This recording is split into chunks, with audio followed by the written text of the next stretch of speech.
a little bit later, so I won't spoil it, but there's some big things on the line for hitting first place when it comes to the Epic Raid. We'll talk about it later, but the stakes have never been higher. Stakes have really never been higher, man, and I'm excited to see where they go because I think a lot is still left on the table for what could be an epic. What can be an epic, you know? Like we've seen what can be, and we'll talk about it. We've seen what can be a hard mode before. We've seen what can be a prestige mode before. We've seen what can be master modes before. But again, what makes this epic?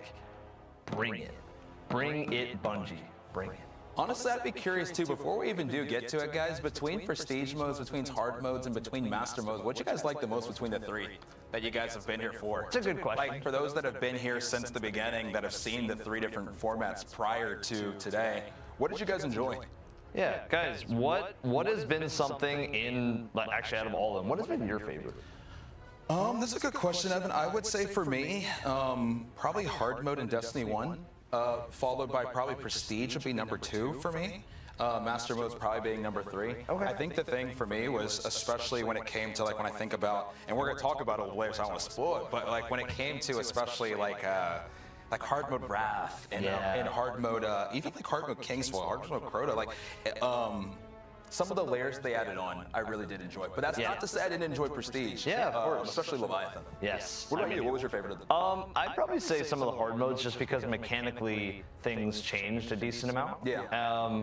I liked Prestige Levy a lot. I think Prestige Eater Inspire had some cool ideas with its modifiers, and there's something coming up. That's actually a great segue into what we're going to talk about next. But I want to read off some of them in chat real quick, just because.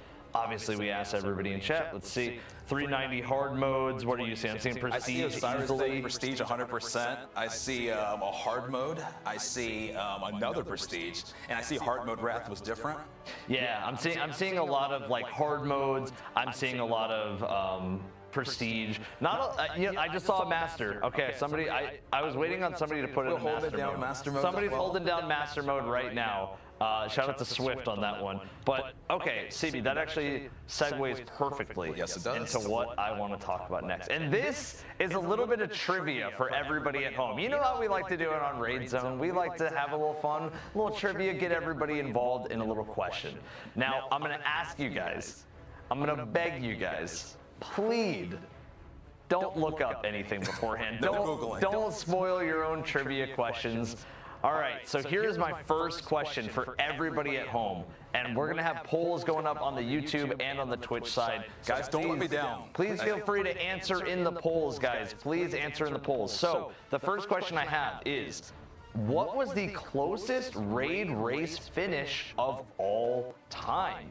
And the options are Prestige Spire of Stars, Prestige Eater of Worlds, Salvation's Edge, or Crota Reprisal. And it's funny because before even the polls have hit, I am seeing a lot of people say a lot of wrong answers. I'm seeing a lot of not even on the list. And so let's talk about that for a second. You're right, we did see a lot of crowns, so let's start there. Remember, I mean, that was honestly one of the most heartbreaking moments we'd ever seen, just because of how close that was. Yes. A lot of people were watching math class for that, and that was one where we did think that, you know, math class was finally going to have that moment, and it was just so close that, I mean, the infamous double Tarba was a crazy moment. So I understand people putting that in for sure. Yes. But that's not even one of the choices. It's not, but it is one of those moments because it's like, it was so close. It was. The moment of happiness and then immediate, oh no. And it was a flu game, too, for Devin. He was sick. He was sick. It was a flu game. The Jordan flu game. Think about that. But yeah, I mean, when we look at some of those options, though, Evan, let's take a look at just one of the ones that we covered real quick when it came to Raid Zone. I remember that Crota Reprisal, too. And I'm not saying that that's the answer, guys, but when I'm thinking back to some of those close races, when I do think about our Raid Zone for Crota Reprisal and Indebted and Elysium going back and forth, and how close and how much of a photo finish that was when Elysium was able to make up ground when they were behind and somehow finish first, which was without Indebted even wiping, which was it was insane. It was insane, and I think there's a lot of people that are agreeing with said insanity. I'm seeing, I don't know about your polls, but I'm seeing one answer stand out way above all of them. On my poll, I'm just gonna leave it to them to be surprised. And you know what? They're not they're right and they're wrong. You know what I mean? Yeah. Like that's where I will leave that, because we're almost done with our polls. On the Bungie side, I can kind of check out what was going on. I'm looking on the Bungie side too. I'm. Oh wow! It's the same answer but bigger data It's pools. putting a smile on my face. Just because like it's giving me a little giggle. Yeah. This is good though, because what this is going to do is this is going to strengthen your guys' core history on reprisals, or not reprisals, but mainly on prestiges, master modes, hard modes. So yeah, how about you go ahead and enlighten them? I think the polls are ending, and on my side, Crota Reprisal has been the winner. On the Bungie side, it looks like Crota Reprisal has been the winner. What about on the YouTube side? On the it YouTube looks like side, whoa, Prestige Eater of Worlds. Prestige Eater of Worlds. Okay. And on the Destiny 2 side, we have Crota Reprisal by 1%. Okay, so. It's funny because nobody got this right. Because the answer, and let's reveal that answer, is Prestige Spire of Stars. So let me give you guys the time breakdown differences. Prestige Eater of Worlds was 2 minutes and 2 second difference. The Crota Reprisal was 1 minute and 14-second difference. Salvation's Edge was over a 6-hour difference, guys. Only one team cleared on day one. And then Prestige Spire of Stars was 41 seconds.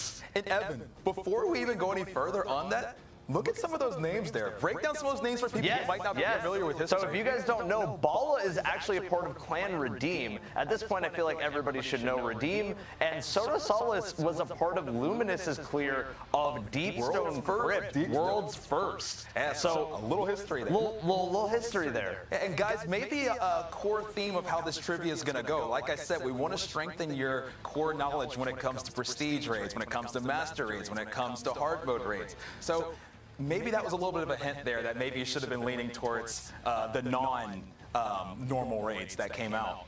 But with that being said, Evan, how about we go to the next one? Let's do it. CB, you got your questions. I do, and so I want to stay on the prestige raids, but I want to. You took us on the last prestige raid, which was Spire of Stars, also one of my favorite raids of all time. You guys know I'm a very big Spire of Stars enjoyer. Do I have any Spire of Stars enjoyers in chat, guys? That's my Spire of Stars. Spire of Stars lovers, put a 1 in chat if you love Spire of Stars. In any chat, just put the number 1 if you love Spire of Stars. I feel like I must. Okay, I see some ones. Okay, yeah. Good. Yeah. Okay, I got some people holding it down. Good. But Evan took us through the last Prestige raid. Let's go back to the first Prestige raid, and that was Prestige Leviathan. And so what I want to ask you guys is, what was the original, keyword guys, the original reward that you could get for completing the Prestige mode Leviathan?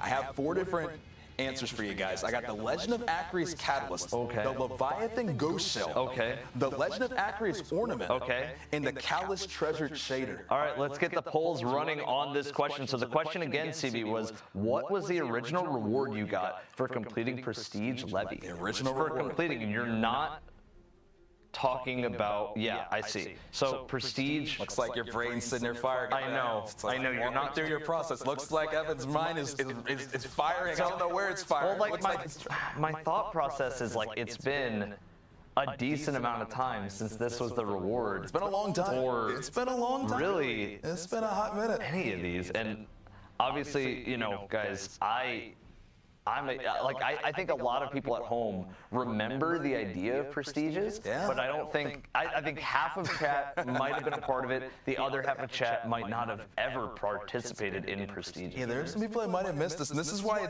I love doing stuff like this, because it kind of reels us back in, because it gives you a bigger appreciation of the new stuff. Like when it comes to, like, now let's say Epic Raid that's coming today, you get like a bigger appreciation when you think about where we've been before, like, and knowing where we started with hard modes, where we ended up going down the line when it came to prestiges, and then obviously to master, and then here we are today on Epic. And when I'm looking at some of the different polls here, I'm once again. I need to see the polls for a second. Again. Oh my! I'm not gonna lie. Shout out to my chat, because I think they're getting it. My chats are both wrong. Your chats are both wrong? What I'm saying. No. And so I'm going to go ahead and reveal it. It was the Legend of Acreus Ornament. It was the Legend of Acreus Ornament, that's why guys. I said keyword original, because when Prestige Leviathan came out, there was no catalysts. People don't even realize that we didn't launch the game with the Legend of Acraeus Catalyst. No, we didn't. That's not what was in vanilla. So when did the Catalyst come? that actually came when they retroactively came and added more of them. And so we'll get into that a little bit more because that's going to lead us into a few other questions. It might. But guys, this was the original reward, and I never took this thing off. Did anybody have this in chat? Do I have any OGs that were using this back in 2017? Because I still use this today. It looks amazing. I still use this. No, it looks amazing. I like the accented gold. Is just. I see a lot of people saying yes. yes. Yes. I see. I told you. A lot of wrong answers when it came to this one. A lot of people said the Catalyst, which, guys, you are technically right that it did. The Catalyst for Legend of Acraeus was available in the Prestige Leviathan later on, but that was retroactively added later. The original reward is actually staring you right in the face. Staring at you. All right, CB, I got another question. Okay.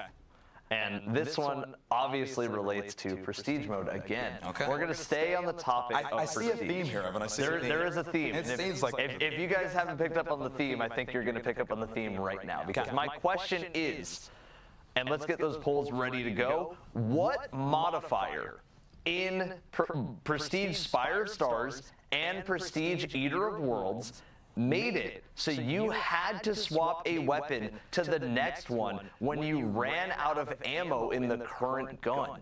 You only got one magazine to work with, and you had to swap your weapon. So the options are Arsenal, Gladiator, Prism, and Swapper.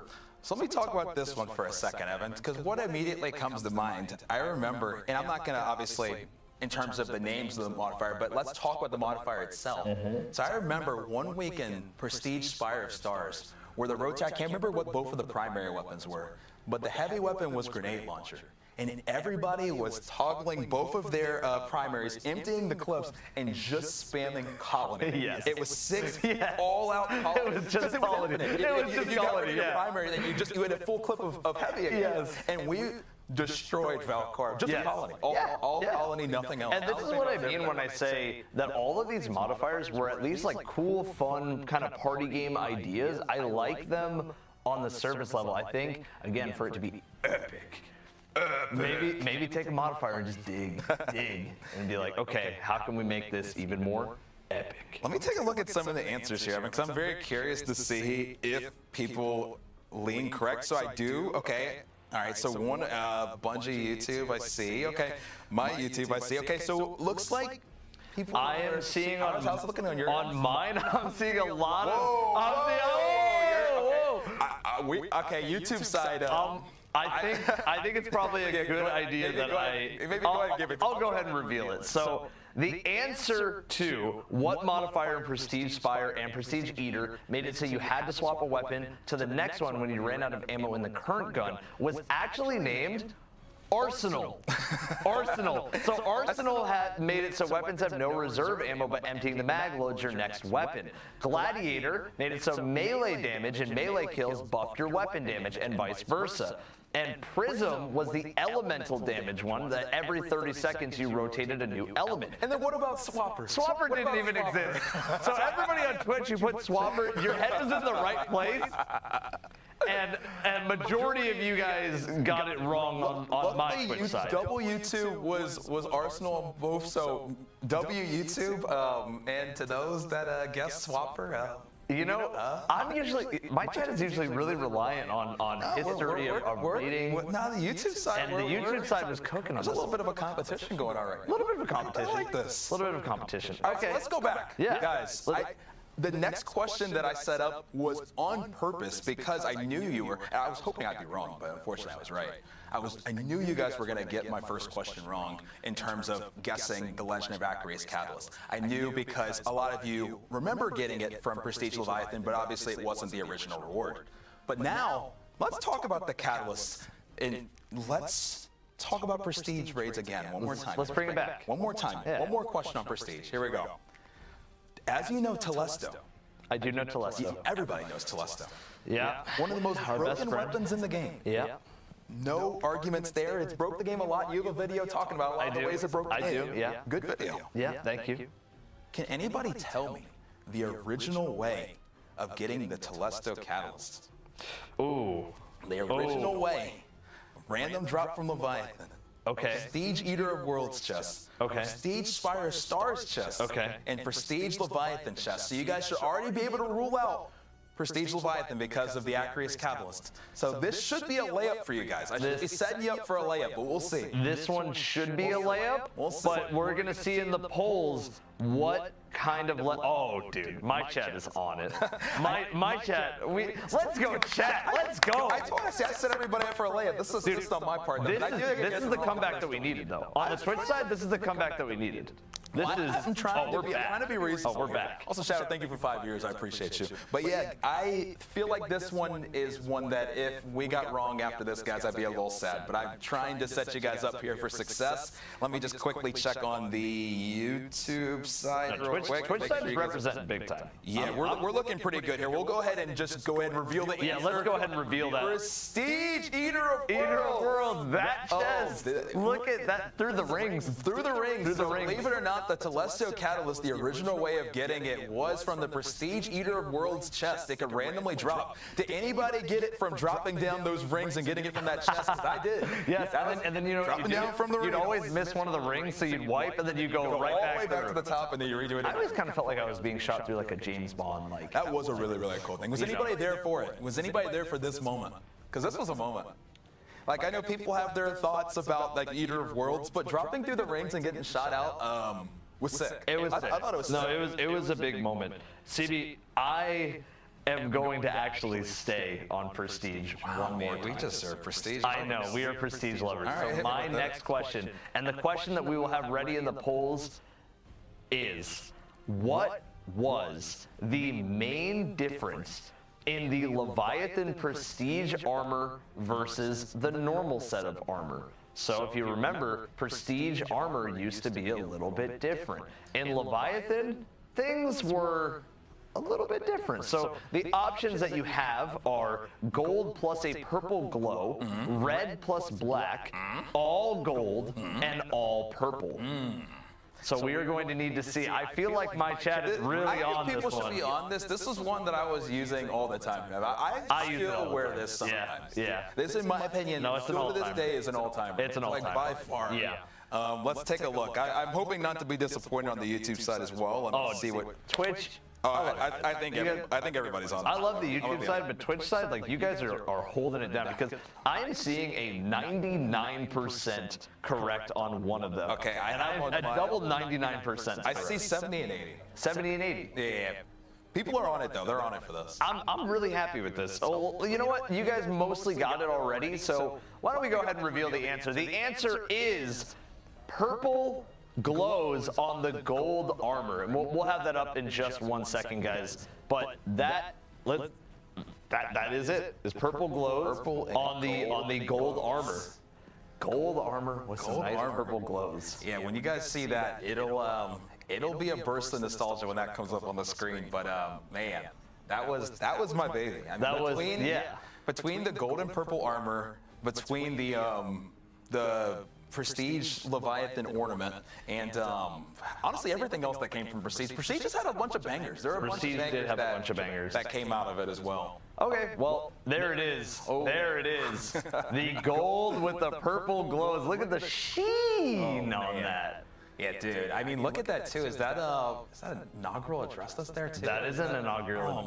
Wait. Or is that good? That's the shotgun. No, that's an inaugural address. I think it's inaugural address. Yeah, because this is all year one. Yeah. This is all year one. Hey, back then we had double shotgun. Yeah, that's a foul. Name the first one. Name the first gun. The first gun we got. We get. Oh, the first gun there. Oh, Better Devils. Better Devils. Of course, man. Old timer. And look, the Leviathan shells down there too. I see it. I see the Leviathan. Man, that's Can you name me the bottom? The rocket? I'm testing you now. Test. I think that's curtain. I think we just move on to the next one. Okay. All right, let's move on to the next question. We won't test Evan anymore. Thank you. All right, we're done with Prestige for a little bit. Let's move on. I want to move on from Prestige. Let's talk about hard modes for a second. Let's talk about it. Because like we said, we got Prestige, we got hard modes, we got all types of different stuff to talk about. But let's talk about hard modes for a second. And I know a few of you guys talked about hard mode Wrath. So let's go there next. So hard mode Wrath of the Machine was a really fun one, as I told you, it was one of my favorites, and that's why I said my favorite was hard mode in Destiny 1. Can you guys tell me one thing that got added to the hard mode siege engine, which I told you in the last raid zone is my favorite raid encounter of all time. What was one thing that got added to the hard mode siege engine? Did they add an additional part that you had to put in? Did they add an enemy named Mexus? Was there nothing added? Did they keep it exactly the same? Was there no additional mechanical changes? Or did they add a spider tank? Oh, CB, I think. I mean, I definitely know. Oh, let's see. Let's just let YouTube and Twitch and maybe even a Billy out there. Let's see if they want to answer. We'll see. We shall see. I can tell you right now, there's definitely something added. That's my guess. Yeah, there was something. There was something. Yeah, Okay. It's probably not nothing. I'm looking at a 97% correct on the Twitch side. Are you? And let me check on the Bungie side. 94% correct on this side. I'm seeing right now majority correct on Destiny 2 YouTube, but not as much as I would have guessed. It's a lot closer than I think it should be here. And then let me see on mine. Also pretty close, but not even 50% right on either side of the YouTube side here. So this is one that it's a long time ago. So to be fair, like hard mode Wrath would have came out. That was 2016? 2016, yeah. It's 2025, Evan. Almost the end of 2025. So we're talking about almost 10 years ago at this point, right? It's almost a decade ago. That's crazy. To give you guys a little bit of grace. But let's go ahead and reveal the answer. It was actually they added a spider tank. Look at that spider tank. As you were about to board the Death Zamboni, there was a spider tank waiting for you guys. Look at that spider tank. And guys, again, Matt, we just talked about hard mode. We've talked about prestige modes. Spider Tank got added in hard mode, and it did change up a lot of how you could actually clear that encounter. In my opinion, it was the main reason that people were struggling on this. Spidey was hard. So Spidey was hard. It was. So I guess it makes me just wonder, like, what is Epic gonna bring to the table on that one? I'm excited. Will there be a Spider Tank in the Epic raid? We'll find out. We will find out. Okay, so my next question for you guys is actually one that I feel like we're gonna, take it somewhere else. We've talked about epic raids, we talked about master, we talked about prestige, we talked about hard mode. We don't even know epic yet. But I wanted to take it to a Destiny adjacent question because I know a lot of you guys are out there playing Destiny Rising as well. So if you guys didn't tune into the raid zone that we hosted last week on Destiny Rising, I wanted to ask a question for the people that were paying attention to that raid race. Destiny Rising, okay. And the question is, how long did the contest gauntlet onslaught, the equivalent of a raid in Rising, take? The answer options are 2 hours, 3 hours, 1 hour, or 7 hours to clear. The interesting thing about this question, if you're wondering what the relevancy is here when we're talking about prestige raids, master raids, hard raids, the fact of the matter is when it came to the contest race that they had for Destiny Rising, they added additional mechanics. They did. They added an additional layer to the base raid, so it did very much feel like a hard mode version that had additional mechanics on it. So this is one that we felt like was relevant. Yes, we felt like it was super relevant because it's like like you said, what mechanics can be added, what can be, I guess, done in order for it to be epic. No, epic. Epic. No, I get a better one than that, Evan. Epic. No, I get a bit better than that. Epic. Better. Epic. Oh, much better. Okay, and guys, I am seeing a lot of correct answers, but this one, 79% of people are correct on the Twitch side. I'm seeing wrong answers actually here on the Destiny YouTube side. I'm seeing wrong answers. Oh, wow. And on my side, I'm seeing wrong answers. Well, let's go ahead and reveal the answer for everybody. It took 1 hour exactly. And now the times are going to look a little bit weird. You might go, well, that's not 1 hour, but it is because it was actually at noon that it came out, 1 p.m. on the top right of that picture. It was completed. It was on the dot 1 hour exactly. Funny enough, speaking of close rate races too, guys, the second place was actually at 102. It was 2 minutes behind. 2 minutes apart, so it was a very, very close race. You've heard of 2402, now you've heard of 102. Yeah, legit. I mean, that, at will forever stay. It will forever be one of those moments. CB, let's go on to your next question. Let's do it. Let's go back to hard mode one more time, guys. Actually, I might go to it a few times. I like hard mode. So, let me not even lie to you guys up front. But let's talk a little bit more about hard mode. This one's not a multiple choice, actually. This is just one I wanted to see if anybody throws out the answer here, because as you know, and I'm getting close to being done with this finally, man. You know, I've been living in Destiny 1 for feels like the last year because of that exotic challenge. But I wanted to talk about hard mode Vault of Glass for a quick second, guys, because there was a fusion rifle, and it didn't return when it came to the reprised Vault of Glass in Destiny 2. And I want to see if any of you guys remembered the fusion rifle that could drop only in hard mode oracles in Destiny 1. Ooh. It was rare. Ooh, the fusion rifle that could drop in hard mode oracles. I know the name of this. I see a pocket answer. I see somebody said pocket. I know. I'll say that's not it. Well, I'm seeing a lot of correct answers, because if you guys don't know, this is an all-timer. It's an all-timer. Funny enough, it's interesting. There was old Reddit posts that I was like, because I was scouring through a lot of different like old information when it came to that challenge. There were some people that thought this was more rare than Gallahorn. Yeah. Oh, as crazy as it is. There was a lot of posts saying that people thought this weapon was the year 1 version, not when they brought it back to Age of Triumph. Yeah. But was rarer than Gallahorn. I actually agree with them. Because I never got it until year 2, and by then it was legacy content. I never got a year 1. I never got it. It makes me think I want to go back at some point and just farm each week for it. But, each week for Praetorian. I do see a lot of people saying Praetorian foil. People, I see a couple wrong answers too. Funny enough, mixed in. I see a couple Vision of Confluences, which is that's not quite it. It's funny because I think CB already revealed the answer when he was just casually talking about it. Well, yeah, because everybody already said it. Everybody said this. The answer is Praetorian foil, guys. Did anybody get this in year 1 too? Not the Age of Triumph, or the Age of Triumph 1 in year 3. But did anybody get this in year 1? Dude, if you got it in year 1, and don't lie, I'll be the first to say I didn't get it. I didn't get it. If you got this gun in year 1, I did not get it in year 1. You were actually a god. No way I didn't. In year 1, if you had this in year 1, you were a god. Like, people would inspect you and be like, "What are you using?" Because you're just shredding the entire room. And nobody had it. And we thought, I remember, because back then it was all lunch table rumors for a lot of this stuff. So we thought this gun was just not real, that there had to be some sort of quest that somebody found some sort of secret, because it was that rare. And I mean, there's other weapons in Vault of Glass. No, you're not wrong. And a lot of people didn't. This weapon was the epitome of like lunch table talks, like where you used to talk about like how to do mystery gift and like all the different, crazy things that people were speculating in Mew under the truck and all this different stuff, right? There was so much, like I would say, like people getting very, very off the rails when it came to theorizing how to get this weapon. So it's one that I just wanted to kind of remind you guys of from the past. So going to the next I appreciate you reminding me of that, because I'm actually going to stay on hard mode one more time. Okay. Maybe 2 more times. So one more time for right now. Okay.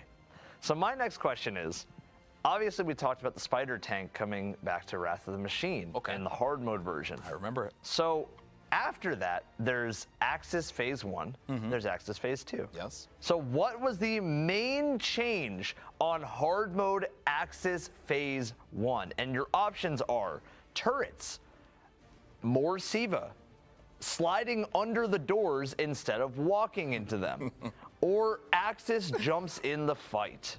What do you think is the answer to this? So again, guys, make sure that you jump in the polls, vote in the polls. Did you have to slide under the doors? Did you have to have more Siva? Did you have to have the turrets? Or did you have to have Axis jump into the fight to complete it on hard mode? It's funny looking at some of these and like knowing where some of these relate to, and then we'll see what chat thinks. What is your chat saying? Well, let's take a quick peek real quick, because I'm hoping that you guys don't let me down here, because this one should be pretty shout obvious. Out to Twitch. Yeah, Twitch is holding it down. See this one. So 45% are saying the right answer, but there's quite a bit that are messing up. 45%? Yeah, 45%. Dude, that is, if my grading scale is right, that's a failing grade. Yeah, it's not 45%. Yeah, that's not a good grade. All right, well, the answer, let's go ahead and reveal it. The answer is turrets. Turrets were added to Axis Phase 1. Okay, so let's reverse it. Let's go back. Let's test chat for a quick second. So what was the sliding under? Sliding under the doors was not Axis. That was Vosik. Vosik's room. I know. That was second. You had to slide under the door in Vosik Phase 2 and so shoot it's the funny panel. seeing the Axis jump in the fight because that very much is rising. Because the Spidey, he leapfrogs. He leapfrogs in rising, which is funny too. And then, yes, that one's a funny one, guys. And now more Siva is just kind of like, I mean, it's hard. More Siva. There's more Siva. All right, guys. We talked about Prestige. We talked about hard modes. We're almost done here. We're getting to the end. We're getting pretty close.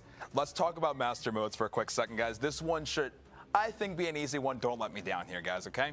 Please. So obviously, after Prestige raids in Destiny 2, we took a break from kind of an additional layer of difficulty when it came to raids, and then we came back with master modes. So I want to ask, what was the first master mode to be introduced in Destiny 2? Was it Valve the Disciple, King's Fall, Vault of Glass, or Root of Nightmares? Oh, I know it. Should be an easy one. Oh, I know this one instantly. If you guys have been playing Destiny for a decent amount of time, you should know this one. Guys, I think this one should be easy. Guys, please don't let me down. I'm checking. I'm checking. I'm hoping it's an easy one. I think it should be an easy one. Okay. Yeah. I'm hoping at least. Yeah. I don't see. The thing is, I don't want to like even say percentages anymore. I'm not. Yeah, I'm not. Because the second somebody guesses, they're able to. Let me take. At least looking at yours, how are we looking? Are they like? We're looking way good. We're looking way good. We're looking pretty good here. Like I said, this one was intended to be a gimme. So the first master mode in Destiny 2 was Vault of Glass. The first raid of all time in Destiny. And this one, I mean, this master mode out of all of them, in my opinion, I'd also argue was the best. I mean, this one popped off the hardest, and I mean, everybody, it felt like, was in there to get their time lost. Everybody was in it. Oh, Adept Fatebringer. Oh, it was. You had to get the Adept. Time lost Fatebringer. Remember, guys, getting the shotgun. People, it popped. Well, remember, guys, crafting wasn't quite a thing yet, so you couldn't get the enhanced perks. So it was like, what is the best thing that I can get? Adept rolls, and happened to be a case where in PvP, things like the shotgun were insanely good for PvP. Yep. So I mean, imagine having everything ready to go for PvP, having the little extra bump, and then PvE having the little extra adept bump as well. And now CB, man, we just can't get away from hard mode because I have one final question. One final question each. For me, this is my last question. But this one's a little different. This one is a little bit different. It's a little different. So explain why this one's a little different. So. You guys have heard a little Age of Triumph, right? You remember that Age of Triumph update? The armor with all the cool effects and glows. Every weapon became an exotic. The raid encounters were kind of tweaked a little bit. And you had challenges that were part of a record book. So I want to just quickly say that in the hard mode encounter of Age of Triumph, there was a challenge called Silence Falls in the record book. Now, I want you guys to answer me, and this one is a tougher question. I want you guys to answer me, what encounter was Silence Falls associated with? Is it Gorgons? Is it Ur-Yut? Is it Daughters of Oryx? Or is it the Siege Engine? This is one, Evan, I did during my All Exotic Challenge. You did? I did this one. That's all I'll say is I did it. I did have to do this. So I know what it is because I've had to kind of go back and put myself in that brain, but can people pull this back out of their memory so long later? Well, let's kind of dissect Silence Falls, right? Yeah. So we have Vault of Glass. Yep. We have Crota. We have King's Fall. And Siege. And we have Wrath of the Machine. Exactly. So when I think Silence Falls, if I was to break this down with no knowledge, like I would first be taking a look at Gorgons because you're having to kind of sneak around. Yeah. You got to be silent. You got to be silent. And if you get found out, you fall. Yes, you do fall. Now let's talk about Ur-Yut. Ur-Yut, you have to clear the room really fast. I mean, I guess the boss is like kind of loud, but like you got to clear the room fast. Yeah. And then Daughters, I mean, they're both going. Yeah. That is what they're doing. That's what they do. That's true. And then Siege Engine is. What does Siege Engine do? it doesn't just slam. So the answer, everybody, because I'm seeing that everybody was wrong on my side, everybody was wrong on the Twitch side. On the YouTube side, on actually, the YouTube side, where are we at? On Destiny 2 YouTube, got it right, and on my YouTube, we also got it right. They watched the challenge. They watched the challenge. Okay. Well, the answer is Ute. Oh, man. If you guys remember, Silence Falls, this boss is loud. Yeah, so let me talk about this one for a second, guys. So when I did come to collecting every single one of the exotics, some of the ones that we did go ahead and, hey. Oh, thank you. Hey, man. Hey. Thank you. Hey. Hey. I'm just here to interrupt. Well, do you have any? Happy Epic Raid Day. Thank you. Happy Epic Raid. Okay, get back to it. All right. CB joined us with CB being here. Yeah, There's that was CB. I saw a second me. I saw CB. All right. Well, what I was gonna say, guys, was to get the adept exotic weapons. Yes. You did have to complete this challenge. You had to go through, clear the entire room, and when you did, there was a sworded knight that would come. You would take that sword and you would slay your Ute with it. Yes, you would. CB, I believe you have one final question for everybody. I do. One final question, and that question being, let's stay, guys, on Crota for a second. Just to end things off. We talked about hard modes a bunch. Yeah. Let's talk about hard mode Crota one last time. Not Age of Triumph, but hard mode. There it is, Crota right there. Obviously, today, Evan, we're casting here on a Saturday. We are. But I just wanted to ask, what day of the week did hard mode Crota launch on? Was anybody there that day? Ooh. Was it Wednesday, Thursday, Friday, or Saturday? Was anybody there for that? I'm going to go ahead and First say answer I saw was Tuesday, and that's not even a choice. Tuesday. Tuesday. I am going to.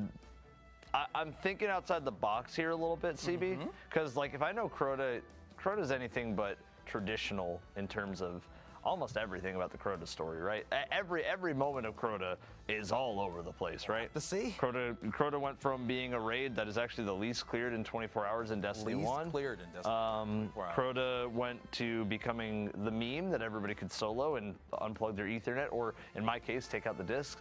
Sorry, Bungie, you didn't hear that. And now Crota is having another thing that is very unorthodox. So this is for the hard mode launch, right? Yes, it is. And so let's go ahead and just get into the answer on the final one, guys.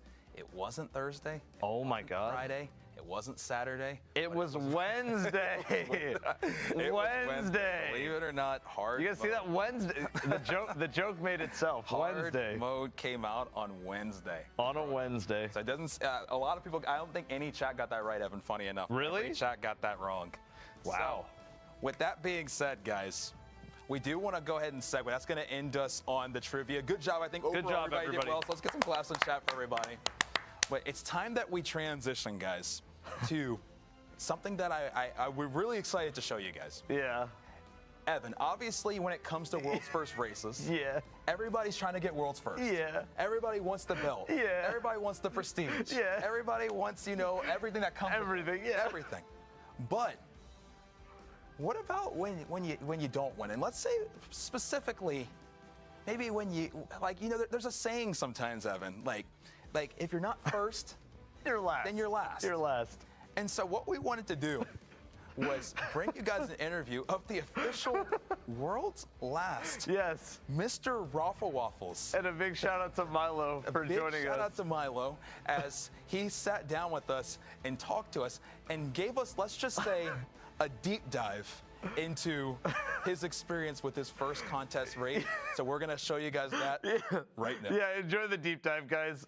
Welcome, everybody, to a different kind of Raid Zone format where we're used to interviewing world's first players, but we figured we keep it as chill as being world's last because we're joined by Milo, Mr. Raffle Waffles, as he was a part of a team that finished last in the raid. Officially. Officially. The API has confirmed it. Why did you choose to be world's last?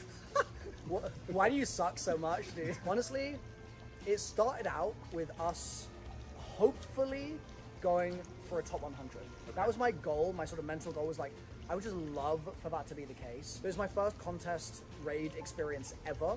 So I was keeping my expectations very low, very in check. Then we got to Hydra and things slowed down a little bit. And then they got to Hobgoblin, and they slowed down a lot. And it got to a point where it was pretty clear we were not going to clear in 48. We actually did get to final boss within 48, and we half-healthed the boss within 48, thanks to Bog's coaching. I started thinking, well, if we can't get first, and we can't get top 100, we might as well still get the clear, and what better a story would there be than to be last? But I didn't actually want to say I wanted to be world's last out loud for a while, because I was worried that if I said it out loud, somebody would try and basically like rattly grab an instance and hold it and then steal my last place. So I didn't say it for a couple of hours, despite that being my hopeful goal. And then eventually I was like, I can't hold this in any longer.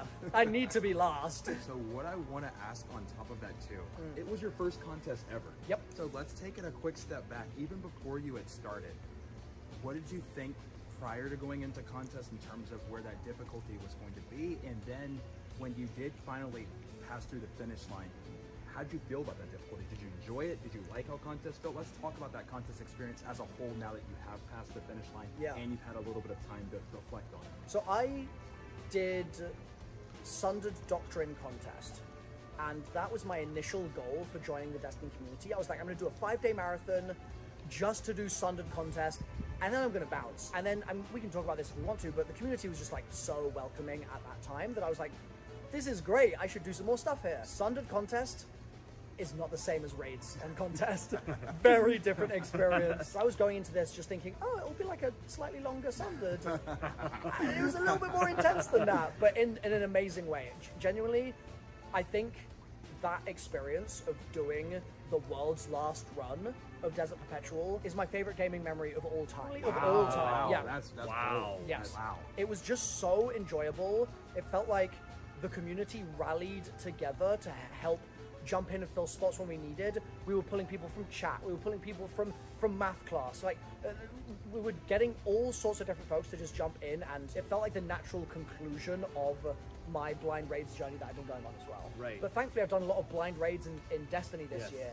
And we were in Salvation's Edge, blind solving that for 84 hours. Right. So like this was still more chill. Right. Somehow. You've been crowned as the true raider. The You true masochist. He is absolutely, he's one of us. He's Yeah. a true raider. The blind solves definitely helped prepare me for sure. And during those blind solves and just how long those do go, because like you said, 80 plus hours, and even when it came to Desert Perpetual, just remind everybody at home, how many hours was it again when you finished? Oh God, how long was Sorry, it? I apologize. 68? 68 Right? hours. Yeah. 68. So with 68 hours, what have you been able to pick up over the years that have allowed you to kind of tap into whatever flow state you need to get into to be able to make those long pushes, whether it's been long Easter egg races, whether it's been now blind solves, and now most recently a contest push. Where, how do you get past some of those blocks where it's should I stop? How do you keep going in these long marathons that you've done over your career? There were times where I was like, I feel like if I push much further here, I could see some delirium setting in. I could see that happening. Okay. But if we go back to my extreme past in zombies, in 20, I want to say 12 or 11, I think it was 11, I did a 2-week long Ascension high round game to try and get the world record. Yoti Slayer at the time had a 150 that had just eked out the record from Spiderbite, I think, who had 145 or something like that. And so I was playing zombies for 2 weeks straight while then going to school as well, so I was pausing my game. And it got to the point where I was hearing zombies when I was walking around. I was just fully hallucinating zombies at that point. Granted, sometimes, for example, with Desert, it was we'll take a 4-hour sleep break. And I actually argued for slightly longer. I was like, let's take a 6-hour break so that we can go longer on the other side. And then we went for whatever we did, 40 hours or something straight, which is not healthy. Do not replicate it. I'm an expert. What do you kind of hope for from something like an epic raid? You spent 40 plus hours grinding in your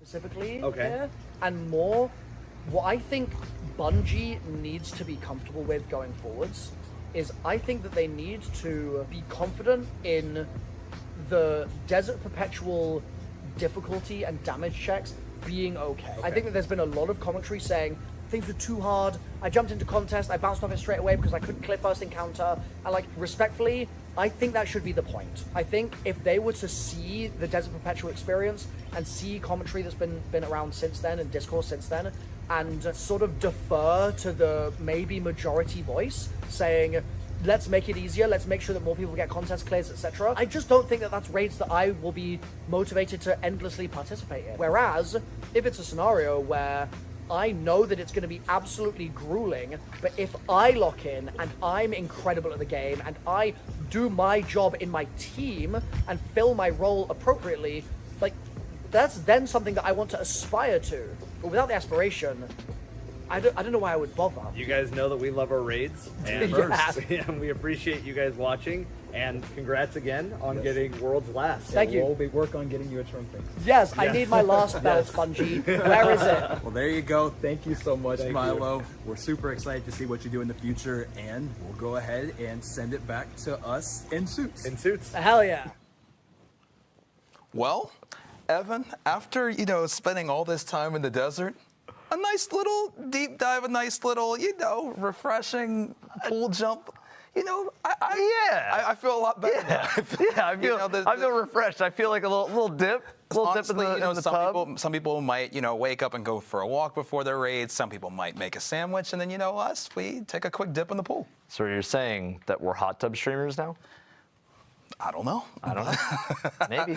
We've cleared Crota in a hot tub before. That is true. We have done it. Guys, let's get some love to Mr. Raffle Waffles. Let's get some love to Milo. Thank Everybody in chat, thank you. He is going to be participating today again, so it'll be cool. We'll be checking in on him as well. But thank you, Milo, if you can hear us, for taking some time to sit down and talk to us. Thank you, really, Milo. Really appreciate it. And it's crazy, Evan. Just seeing his progression in the first year that he's kind of started from, I believe he started with Sundered, as he mentioned, and then now, clearing one World's Last. It'll be interesting to see how he does on the Epic Rage. Well, maybe he goes for World's Last again. Maybe maybe a little repeat on World's Last, although maybe his teammates won't really want to do that. But no, it was really cool, and we're very, very grateful to Milo for just jumping in a hot tub with us and having a nice little deep dive into his clear. Yeah, I think when I said deep dive, I don't think that's probably where people thought that was headed. But hey, this is Raid Zone. We go anywhere.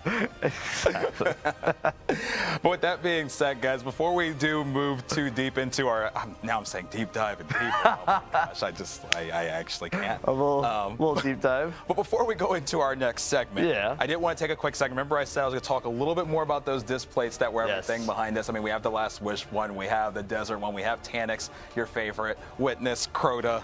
And guys, we're going to be giving away 8 of those throughout the stream.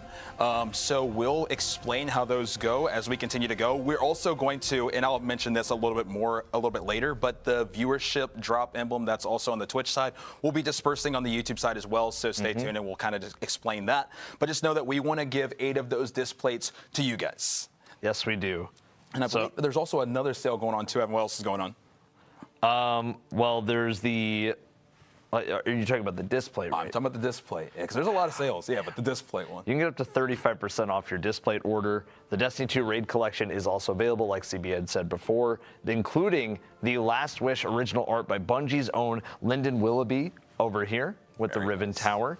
And there's a new limited edition one by Paul Tobin, who's not from Bungie, but shout out to Paul on this one for the Deepstone Crypt, the Tanix one, which also does glow in the dark, by the way. We're not going to turn off the lights right now, but it does glow in the dark. I want you guys to know that.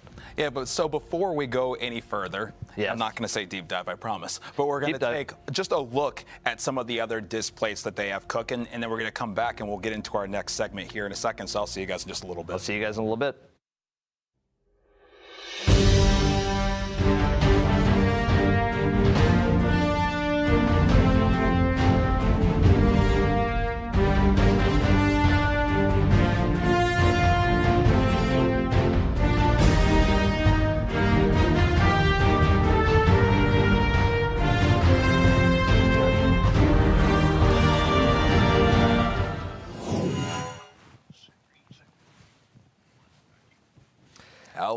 Hello, everybody.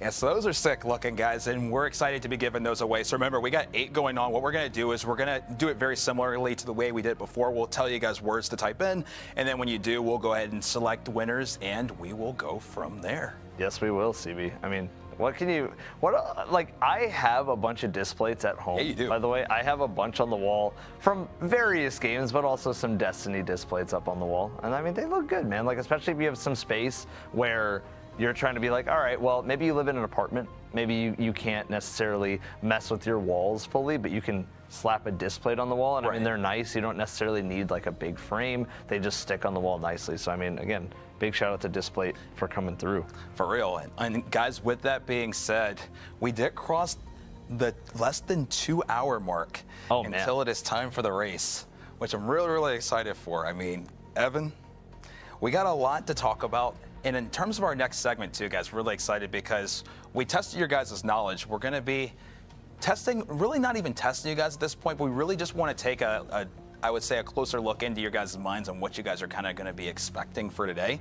So we'll kind of talk about that here for a second. But before we do though, Evan, just what are you thinking about today? What am I thinking about? In terms of everything in general, yeah. The raid in general? Epic raid in general. Like, what are you thinking? Like, well, first of all, like, I'm thinking it's going to be kind of epic.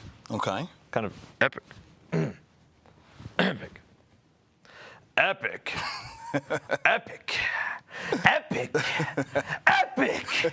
I think it's gonna be pretty epic. That's where my head is at. Yeah, but in terms of it's gonna be interesting to see, like, what does that mean? Does that mean additional layers of difficulty in the sense of mechanical? Does it actual things like added to it? I think at the bare minimum in my head, there needs to be mechanical changes that really make you go, okay, this is the day one feel. Like the mechanics, everything that you're doing feels like you're entering into something that truly feels new. Maybe a similar environment, but completely new feeling to the encounters. Because in my opinion, we wouldn't be here talking to each other on this stage unless it was epic. Agreed. With that being said, you said when I asked you, Evan, that Prestige was your favorite of all of the added layers of difficulty. Is that what you said? Or did you say hard mode? Hard mode. Hard mode. Hard mode. What was your favorite change of all the different hard mode raids? It could be any of them. I'm curious. My favorite change of any hard of mode the hard raid. mode raids, any of them. That's a great question. Chat, you guys can answer this too, by the way. And unfortunately, it's one that I hate because it was hard. Not because it was, and it's one that was actually part of my favorite of all hard mode trade changes, guys. Just because it's the most memorable to me, because it was such a big change that it actually made the encounter really tough. And in my opinion, it was the Axis Phase 1, the turrets. I know it's such a simple change, but it was such a big change that made such a big impact. If you didn't pay attention to those turrets, you got absolutely you got obliterated. So I don't blame you for thinking that. Vosix was cool because, again, you just had to slide into the rooms. Vosix, you went under the door. Yeah. The thing that I liked better about the Vosix change to hard mode was actually 6 orbs. That fight. Yeah. I think that's... And I really also like the added layer on hard mode Kingsfall where you had to cross shoot. That wasn't something you were doing on the that was good. Kingsfall as well. Kingsfall added some stuff. Spawning, I did like that as well. I might go with Vosix 6 orb or additional servitors when it came to Axis. Understandable, but you see why I say something like turrets, because it's such a big, while it's still simple, but it's such a big addition at the same time, where you're sitting there and you're going like, okay, you know, like what could they really have added here that's going to make, and then it's like, oh, I'm getting rinsed, and now you have a whole different.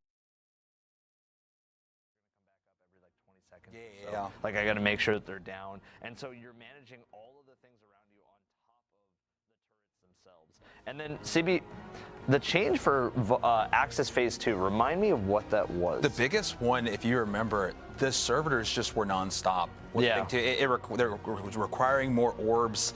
Everything about it was just.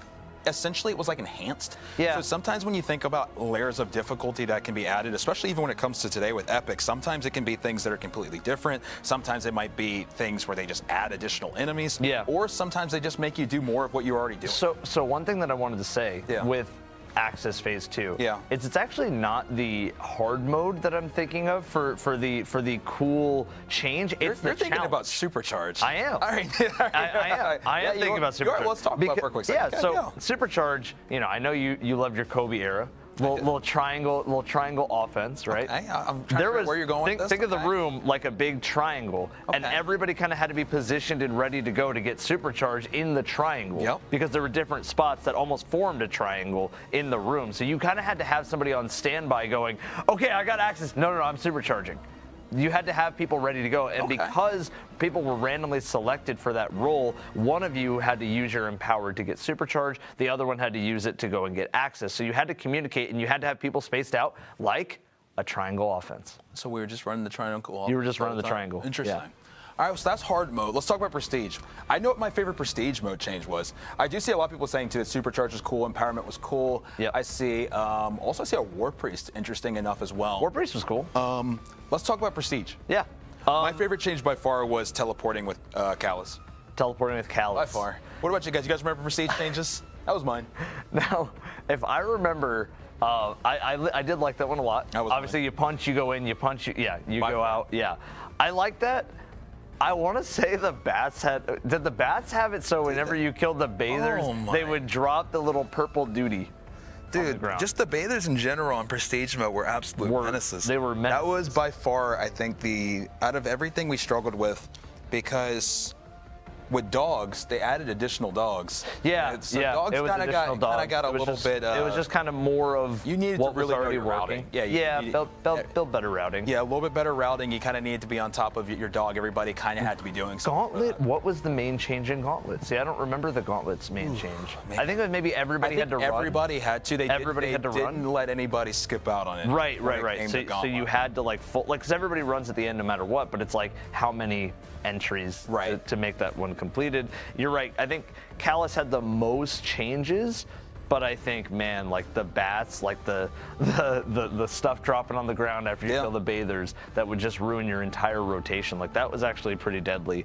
Funny enough, too, one of the things I saw in chat, too, was 2 Rolks.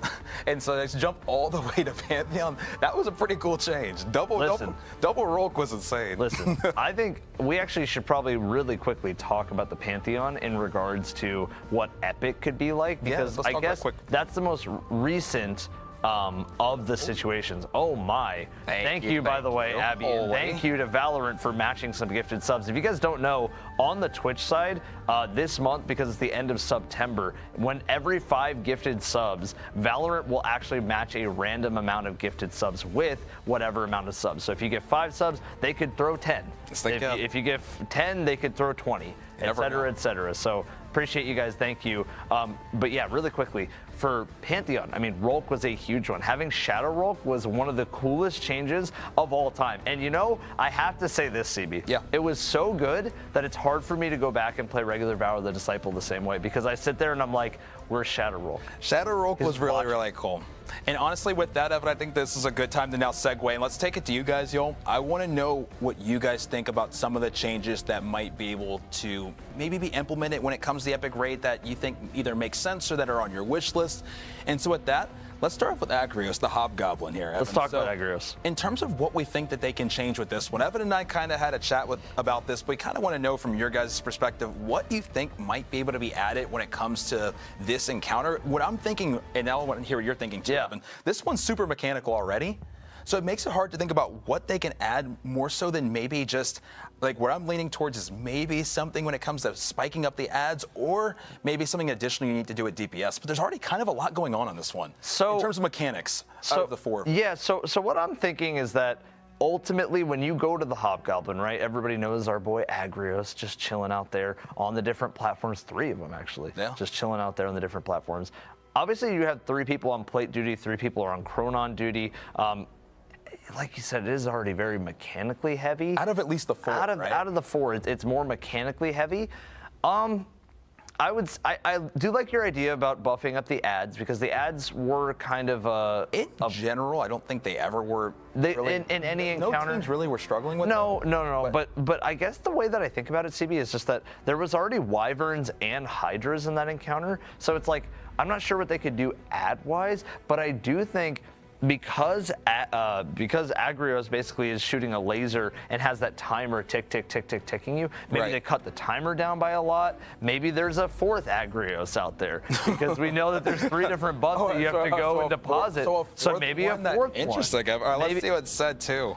I'm seeing. Let me see. So, chat, what do you guys think? Again, we're asking you guys as well as ourselves of what changes could be with Agrios, the Hobgoblin, our favorite Hobgoblin friend that is out there. So, what do you guys think? I'm seeing Helion says maybe you need 1 more bubble to stun him. That would be cool, like 2 bubbles. See, on maybe an added layer to DPS, which might be. I mean, that kind of lends itself to what you're saying about there being a additional, fourth? a fourth. I never even really thought about that, but that would be kind of crazy. I mean, There I was a think fourth. there, like something during the DPS phase to really throw you off could be a big one, right? Because once Agrios comes down, it's like, all right, DPS. But once Agrios goes up, it's like, okay, more DPS. But what if there was an additional layer once it goes up? Or maybe a health gate that you have to hit when it goes up? Like, all these things are, in my mind at least. Right, I see more than 1 variable elimination. I see one maybe an added layer, a hidden phase.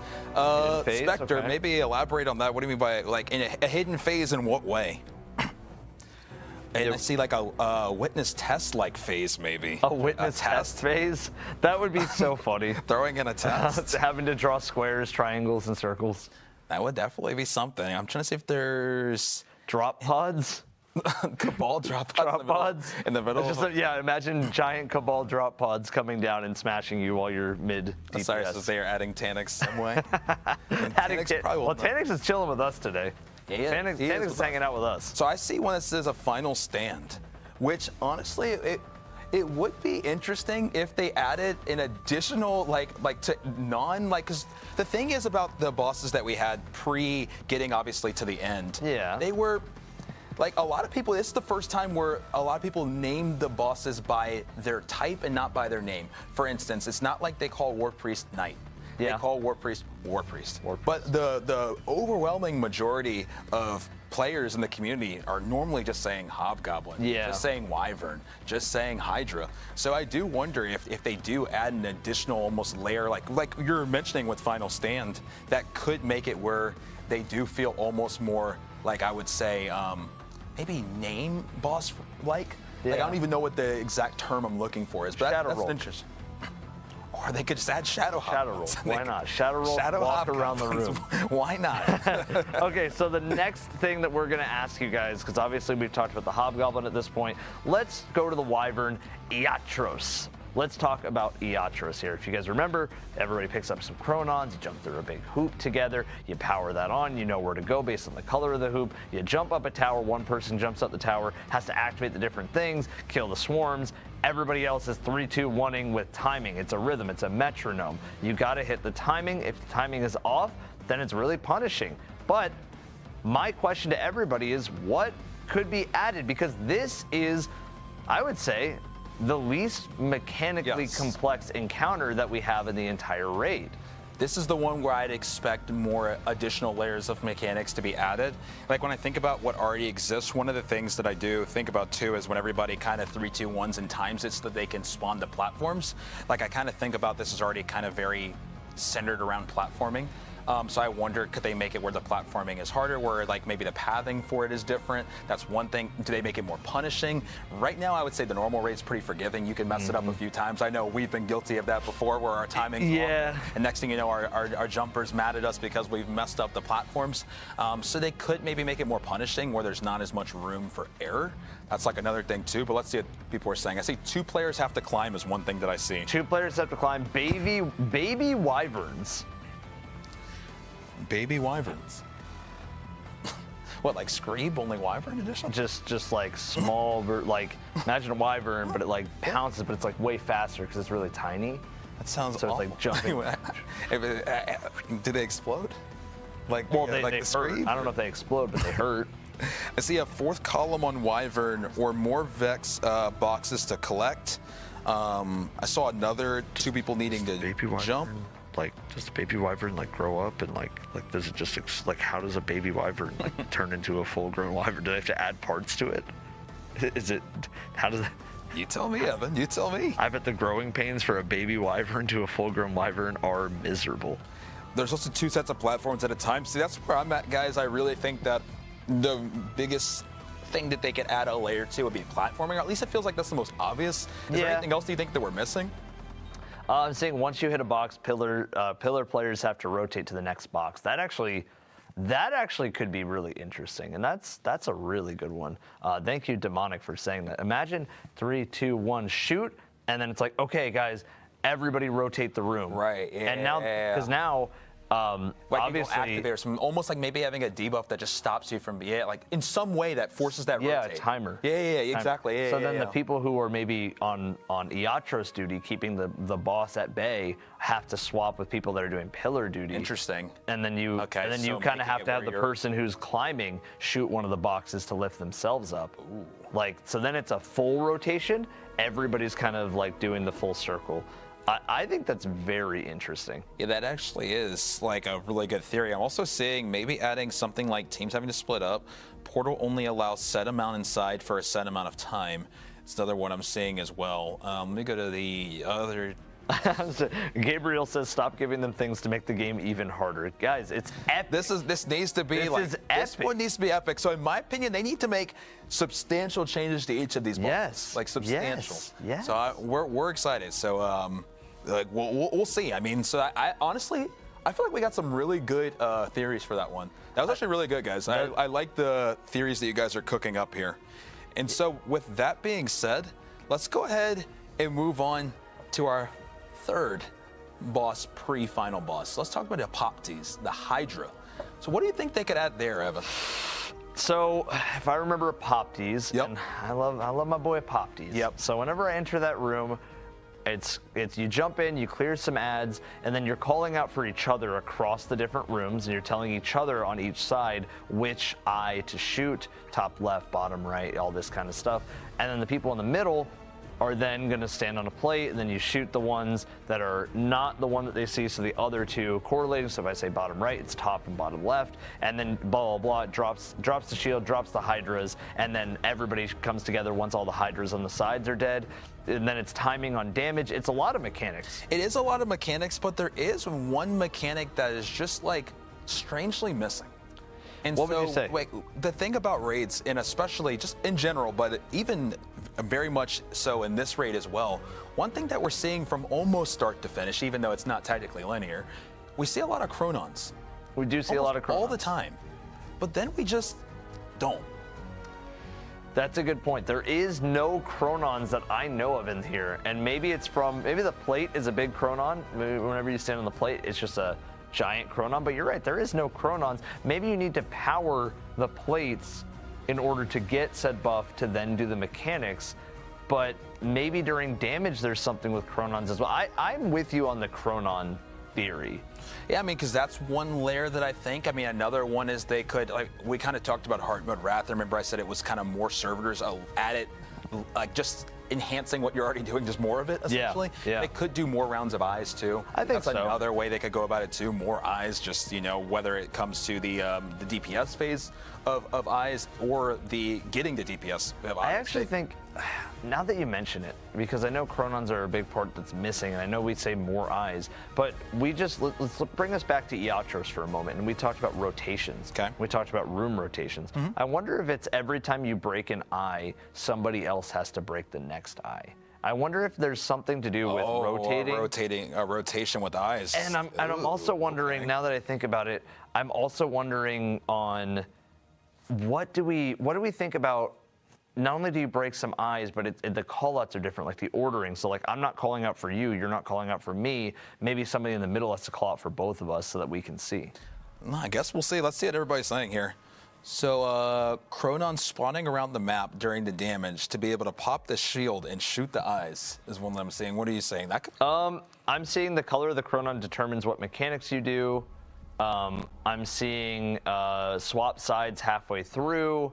I'm seeing they should add a cinematic cutscene in the middle of it. 9 Apoptes. 9 Apoptes. Why not? Hourglass in the middle. You have to kill the boss from the side rooms. Okay. Yeah. I mean, I think there's a lot of changes that can be made there. Hourglass in the middle. Well, I was even just Boss thinking, Insider. I guess just boss kind of, because obviously everybody heads to the middle, but yeah, if he was kind of a little more mobile, but that would, maybe, I don't know, different spot. You know, I don't know. I don't know. I don't know. Maybe. We'll see. Let me see what else there is. Let me take a look and see. Yeah, Nine Apopsies is crazy, guys. Extend, but they need to break the eyes and the Chronons to pop them on the main boss. Picking up Chronons, yoink someone to an alternate timeline where the callouts are made by that person. Honestly, I don't think that happens, but what I do think that having an additional layer of calling out and rotating does probably make the most sense in terms of adding an additional layer without, I guess, completely changing the integrity of what that encounter is. Yeah. No, I mean, I think there's a lot of good ideas that are passed around chat, but I think while we go on to the next one, because I think, you know, obviously we've talked about Apoptes, Eoctros, we've obviously talked about my boy Agrios. Now, I think we should talk about the final boss, and that is named Korogos. Now, first of all, CB, Korogos, if you remember, had one of the most dramatic entrances of all time. Oh, by far. I think it's up there with like what would you say is like a dramatic entrance that you can think of? I mean, at least if I was to think of ones that were on an insane scale of entrance, I mean, Oryx honestly just has to be up there, just in the sense of him rising from literally there was nothing, and then he's just completely the biggest thing we've ever seen, and that was in 2015. That was like I think that was a Crota's very entrance grand is cool. Entrance, yeah, Crota's entrance. Crota just like appears, and then it's like. You know what's kind of funny too? Even though it's not really a lot of people's favorite bosses, Argos coming in with a cutscene was kind of sick. Argos did have a cutscene. He did have a cutscene. Is that the only boss that we've had that's ever had a cutscene? There were. I know there's Wrath of the Machine had a cutscene for Siege Engine, but is that the only? When Callus stood up, did he have? Callus had a cutscene. I think Callus had a one, too. cutscene. Yeah. Okay. All right. We're There honestly, weren't that guys. many, though. There weren't that honestly, many. whoever said add a cutscene to the Apoptes encounter, they might be onto something. Yeah, but I think every single one. Every single boss gets a cutscene. Why not? Let's make it a 30-minute cinematic while we're at it. Oh, unskippable. Oh man, That'd be fun. But in terms of what I think, like legitimately with this one, we already kind of saw this, Evan, and when we were casting the original race, when they had finished the final stand, Yes. it felt like there was something. It felt like there was something more going on at Final Stand. It was Korogos. everything turned red. Yes. Numbers were registering. Yes, Snazzy was freaking out. He was freaking out. Yes. Didn't even really I don't even think. I mean, his heart was probably beating so fast he didn't even know what was going on. But the fact that there was numbers, it was red, and it was very, very like that animation was just so long. I almost wonder if there's something additional there.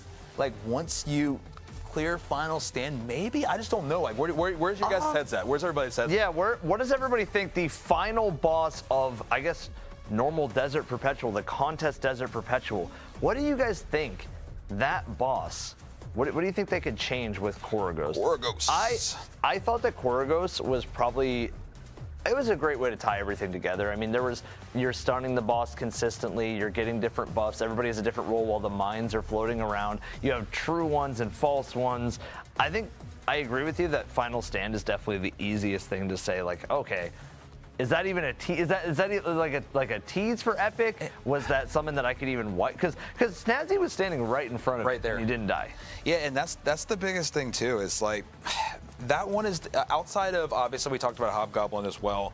Korogos is already fairly mechanical. Yeah. There is a fair amount going on. So when I do think about adding more to the Korogos DPS section, I'm struggling to think about what they could add that would maybe just more of what is already happening. Yeah. Or maybe a punishing of who is doing what, where you can't just kind of be reliant on everybody doing the same things over and over, because there are, like, obviously there are different roles going on. Maybe there could be a debuff that causes a lockout. I don't really know. I'm not too sure in terms of the pre. It's gonna be a really good think, but I want to just stay very consistent in saying I think we both agree, and I think a lot of people in chat, from what I've seen, fully agree that once you beat the final stand, there is going to be something more. That's what we feel like. That we don't know, but that's what we feel like is going to be there. Well, and I mean, honestly, that segue. I'm reading some of these. What do you say? Koragos will open a portal to an alternate timeline where you can play Wrath of the Machine.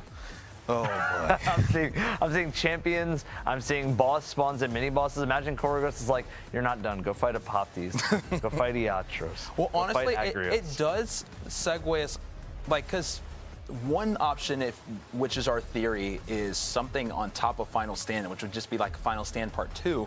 But one thing that we have had in the past wasn't Final Stand Part 2, but it was an additional encounter once the boss was actually completed. Yes. And that was Queen's Walk, right? And obviously we have Last Wish right behind me. So the other thing is maybe there's not an additional layer after Final Stand, but what if there was something else after? That's definitely a great point, CB. And I would love to see, as you said, break the mold. No, it wasn't just break the mold. It was break the mold. Break the mold. And with that being said, guys, the mold was broken with the normal Desert Perpetual. So I do feel like, and I'm hoping that they once again do break it. And whether that's with an additional Queen's Walk, that would be one thing for sure that could be very, very cool. But guys, there's another thing too. And Evan and I were chatting about this a little bit when we were doing a run with Team Nuts when we went back and we did the raid. But some people also think that there might be a additional path that may be another encounter maybe before Koragos. Yep. Like, do you guys think that there is any possibility that another encounter happens? What do you guys think? Anybody on the while new you guys encounter train? And while you guys are typing that in, I want to give some credit to this theory because we were running the raid with them and they were like, yeah, if you look over here, there's a dome, like a main entrance that just it goes nowhere. Now it could just be environmental design, but there's literally a carpet, like the yellow carpet is like draped out for it. So I'm not saying that the mold could be broken there. But I am saying it will be epic. It will be epic. And with that being said, if we were, let's just hypothetically, Nevin, I want to ask you this, and I want to ask chat this, and and we have one final question after, but just if we were to have a new encounter, do you think it'd be another boss? Do you think it'd be a puzzle? Do you think, like, what if on your wish list, if you could have something else, what would you? My theory is that because every single encounter in Desert Perpetual is a boss, right? You have to stick to that theme. But this boss needs to be like the Brood Queen. It needs to be like an evil boss that is just like, I'm the one, the puppet master, right? This needs to be a boss that is so mean because it's like, yeah, you want to Maya Sundaresh. Maya Sundaresh? I need this boss to be, you know, the imp swarms, like the ones that are at Iatros? I do. I need that to be a giant imp swarm. One giant swarm of locusts, man. Like evil robot locusts. We shall see. Evan, I only have one final question for everybody in chat and yourself as well. Predictions on length, guys. How long do we think this goes today? How long do we think this goes? Everybody just put in a number. Final question. Put in a number. We don't even need days, weeks, years, whatever. Just put in a number. We'll make the assumption. Final question. How many blank does this go? How long does Epic Raid go? At a minimum for me, Evan, at a minimum, this needs to go 6. I'm hoping for 8. My minimum is 5. Okay, and the reason why I say that. So your Price is Right to me right below? No, but okay. yes, Okay. yes, because last time he Price is Righted me by an hour range, All right, and we fair. were both wrong. Fair. We were very wrong. But you were right. I did Price But Right. you were right. I got the brand new car. Brand new car. Okay, continue. So, I was gonna say, if you remember, I'm taking you back to Vesper's host for a moment. Dungeons were a raid race day or a dungeon race day that I don't think people really were like, yeah, it's a dungeon though. Like, we haven't got anything crazy. What does Contest Dungeon even look like? And then it came out and it smoked a lot of raids that have been there. I mean, Vespers was a big day. And then everybody went, okay, yeah, we're getting prepped for Sundered. And Sundered was even longer. So I want to just stress that Epic, in my opinion, for it to be considered that, like, oh wow, this was really hard. This was definitely worth the name Epic Raid. This is worth all of this coming together, all this moment happening for everybody in the community. It needs to be minimum 5 hours for me. But my minimum hope, 6, I'm hoping my hope is Yep. at least 8 to 10. All right, well, I'm seeing a lot of 2s, 7, 17, 10, 8, 4, 6 to 7, 6 to 7, 11. It's all over the place. But, All right, a lot of 6, 7. That's a good one, guys. Thank you. well, guys, Thank you, guys. You wanna the make me first grab my one, Desperate microphone? Perpetual, Gay went 15. Texas, thank you for the And so we're follow. going to see how long it goes today. But how about before the race actually starts, let's hear from the team that did cross the finish line first in 15 hours and see what they think about not only the raid that they ultimately ended up getting world's first on, but also some ideas for the epic raid as well. We sat down with Team Nuts for an interview. So obviously at the time you didn't realize that you had a choice in your first encounter that you could complete, but a few months on, would you have chosen to complete the contest in that order? Definitely yes. We all feel that the encounter order we chose definitely contributed pretty heavily to our win.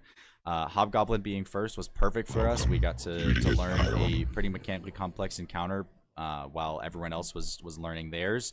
And then the damage execution was just right up our alley with grapple melees and 4 warlocks. So that was great, and we got to go into Wyvern and skip the learning phase and do just execution, which was very important for Wyvern because it's not that big of an execution check.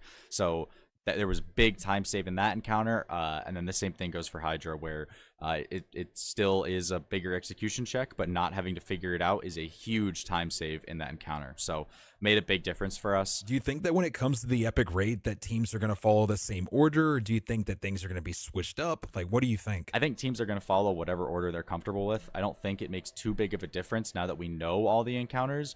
The only thing that could happen is if they add a bunch of stuff to each encounter and one of them is more complex than the other, you could end up with another scenario like this where there is one where it's more beneficial to do last than first. But of course, we don't know that going into the raid, so I think people are just going to stick to what they're comfortable with. It's been a few months since the first time you guys stepped into the Hobgoblin encounter, so I kind of just want to ask, how have your thoughts kind of developed over the months? Like, what have you guys like, and what do you guys ultimately not like? In my opinion, this encounter has aged the best out of all of them. To me, this boss feels the most complete in the whole raid. I really appreciate the damage phase testing players' knowledge on what weapons and abilities to use for what range he's at, as we haven't really seen that before where a boss is going back and forth. The only thing I don't like about this boss is the way the detain mechanic works, and that it can break sometimes for no apparent reason. But overall, I really enjoyed this boss a lot, and is my personal favorite in the whole raid. Aesthetically, I really love these kinds of asymmetric arenas that they do.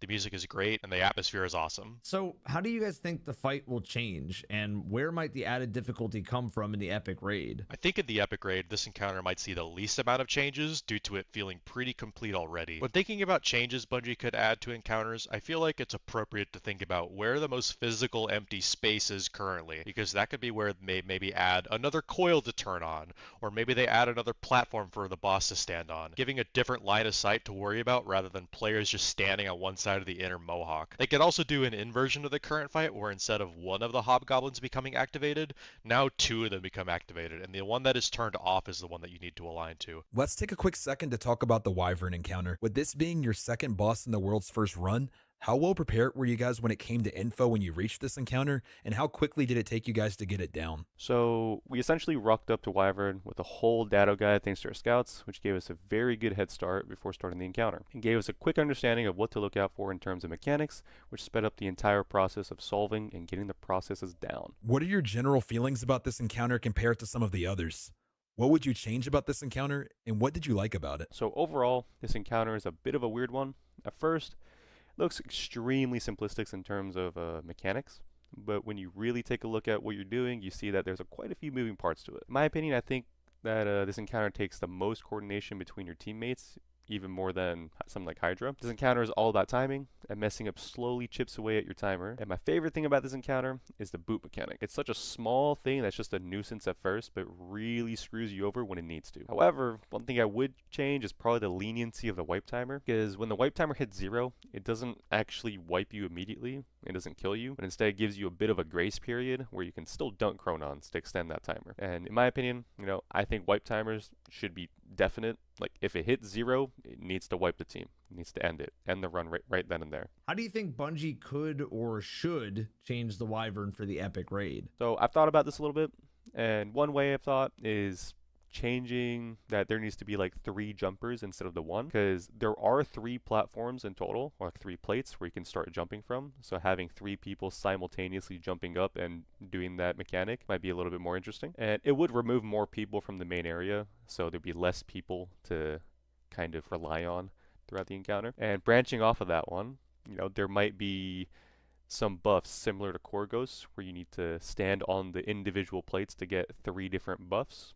And I don't know how specifically you would work these into the encounter, but, you know, maybe there's something like unobserved chronons, you know, within this encounter, making the wipe timer extension a bit more time consuming and messing up much more punishing. Since the Hydra was the last of your 3 initial bosses, do you think this was the one that you were the best prepared for over the others? I would actually argue you would think so, but we personally struggled mechanically for a while there. With the nature of the raid being non-linear, we were very grateful to just basically have a guide when we got there, but we were really prepared, but the execution wasn't there for a bit. But, you know, it is what it is. How have your opinions changed over time in this fight? Or do you still feel very similar about the mechanics and DPS from how you felt the first time? I love this encounter so much. Like, this encounter made basically all 6 of us skill issue at one point during DPS, trying to figure out the eyes. And I think that's that's perfect for a contest experience. You want everyone to be challenged. You want everyone to be involved. So I still love it to this day. What do you think are the most likely ways, or the ways that Bungie should change the fight for the release of the Epic Raid? I would argue you could change the position of the eyes, maybe, to make it really wacky, make it less lenient with time. I feel like you have a lot of time during DPS to, you know, like mess up. Maybe shorten that down now that everyone knows how to do the raid.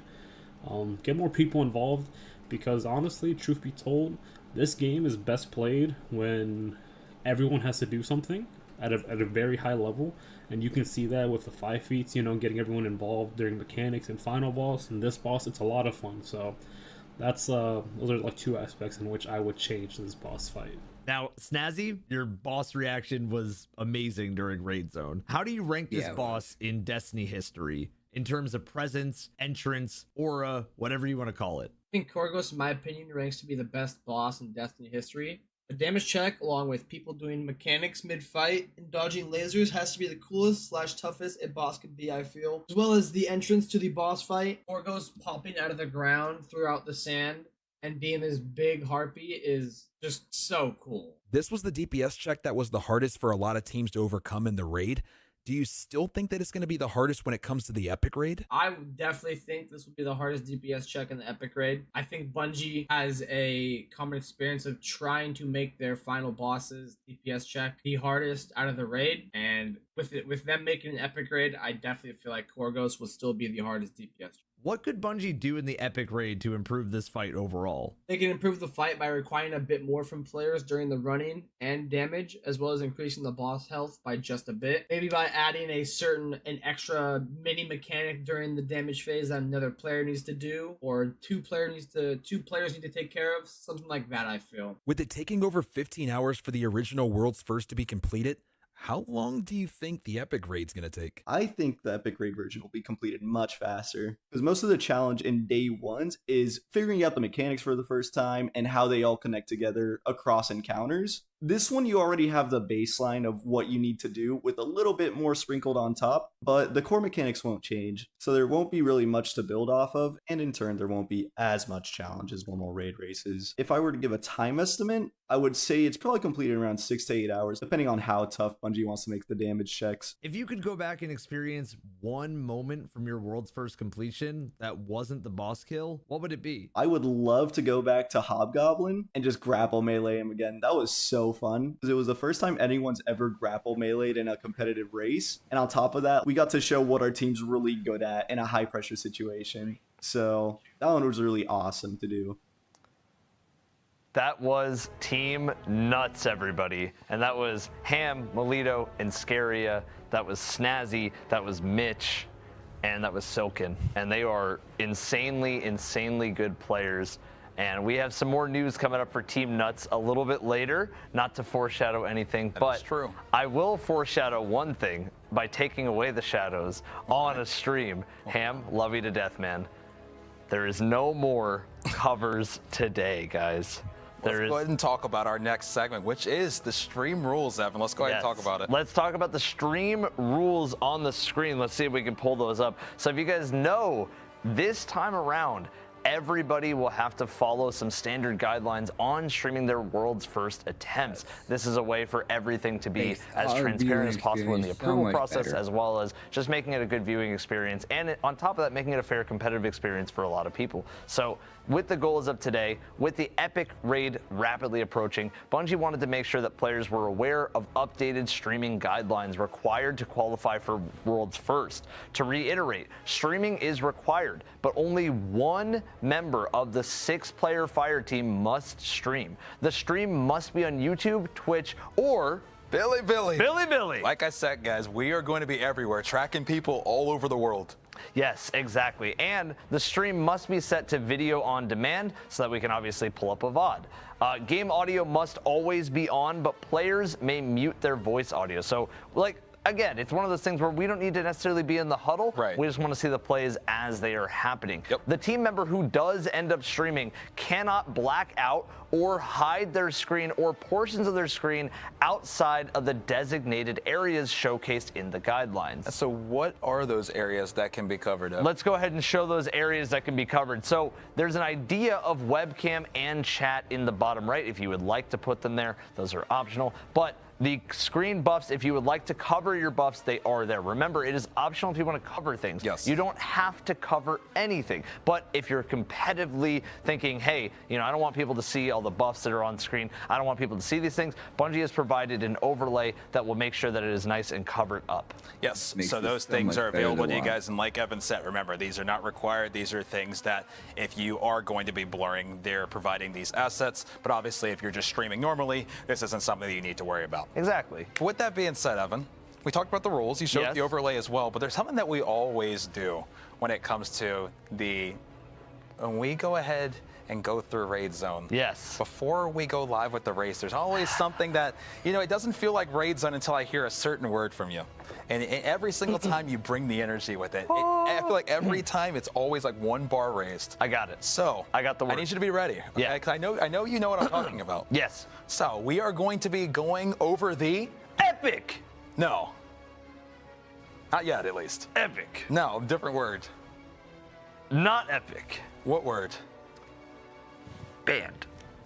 A little bit louder though, Evan. That was really bad. I'm gonna need a real one. Banned. Evan, give me a real one. Banned. Evan, give me the real one. Banned. That's still not the real one. Banned. There we go. Okay, dude, let me see the ban list. Show it on Let's see the ban list. All right, so we're gonna rattle through it, Evan, the way that we always do, guys. This is the official banned list of things that we're not gonna be able to use today on the Epic Raid. And Evan, I'm gonna need you to really channel it in because I'm gonna need you to bring it here because every single time you bring it, and if you don't bring it, then I feel like it's just gonna be a bad omen. So you ready for this? Prepare your ears. All right, here we go. So starting off, we got the Bastion Exotic Price. 1-2 punch first. The Heliatus Legendary Rocket Launcher. Lightweight Legendary Sword. And there goes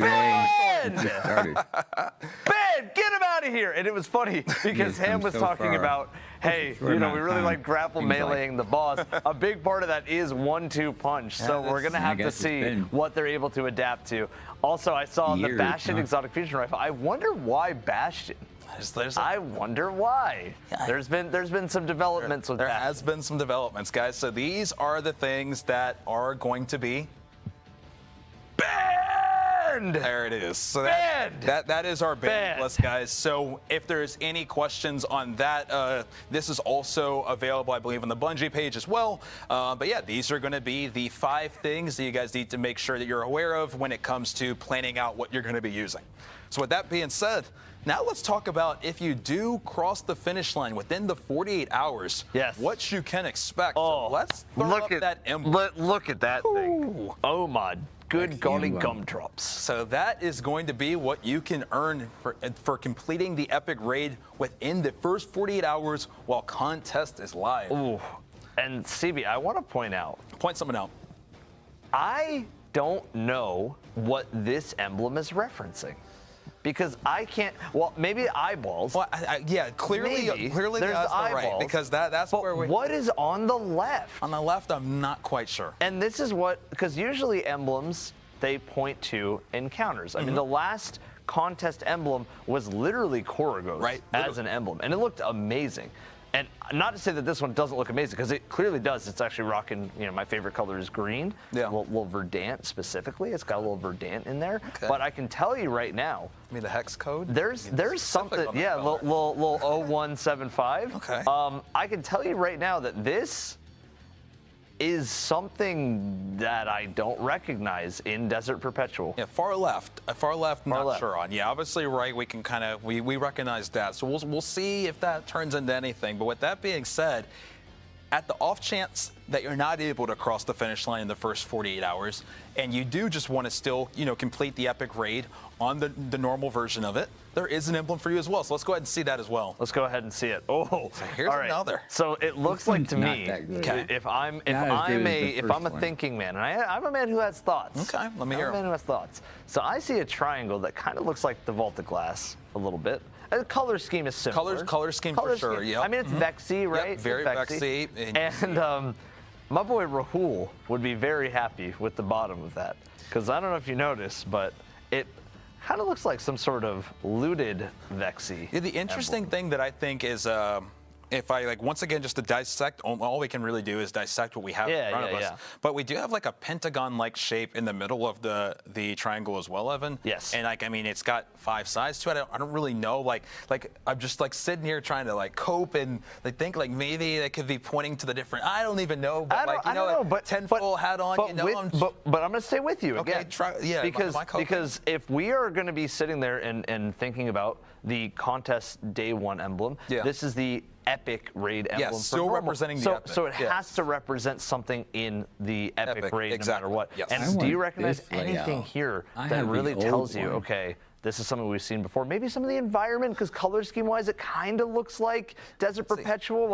I'm coping, Evan, but see, for me, I said, with the pentagon and 5 sides, we'll just have to see. Yeah. We'll just have to see, but that's my cope. And guys, I don't know, but that's me coping, but let's hope. Anyways.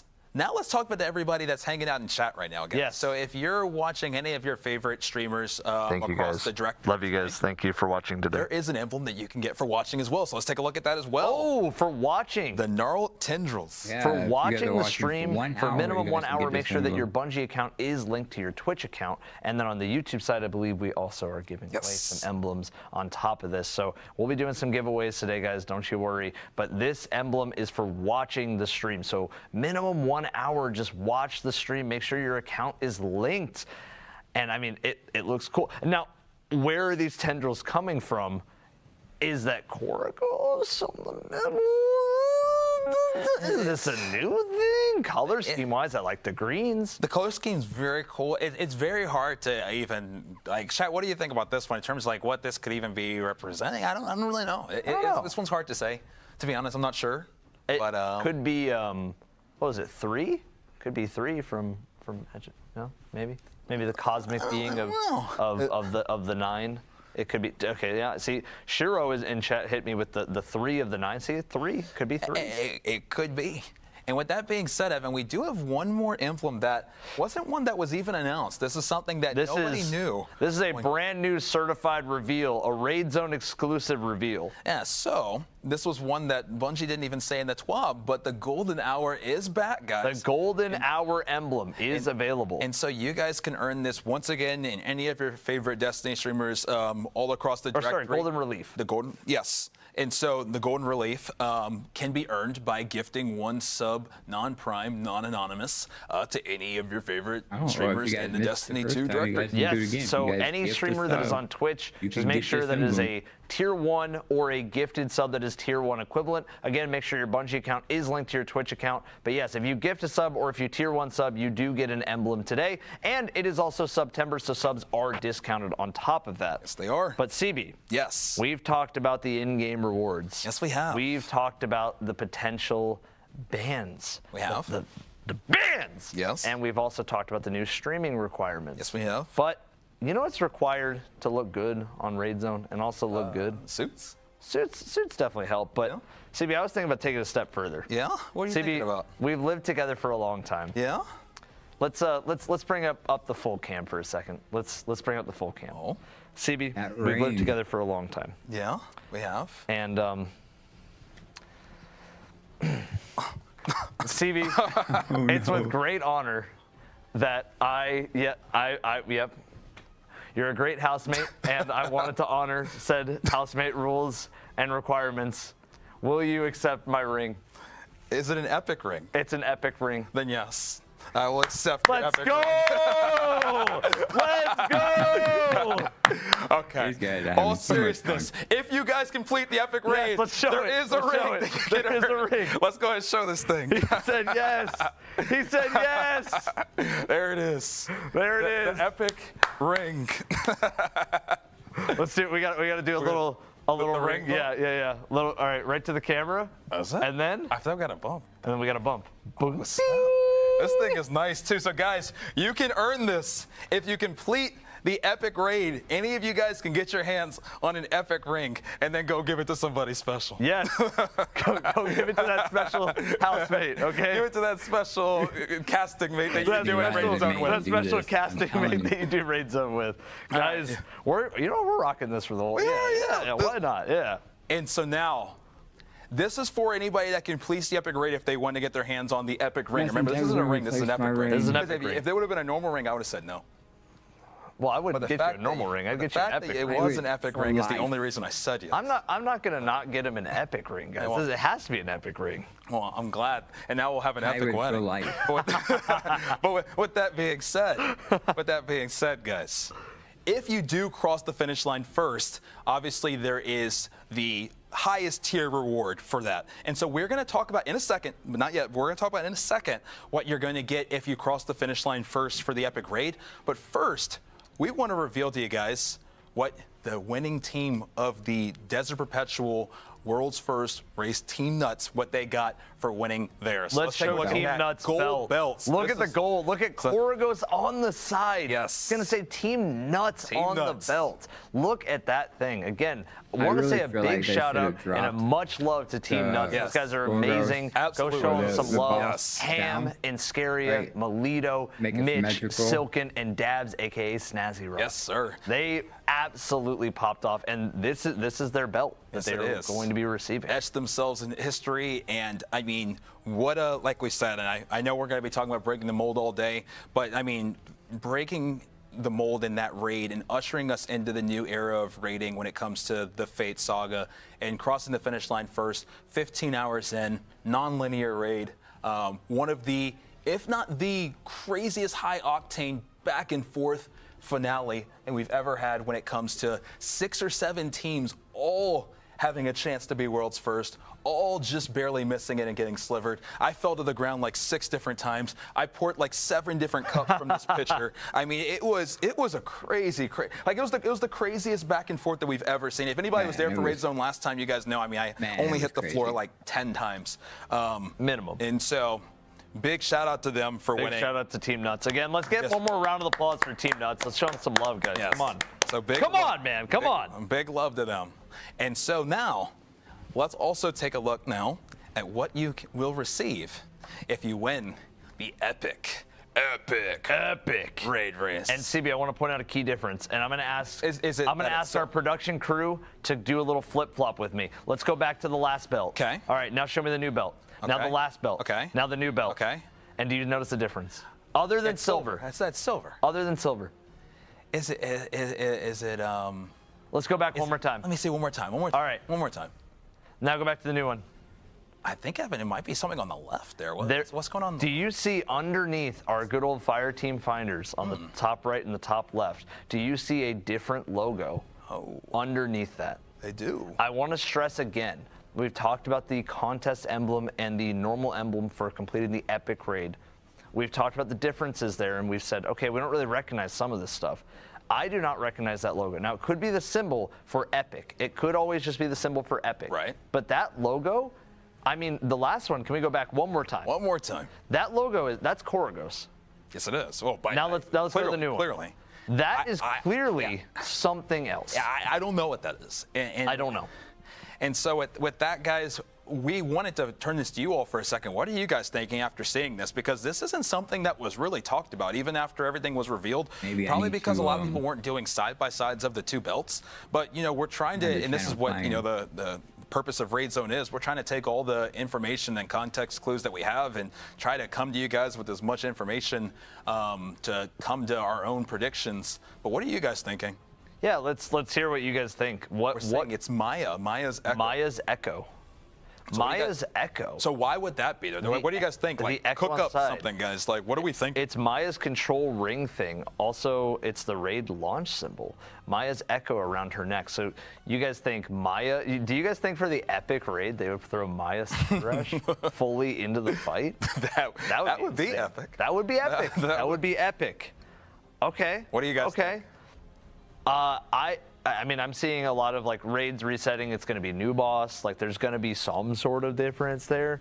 Like, I'm seeing raid weapon intrinsic perk. I'm seeing a Maya. I'm seeing all sorts of different things. It's kind of jumping all over the place with different answers. It is, but it is just something that we wanted to show you guys. So it'll be interesting. So we'll see. I mean, the crazy thing is we're just barely over an hour from the race starting. We are just, which is isn't crazy. that crazy to think about? Like, time has flown since we started the show this morning. We're excited. It's epic. It's going to be an epic day. It is, guys. No other way to put it. Yeah, so these are your rewards, guys. So just one more time as a recap, you'll be able to get your ring if you guys complete the epic raid and you guys go to the store and purchase that. You'll be able to also, if you end up getting world's first, see that silver belt. That'll be for the winner of the epic raid race.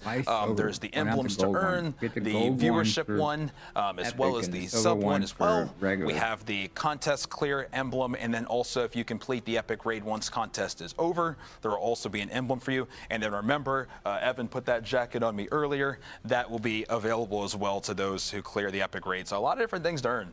Definitely a lot of different things to earn, and we're really excited again to just be able to have this moment and share it with everybody at home. We appreciate, no matter what the reason for you guys coming out today, we really appreciate you guys watching across the board. Thank you guys for giving Raid Zone a chance, and again, thank you to Bungie for putting us on a cool platform. Yeah, to be for able real. To We do this. really, really appreciate it. And so we're going to get into our next segment in just a second, but Evan, I think this is a good time right before we do to just quickly do a giveaway on one of the disc plates on Let's do it. Let's do it. So let's go ahead and do that. Evan, do you want to give me a word? Guys, if anybody who wants a disc plate, a potential free disc plate, if you want to type in just the word disc plate, do it. Just type in disc plate. If you type in disc plate, you will be entered to win a free disc plate. Yeah. Just literally type in disc plate. I'll just pick a winner. One time. Literally, if you type in disc plate, I will pick a winner in 2 minutes. One time. Just one time. You don't need to spam it. Just type it in one time. Hit that enter. And that's it. And you literally can win. Hey, yeah, it's a Destiny display. Let's look at them one more time. So we got Last Wish. We do. We got Tanix. We got Desert. Got Crota. And the Witness. Megamind. Witness. Those are just some of the ones you guys can earn. So we did show that video a little bit earlier, but there's a ton of different disc plates that are available to you guys. Remember, there is that sale going on too at the chance that you do not win. Remember, there's plenty of time to get that purchase. I believe until September 28th.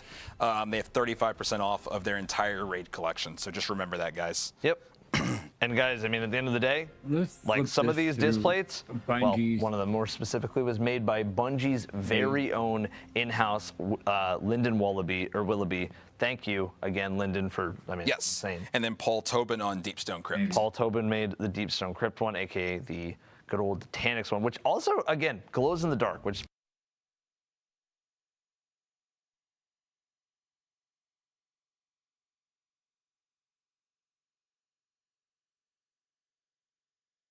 is on my side Wilkie. Okay. Wilkie 00. So I'm going to go ahead and exchange this over to a mod just so all this is good. And mine is DNC 72. So there we go. I will go ahead and copy that into the mods as well. You're going to join the Discord on the YouTube side. The mods will direct you through the whole process. Yes. But we will go ahead and get that handled. And yeah, guys, remember, we're giving away 8. So this is just the beginning. We got emblems to give away. We also have Year of Prophecies to give away. There's a ton of different things we'll be giving away stuff all show, guys. So if you miss one thing, Evan, that now segues us into our next segment here. Yes, Evan. it does, CB. What do we got next? We have epic moments. Yes, we do.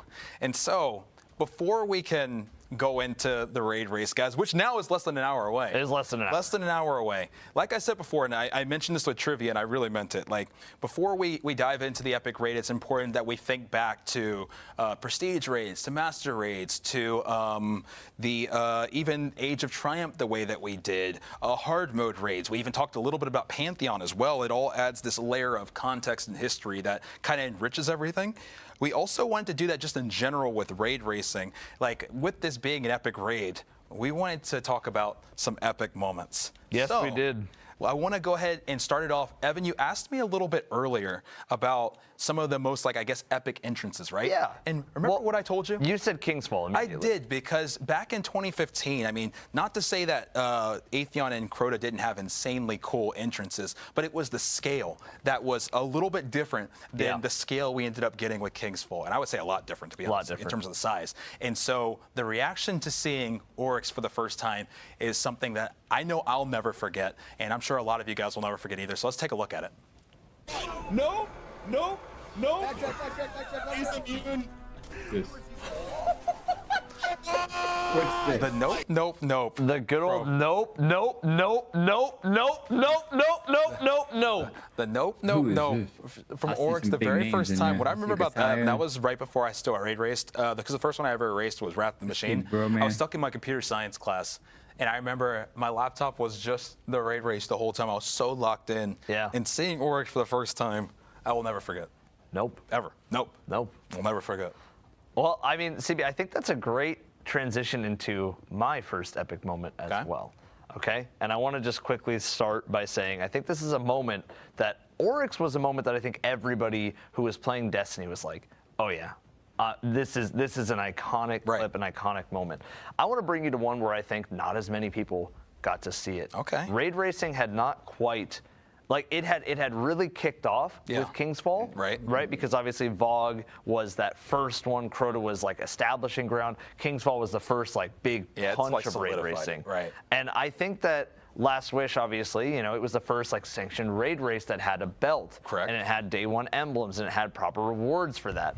Now, what I think is one that slips under the radar pretty often is Spire of Stars. Oh, my baby. And you know I love that raid. The reaction to finally digging deep and getting the job done. We saw your entrance. Yes. Now, I want to see the exit of Spire of Stars. Okay. Shoot him. I got the ball. I got it. Spread's too cool. I already know the words. A death. I already know the words coming. We did it! Let's go! By the way, this was one of the hardest raid races of all time. It was, absolutely. Here we go. Wait. Holy ball clutch. Holy ball clutch. Holy ball clutch. What a moment. Go to orbit. Holy ball clutch. Holy Go to ball clutch. orbit. This is one of those moments where, you know, Spire was kicking teams down so hard. And I think a lot of people constantly will say like, oh, we were so, like a lot of the teams I've talked to were so close to getting their clear. They were fighting neck and neck with each other. And what would end up happening is Final Stand would come around. Valkor would go heat up, shoot out the balls across the room, and then everybody panicked and freaked out and died. And that happened actually multiple times to multiple teams. And I remember very specifically from Esoteric's point of view, there was one where a ball got stuck behind a box, and it was like, uh-oh. And then they didn't keep shooting. Now, Sweat right there runs over, picks up the ball, clutches up, gets the job done. So I loved your reaction of the entrance, but I had to hit you with the exit. No, that was a really, really good one. And a lot of people forget, I mean, that was still under the double primary system. So that's a raid race that slips under the radar in terms of one of the hardest ones to ever happen. But it by far, I mean, it was tough. And the cool thing about them, too, and then we'll go into the next one, they also were dealing with teammates disconnecting, and they had to make an emergency sub at the end. They did. And they still were able to have the ball clutch. So Eon Styles coming in with Styles. With that being said, Evan, you told me that obviously once we got to Last Wish, things were like, you know, solidified. But Spire Stars came right before and kind of, I guess, ushered the way in the pathway for that. But now let's talk about Last Wish. Let's talk about Last So Wish. I already told you about the first time seeing Oryx. You did? But what about when teams saw Riven for the first time? Oh, let's see Riven. Oh no! What the? I'm Oh! Oh, look at this thing! Oh man. That's what I want out of Epic, man. I want to be able to see something that goes, dude, look at this thing! And so what I Can we damage? what I remember about this is Look at obviously the Ninja pushed things forward on her arms. Look at the very things on her quickly. arms. They were able to brute force and get through. Yes. Okay. Vault. And Start so he roaming. obviously I found saw a room. Riven before anybody. Oh yeah, there's a room But up a lot here. of people were Yeah, still there's a really room space tapping here. on There's Dado chamber clearing the seal. vault. Yeah. And so when he finally did, go obviously down? that's one of the Go most down. memorable I'm stuck in moments. here. I'm It's stuck in probably here. just ray racing in general. Yeah, when yeah. Dado cracked with And look at math how class. fast they're just. I know, and look at how much damage those do. Move up to this room. Good lord. Look at how much damage one hobgoblin could do. I know, dude. I mean, remember they were like 80 under. I mean, it was insane the level they were under. But what I remember is when Dado and math class, when they finally did get through Vault and they saw Riven for the first time, like that was. It was iconic. It was an epic I mean, moment. it was iconic. Like, I think it's so funny because obviously we talk about Ninja's squad and they're clear of getting through Vault and seeing Riven, and then it was like Dado goes mute for a while, completely mute for a while, and then all of a sudden it's which was like unheard of. It too. was We're unheard like, of. what is? It was, what are they cooking uncharted up? water. It was unheard of. It was all those words that you can think of. It was. But CB. Yeah. I hate to keep doing this to you because you keep bringing me into these entrances, which are great. They are epic moments. Yes. But the moments have to be earned. And in this case, trolled. Okay. So let's see the most iconic Last Wish clip. Staying on Last Wish. Bungie, please don't troll. We did it. We did it. The chest. Please. Please don't troll. Please, Bungie. Please, Bungie, don't troll. Please don't troll. Please, Bungie, don't troll. Please, Bungie, don't troll. Please, Bungie, don't troll. Oh my goodness. The Bungie Please Don't Troll from Mr. Glad from Redeem right after they had cleared Queen's Walk. The big reveal that there was a Queen's Walk. And the very end of Queen's Walk, they finally dunk it. But if you guys have played Last Wish, you know that the heart is beating, it's beating, it's beating, and then it explodes, but you don't die. Right. I mean, and the crazy thing about that too, Evan, is I mean, we saw obviously Dado's reaction to Riven, and we know how hard that Riven fight was. And once Redeem had finally killed Riven and jumped in the mouth and actually were able to finish it, because we know that wiped teams because people didn't know that. But once they were able to clear Riven, and I'll never forget because we were watching and we're kind of reliving some of it. We're like, oh no, we're done. We're done. It's just a little mini game. It's just a little mini game. We're just done. We're done. Yeah, why not? Yeah. And then I remember Error's the classic line, "We're not done. We're not done. We're not done." And then it proceeded to take about another hour and 40 minutes before they cleared the finish line. Well, because if I remember correctly, it was after they get the clear, Sweat was the only one who was just like, he was like, no, we have to keep going. There's more. There's something else. And everybody's like, no, like they're chilling. No, and he's just like, shoot it. And they die, and the Error's like, oh yeah, we're done. It's just a mini game. Just pick up the heart. We're done. And then banana came in, and Queen's what a classic moment. With that being said, I have one more, Evan. Yes. And with this one, this is another one where maybe people don't remember as much, but it's one that I think was a really cool one because between Destiny 1 and Destiny 2, we've always got to go to such cool destinations, right? We've been to even just like I'm looking right now, we've been to the Dreaming City. We have. We've been to the moon when I look at like Crota.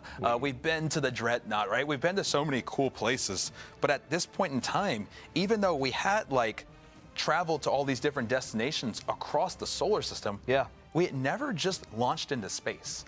And so the first time that we went into space was a very, very iconic and epic moment that I think you just need to watch. Bye! I'm going to space! I'm going to space!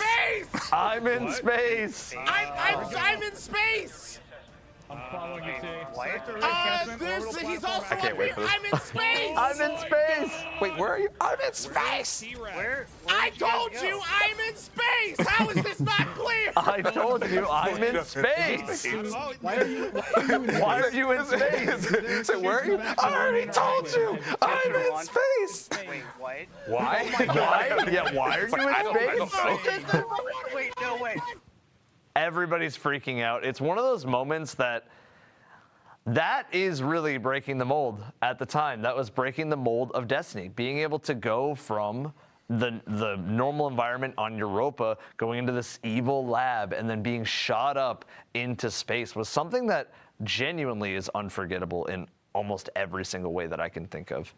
Yeah, Evan, I think you have one final one that might bring us into the present a little bit. So I just wanted to say, I'm realizing a trend with mine versus the trends with yours so far.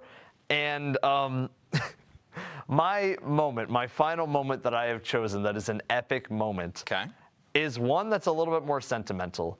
And it's one that I think was something that I've never seen before in a raid. And it was something so special, and it's something that only a mother and a son could really share that moment together. So let's talk about the time after Desert Perpetual where Snazzy calls his mom. As far as we know, is Dabs, aka Snazzy. It is Ham. It is Garia. It is Melito. It is Mitch. And it is Silk. God. As Mom! Mom, we won! Oh my gosh. This is insane. What is it? We won, We were here. We were here. And you should be able to hear his mom here in a second. The emblem is amazing. Look at that emblem. Okay, we'll give you like Here. Guys, can we get some We Were Here's? Can I get some We Were Here's? Dabs is the best. Dabs is the best. W mom. Big W. W mom. I'm gonna enjoy That's this a big moment. W I'll mom. talk That's to a you W later, mom. What a wholesome moment. That is The W is for wholesome. the W is for wholesome. That is the emblem on. that's a moment like that's something that you only got to share with somebody who brought you into this world. That's amazing. I know it is cool, Evan, and I mean, it was so cool that we got to really witness that moment here too. I mean, it's so crazy. That was less than 2 months ago. Yeah, that was less than 2 months ago. Oh man, like I really just love those moments, and I love how much CB and Evan care about the journey of the players that are racing. Oh, of course. And that's why I love like Raid Zone. Like obviously we want to make sure you guys know who's in the lead. We want to make sure you guys see who wins. We want to make sure we can answer your guys' questions. We want to make sure that we're keeping you guys in the action. Obviously, that's a main purpose here for sure. But one of the core things that like Evan and I, have been setting out to do here is to spotlight all of the amazing players that are in this community and their stories and the history. I mean, Evan has a whole channel on the history of and just really spotlighting everybody that's done like all of these cool things that have ultimately made raiding the big core. I would just say like core special thing that it is in our community. Yeah, and I mean because of that. Raid Zone is a show that was made for the community. It's made essentially by the community, and it will forever remain a community show. So thank you guys for supporting Raid Zone. We really appreciate it, and much love. And we hope that today satisfies you guys. We're hoping to put on the best show that we possibly can. So thank you. We can, and Evan, I mean, we're probably going to get more epic moments today. There's going to be a lot of epic moments. There are. There's going to be a ton of hope, and I hope that today's epic moments have some epic like we said, mechanical changes. Yeah. I'm hoping that today's epic moments maybe see a new epic boss. Yeah. Like all these things make me excited for again what epic raid could be. And like you said, and I'm going to keep pointing to this, like you said, break the mold. And I mean, we have a chance for that today, Evan. Like I said, I mean, we've talked about, and I know I keep saying it, but it's because it's important. It's the same reason, like we love highlighting all of the amazing players in this community. We also love to like take you guys back on like just the journey on the past, because the past is very important for the present. And so when you do think about things like hard modes that were originally introduced, and then we did move into Destiny 2 and we saw prestige modes, and even backtracking, taking a second for thinking about Age of Triumph, and then getting to prestige, and then getting to master modes, and then even seeing Pantheon, as I'm still seeing people talk about Shadow Rolks. Yes. Like there's been all these different layers of how can we add additional difficulty, challenge, and just break the mold, as you mentioned, onto the original, as I did mention, that's true, to the original raids. And today is going to now usher in what that means for Epic. It really will be, and I think a lot of people are going to need to maybe sit up in their chairs for what Epic Raid can be. We're going to just have to see. Can Bungie bring it? Can the community bring it? Can everything come together and bring it together for an epic day? And so before we do go any further, you heard Evan's epic moments. You heard my epic moments. What's everybody's favorite raid racing memory ever? Everybody in Destiny 1 or Destiny 2. Everybody in chat, what is your favorite raid racing moment that you have ever had? It can be your own personal one, or it can be ones you've watched. Let's see. It's like, can we get a top 10 raid zone clips of CV and Evans coverage, like a little top 10? Little raid zone coverage? We could maybe make something like that Little raid zone coverage? That could be pretty cool. I'm seeing the one where Dado won. No comment. I have no comment there. I'm seeing getting to Axis. Getting to Axis. Redeem Wrath of the Machine moment. Bro. I mean, think about that one. I mean, Tfue being there for that, and what a race that was. That was like, if King's Fall at the time was a marathon, Wrath was like the ultimate sprint. Yes, I would say Wrath was like the first time. Yeah, we just saw a team just go thermonuclear and just they smoked that raid. Yeah, it was insane. The Salvation's Edge raid zone was awesome. Think about that for a second. I mean, that was Evan and I mean, it was so crazy. We finished setting that stream up around 3 a.m. We took about an hour nap, and then we turned on the stream at 5 a.m. and then we streamed 27 hours. So it's like an hour nap and then 27-hour stream. But what a moment in a journey Salvation's Edge raid zone was. I'll never forget, because we were sitting there for, obviously, Verity for all of it. And we hit a point where we were like drawing our own symbols. We were like going, okay, Plato's theory of the cave. Yeah. We were going through all these different kind of, I guess, philosophical conversations about what Verity's solution could be. Yeah. And it was so funny. And I'm not sure if Lunar is in chat, but Lunar came into chat and he goes, hey, we figured it out. It's a lot easier than what we thought. As always. And he was like, the community is going to feel silly because of how easy this was. But you know what's funny? What's that? Not even Rolk was guiding the community well enough. People still struggle on Verity to this day. It was insane. Because until it clicks, it doesn't click until it clicks. But once it clicks, you're like, clicks. oh. I just can't have the shape where it used to. I can't have the same shape in the starting spot. That's it. I see a couple other ones. I see somebody taking a shot at us saying commune extends DPS. Okay. Funny. We got a comedian in chat. Commune extends the DPS might be true. We need to go back and check. We got being in high school watching Professor Broman in King's Fall Clear. I definitely can relate to that. I was in college doing the same thing. I was in high school. Seeing Dado 2402, so sad, but a big memory. I mean, it was. I mean, that was such an interesting one because even though World's First had already happened and Redeem had crossed the finish line, everybody was tapped in to see if Dado was going in the rest of math class. We're going to be able to get that clear in 24 hours. And the fact that it happened on the run and it just was 2 minutes too late was just like one of the most heartbreaking moments in history. And unfortunately, Dado's been a part of a couple heartbreaks, so I do feel for him. But the fact that he's still been as consistent as he's been, and we're about to talk about him here in a second. Yes. But I mean, one of the most consistent players of all time, by far.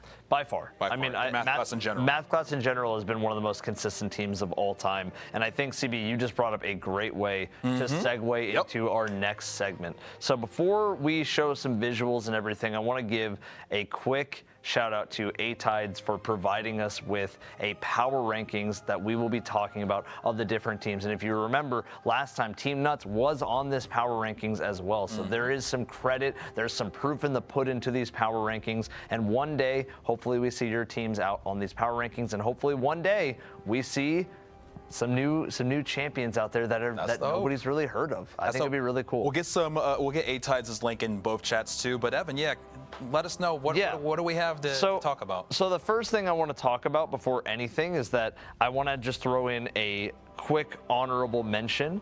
I want to talk about the team of Team No Man, which is going to be Bog on My Dog from Team Nuts. He was scouting for Team Nuts. Ham from Team Nuts. So that's a little bit of foreshadowing for you guys. Bog and Ham are no longer on Team Nuts for this one. Luckstruck, who, if you guys don't know Luckstruck does a lot of stuff for the community. NA Speed, Zeed, and Mr. Deep Dive Raffle Waffles. So this is a team that is definitely worthy of an honorable mention. I also want to kind of segue it to you, CB, and maybe we can get a cool visual for this one. Let's take a look. So moving on from this screen one over, because this is, we're going to be going through the rankings as we mentioned, but let's take a look at the disbanded team. So as Evan alluded to, because he did bring up Ham, and obviously Ham was a part of Team Nuts and still is. And so, but what's going on in terms of this race is we are seeing the team split into some different parts. And so some of these teams that have disbanded for this race are Team Nuts, Multi-Generational, Fries in the Bag, Chicken, Infinity, and Evan, I know you like to say it. All right. Tribo Neophorus Gentlemanus. Beautiful.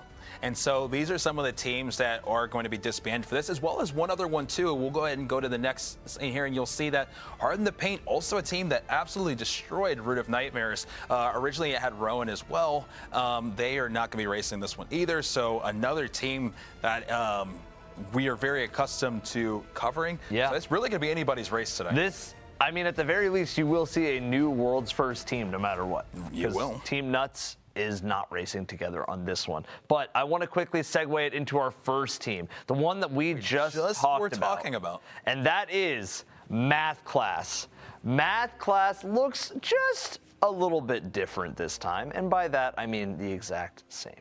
It is still new Math Class. Now, guys, Math Class, if you know, is an extremely consistent team. You have Semi, Sith, Toes, Scarrow, Dado, and Sneak all coming back together for another attempt, another crack at the epic version. And I really think that this might favor their strengths, because a lot of where Math Class does well is in those mechanics, is in those builds, is figuring out those sorts of things. So if this is a situation that is a pure DPS check, I don't know if they're able to pull it out. Maybe they are, because we saw it with a Pop D's, they were down to 1 HP on that shield.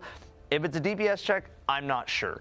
If it is requiring a new way of thinking outside the box, mechanically sound, then Math Class, I actually think, has a really good chance to pull something off big. Math Class. And with that, let's move on to Team 4-3. 4 and 3 together equals the Bungie number, but it's a newer team, and they placed top 50 in the Desert Perpetual. So it's a team that we definitely wanted to feature and talk about it.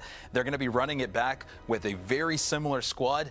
All of it says new because on the last power rankings, they weren't in them, but now here they are. And so we're going to be paying attention to them closely, and we're really looking forward to seeing what they do in the Epic Raid. Yes, Kirby, Azo, Broke, DPZ, Vid, and Zyrak, good luck to you today. Absolutely. Now we're going to move on to the next team, Infinity Zones. This is Job, L Boy, Diggs, let's go. Final, Soap, and Nitro. Now this is a new team to the rankings who are incredibly great-minded players and build crafters. And on top of this, they did consistent in Desert Perpetual, so a lot of them have a lot of hope. I mean, obviously it's a new team coming together for this, so the hope is that this team is able to kind of work together, use that good build crafting knowledge, and pull something out big. Yep. And so with that being said, we also have, but before we go to it, I might have spoiled it, but that's okay. I was going to say, Evan, what's my favorite thing to eat? Perhaps a piece of meat in between two buns, potentially cheese, lettuce, tomato, no onion. Yeah, this is going to be a reveal of the B and CB. The B and the CB. Yes. C bologna. Close. C béarnaise sauce. Not quite. Okay, C burger. There you go. Hey! All right, Team Burger. So here we go. So we do have Team Burger. We featured them quite a bit. They did pretty well. They did. In terms of it was a new look to their team. As you see, there was Glad and Sweat on it from Redeem. They came together and they put together a new team, and they did extremely well, in my opinion. And so with this one, a very recent development, and I know we just kind of watched the classic Glad, please Bungie don't troll line, but Glad is not going to be in this one. We are going to be still closely watching and seeing how they adapt and adjust to the swap. But still a very, very solid team. They got 22nd when it came to Desert Perpetual, so a really, really good ranking.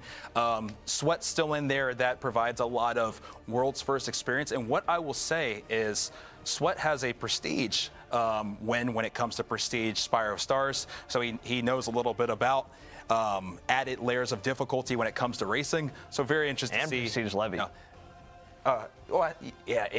Sorry, I said Prestige Spire. Sorry, it's Prestige Levy. My brain. Prestige Levy. It's because of your trivia. I was testing. It was But trivia. Prestige Levy, he has Spire Stars. Yes. But with that being said, has some prestige experience. We'll see how they do.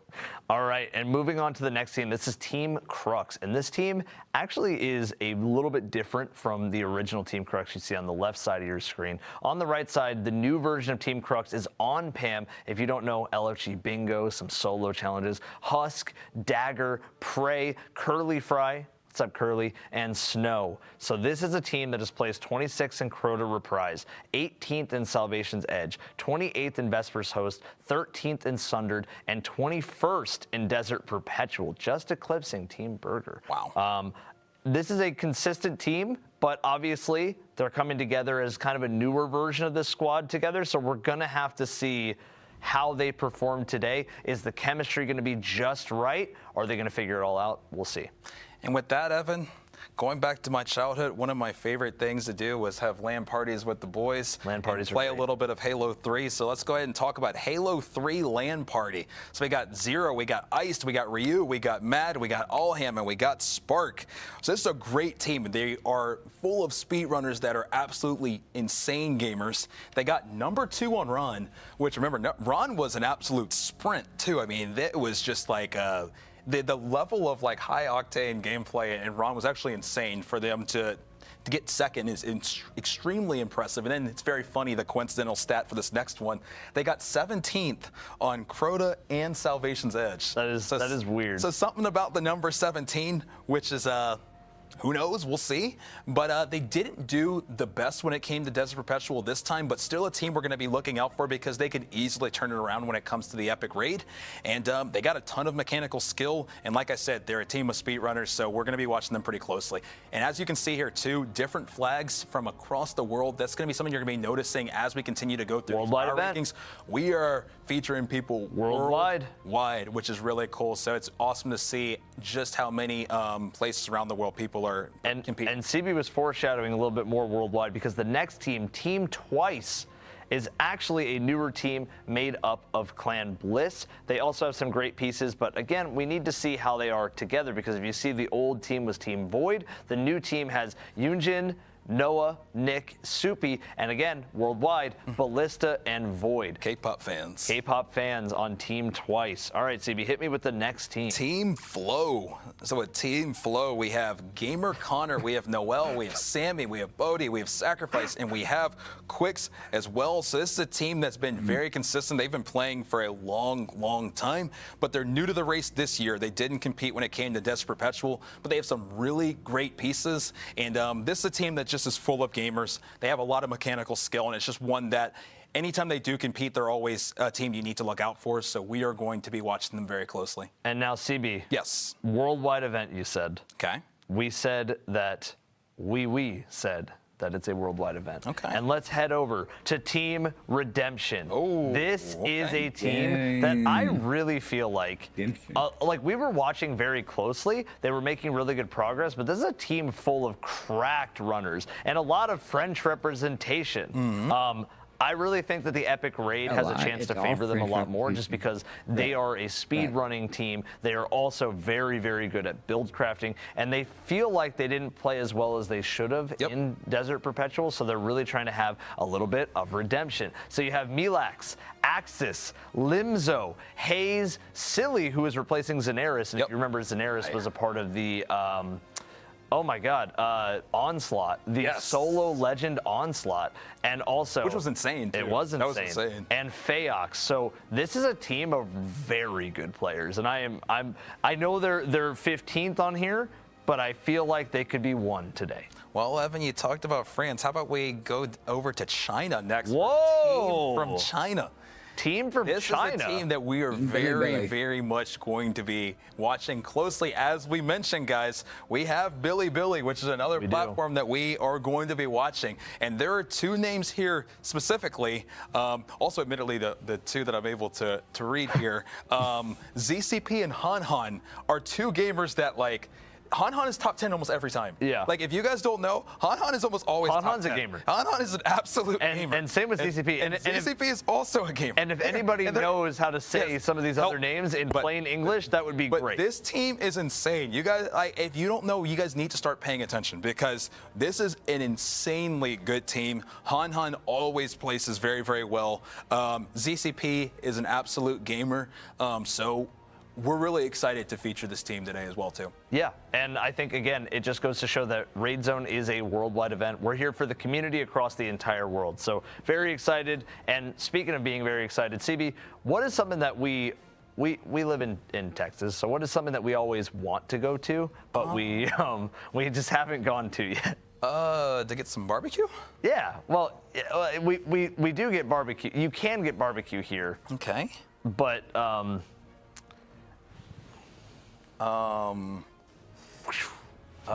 rodeo? A rodeo. A rodeo. Let's take it down to Team Rodeo for a second here. Okay, so this was formerly Guzman y Gomez. Now it is Team Rodeo with Defeat, Fluix, Mape, Vanguard, Smarty, and Modern. All right, so I want to just say a couple of things. First of all, Modern from Redeem. Modern, a part of Last Wish. 4 Worlds First. 4 Worlds First to his name. Modern is an insanely good player. Modern is one of those players that, you know, he takes a little break and then he comes back and he's really, really ready to go. So, again, Indebted's Vanguard is also joining this team. So you get a player from Indebted, you get a player from Redeem. Mape also was World's First in Warlord's Ruin. That's something that I definitely want to point out. This team placed 46 before, so they weren't as happy as they maybe wanted to be, but they are ready to go this time. So let's see it, Team Rodeo. Yep, and next we have Spiel Team 6. We have Rai, Kalendor, Glacia, Pajero, Sheep, and Nico. So this is a new team that did really, really well in the Desert Perpetual race, and they are running it back with the exact same squad. The only reason why it says new on every single name is just because they weren't in the rankings last time, but they are running it back with the same team, and they have a ton of great chemistry. So a team we're going to be looking very closely at. Definitely, and I want to move over to a saying that, you know, I don't think I'm not sure if it's a word, but Team Glorp. Okay. Glorp, Glorp, there is Glorp. Flarps, T-Storm, Adam, The Rapier, Gaffer, and Nuo all coming together to form this squad. Now, I want to just say a couple things. Yeah. We know T-Storm from a lot of different I recognize a lot of names. We recognize Nuo, and we were covering Nuo. Not only is Nuo a part of Raid Hub, a really great kind of back-end Destiny, check your stats, check your leaderboards website, but Nuo is also a part of the Verity Clear that we were watching. He was one of those teams that was very, very close on Salvation's edge. These are players coming from different teams. We saw T-Storm and Flarps a part of a different team earlier. The Rapier is from Elysium, actually. So, I mean, again, you do have different players from different teams, and they're combining old and new. And I think this is a big proving ground for them today to really see, like, okay, can this team come together and just start swinging for the fences? Yep, and let's go ahead and talk about another team with some familiar faces. Let's talk about Team Intrinsic. And so, Evan, when you look at these names, what do you see that's very, if you were here for some of our other zone events, you might recognize a name on here too. Remember, Evan and I do a lot of zone events, whether it's been Raid Zone, Dungeon Zone, Destiny Rising Zone, but there's also one other zone, Evan. What else did we do here recently back in August? Zombie Zone. Zombie Zone. And Evan, who did we cover on Zombie Zone that's on this list? Logs. Logs was actually World's First in the Reckoning. Yes. We were covering Reckoning Zombie Zone, and he was World's First there, so we were just just interviewing Logs, funny enough. So very funny to see his name here on Intrinsic, but Big Muscle Ben, Red Cell, Cap, Panora, Logs, and Math. This is a fantastic team. I know it says new, but this is a team that's been racing for a long time when it comes to Destiny rate races. They're really consistent, as you can see, mostly in the EU. They're going to be a team we're going to be looking out for. No, definitely. And I mean, like Panora, I was covering on the King's Fall reprised. He was very, very close to pulling off a King's Fall World's first on the reprisal. So, I mean, Panora is another gamer. So let's go ahead and go down to something that I was doing this morning, actually. Okay. A little warm up in the morning. Okay. Every single morning, I start my day with doing Wordles. Okay. You know why? It helps your brain. You feel really good about it. And sometimes you feel amazing. And you want to know when you feel the best? When you complete it? When you complete it, but in how many guesses? Because if you get it on a first guess, that's just incredibly lucky. Right. If you get it on a second guess, it's like, it's very lucky, but at the same time, it can happen maybe. And the most rewarding process of all the Wordles, the ones that make you feel like a genius, the one that makes you feel like you're drifting your car around in a perfect Mario Kart kind of loop. Okay. Wordle in 3. Let's talk about Wordle in 3. This is a team that did very well in the last race. They were the first team to beat Apoptes in Desert Perpetual. They're very practiced. They're a very versed team. This is Luca, Toity, Llama, Tokto, Silence Death, and G Miners all coming together. And yes, I did my Wordle in 4 guesses. I can't. I'm not gonna lie. Were you in 4 today? I did it in 4 today. Oh, no. But this is Wordle in 3. This is what they do every single day. They do it in 3. So. This is a great team, though, Evan. We watched a lot of Llama and G Miners on the past Desert Perpetual raid zone, and I know we'll be watching them again. So really, really excited to see what they do. Also, Evan. I don't know. You know, we talked about birthdays at the beginning of raid zone. You know that I turned 30 last November, and since then, what have people been calling me lately? Handsome. No, that's what they call you. Matured. And that's you. Well adjusted. Sure, but not quite what I'm looking for. Well, I already see it in chat, so I'm just gonna read chat instead. Everybody's saying Unk. Unk. Unfortunately, so this next one is unfortunately a shot at me.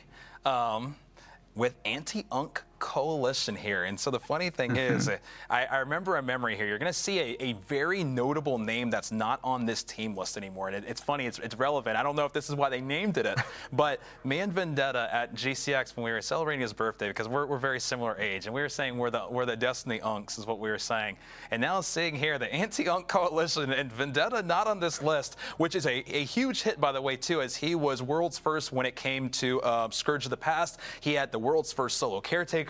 And just Vendetta, if you know, he's just done some of the most insane things this game has ever seen. But with that being said, let's talk about Anti-Unk Coalition with Dadbot, Feline, Kai, Zemo, ATP, and Artsy. This is going to be a team that always, I mean, they're always one that we're watching. They originally were John team before. They did extremely well when it came to Desert Perpetual. It was really, really close, but to be honest, it always is when we cover this team. They have a bunch of amazing players. I'm sure you guys recognize Zemo and ATP for a lot of the different accomplishments they've done across the community. But to be honest, Feline, Datbot, and Artsy are also gamers as well. So this is just a team of gamers. Yeah, no, and if I'm not mistaken, is Kai from the Harden the Paint team? I feel like Kai is from Harden the Paint. That's a big pickup. We'll have to do a little double check, but I can tell you, Team Tommy is who I want to talk about next. Okay. So this is formerly Team JBD. This is a team here. And I'm going to be honest, guys. If we're doing our like Saturday pick'ems, it is Saturday, so let's do our Saturday pick'ems, right? This is a team. This is my pick'em for today. This is a team. This team is insane. So originally they were Team JBD. Now they're Team Tommy. They have Rem. They have Zazzy. You have Dabs, which is snazzy. Yeah. You have Luigi Style and Mario Monkey from Sunder Doctrine. If you guys remember, Mario and Luigi, Dungeon Zone. If you guys were there for Dungeon Zone, that was the world's first team. Dabs coming from world's first Desert Perpetual. Rem from the solo side is insanely good. And he did really well in Crota, Zazzy's insane too, and so is Strafe. They're all insane players. Same with Luigi. Like, everybody is very, very big. We're gonna have to see how they bring it together, but I want to just give a little bit of credit here, and that is before, Team Nuts wasn't a team that had really played a day one together. They came together because the chemistry was right. It fit perfectly into what they were doing. And, you know, the raid definitely, they said, benefited to their strengths. They were able to crack out with rotations and damage. So we're going to have to see how this goes today. Yep, and so the next one, guys, is going to be a team that you're familiar with. So Parabellum, world's first when it came to Salvation's Edge, the longest raid race in history. We're going to see here that we're going to see some names that are not names we saw before. There have been some swaps again. So we have Dracon's Shadow, which we're very familiar. We know Astro. We know Jake, as we interviewed Jake last time. Substancer, Knocker, and Mork as well. We know this is a team that's going to do amazing. The biggest thing to note here is Tyrax is not on the team. Yes. And Tyrax, as you guys know, is an absolute gamer, so that's definitely going to be a hit there. So we'll see how they're able to bounce back and adjust. But this is a team that we know is going to be competitive, and one that, I mean, if you were able to cross the finish line first for Salvation's Edge, not much else really needs to be said. This is an amazing team and one we're going to be looking out for. Definitely. And I want to just bring you guys to another team that we should be looking out for, and that is Team Phantom 1. Phantom 1 is a team that only one replacement, and that was Shrimp coming in for Skates there at the end.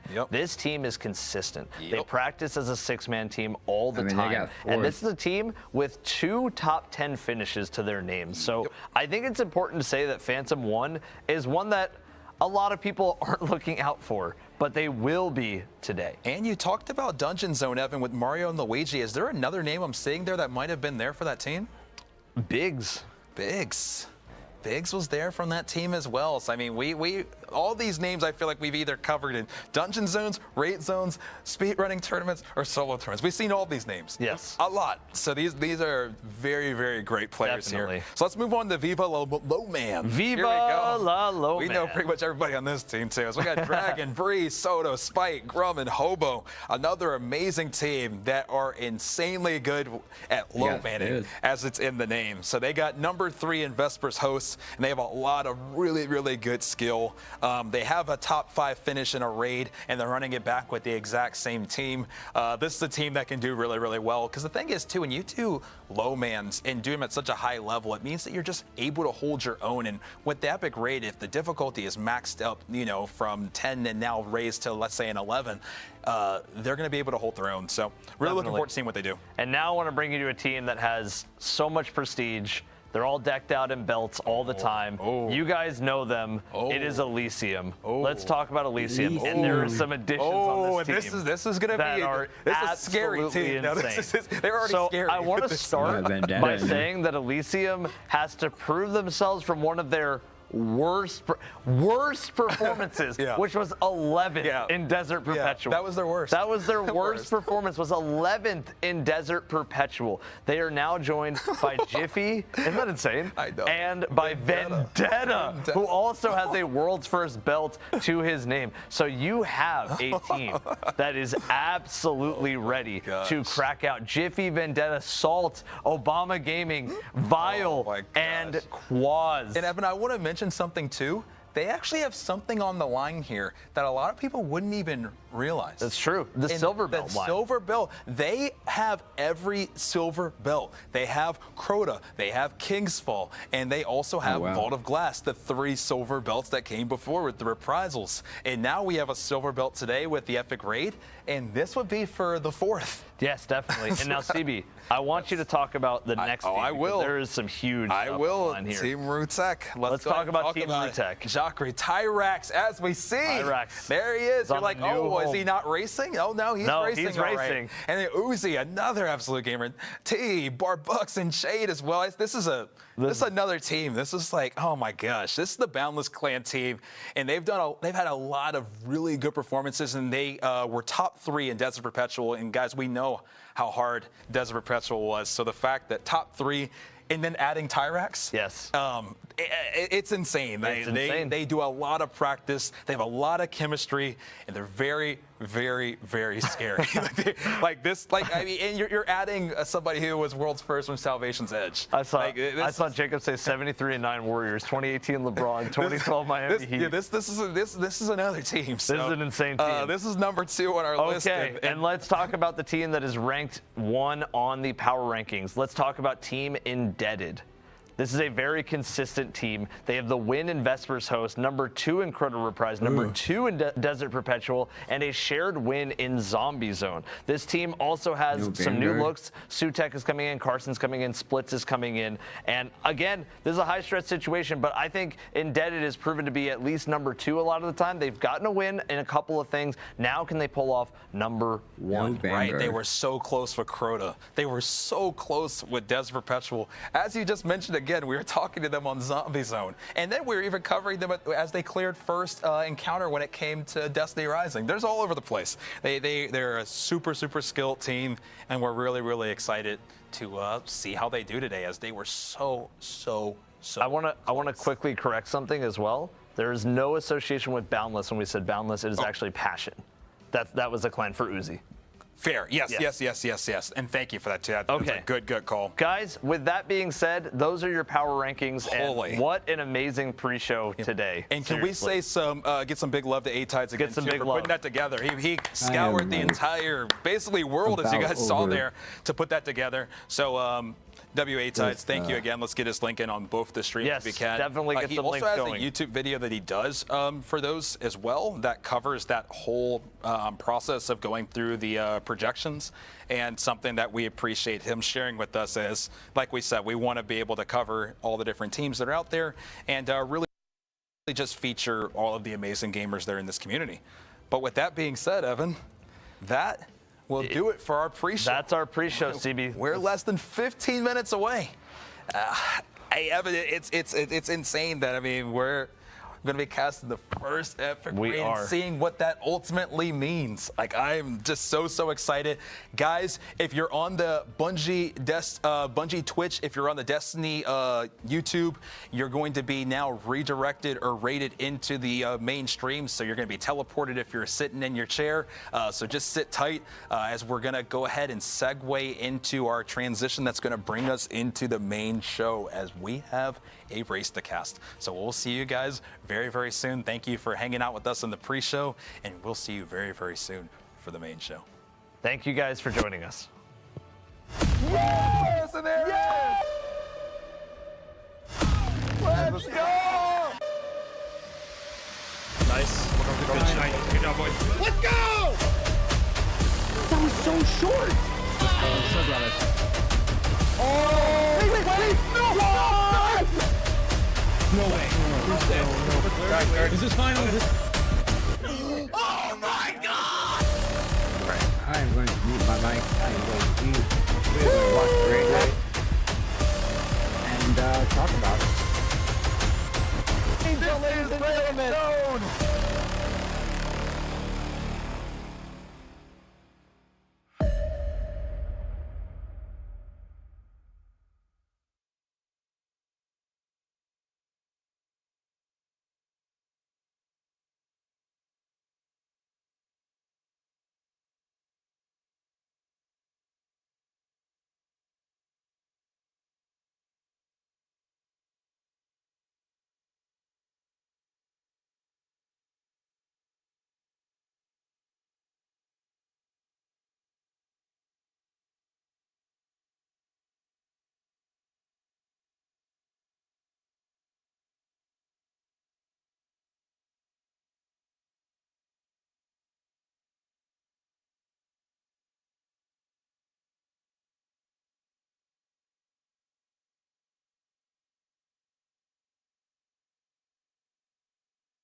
I got my food, ate a burrito.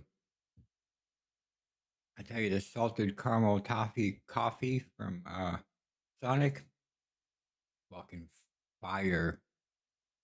Fucking fire.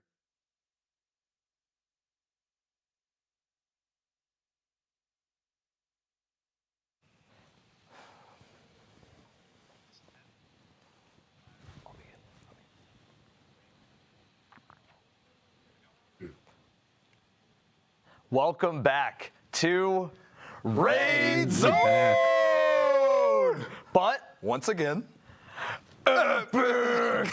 welcome to Epic Raid Zone, ladies and gentlemen. We are here to cover who is in first in the brand new Epic Raid Desert Perpetual. We're going to see all the changes. We're going to recount everything. We have in front of us one of the craziest raid races that was a part of Destiny history. We're going to see how the epic version is going, and I already see Rowan, formerly from Team Harden the Paint, saying, "Evan, can I have the IRL Witherhorn in front of you?" Rowan, you take it, man. I'll find a way. I'll get you a Witherhorn, man. Guys, we are less than 5 minutes away from seeing what in the world Epic Raids means when it comes to raid racing, and we are so excited. Thank you guys again for hanging out with us on the pre-show. We appreciate you guys being here for the main show, and we are just so excited to see this new era of what Epic Raid Racing is and finding out that together with you all. So sit back, relax, and we will make sure that we keep you guys in the action of who's in first. And like we said, ultimately the goal at the end is hopefully you learn about a bunch of new teams that you never knew about before. Yeah. I mean, that is the goal of Raid Zone, is to kind of show off what the community is doing and show everybody at home, like, what these players are capable of. And, you know, it's crazy to see how far raid racing has come, and it's really insane to be the voices that are kind of like pushing it's an honor. People to the community. Evan and I love raid racing, and just putting a spotlight on teams is just like one of the coolest things No, ever. genuinely. So, thank you guys for putting us in a position to be able to do that. We love you guys. We have 4 minutes, which is insane. So we're almost there. Keep in mind, too, just want to get a few of the formalities out of the way again, too. In terms of people who are wondering about the drop on the YouTube side, we'll make sure that we are, throughout the show, letting you guys know how to earn the viewership emblem on the YouTube side. We'll also be sure to be giving out some Year of Prophecy codes as well. That'll have the entire year covered for the this year of Destiny. We'll be handling that as the raid goes as well, so just kind of sit tight, but we'll handle those soon. Yeah, and also remember, if you're watching on the Twitch side, you will be just getting an emblem for watching the stream today, as long as your Bungie account is linked to your Twitch account. Also, if you guys are subscribed on the Twitch side using a brand new Tier 1 or a gifted sub, make sure it has to be Tier 1 equivalent, so it cannot be a Prime, or it cannot also be anonymous. So make sure that you are following those requirements. You will get an emblem as well, the Golden Relief emblem. On top of that, it is September, and that means every 5 gifted subs, Valorant will be matching some subs, and on top of that, anything onward and upward, it will be matched. So, discounted stuff, emblems today, giveaways today, big action today. Speaking of discounts too, the Bungie yes. Rewards is still there, as well the flash as sale, the displays. And the we'll be giving out 8 of those as well. So a lot of things to do as the show continues to kind of progress. So we'll keep you posted on kind of how all that's going to be working. But guys, we are now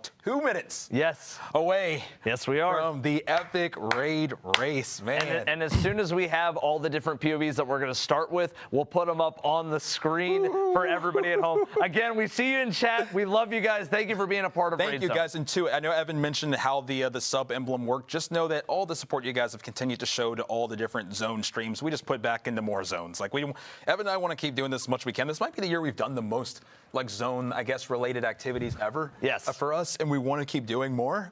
So we appreciate you guys continuing to support. If you guys do want to get involved with the zone community, you can type !Discord on either side and join up with us and continue on this journey with us. And let's see where this journey takes us today, Evan. No, genuinely, guys, again, !Discord. If you want to join our Discord and just keep up with all the different zone activities that are going on, like CB said, you can do that, !Discord. And then one final shout out to Bungie for allowing us to be here in this set doing this, because I mean, Evan, we remember, you know, when we were in the room doing it, sitting in our chairs, and now, like I said, this has just been so cool to be able to do Raid Zone in a set looking like this. So shout out to you all for making that happen. Shout out to Bungie again for the support, and 1 minute, guys. 1 minute. Can we get final 1 predictions, minute. guys, on how long you think this is going to take? Final predictions from everybody.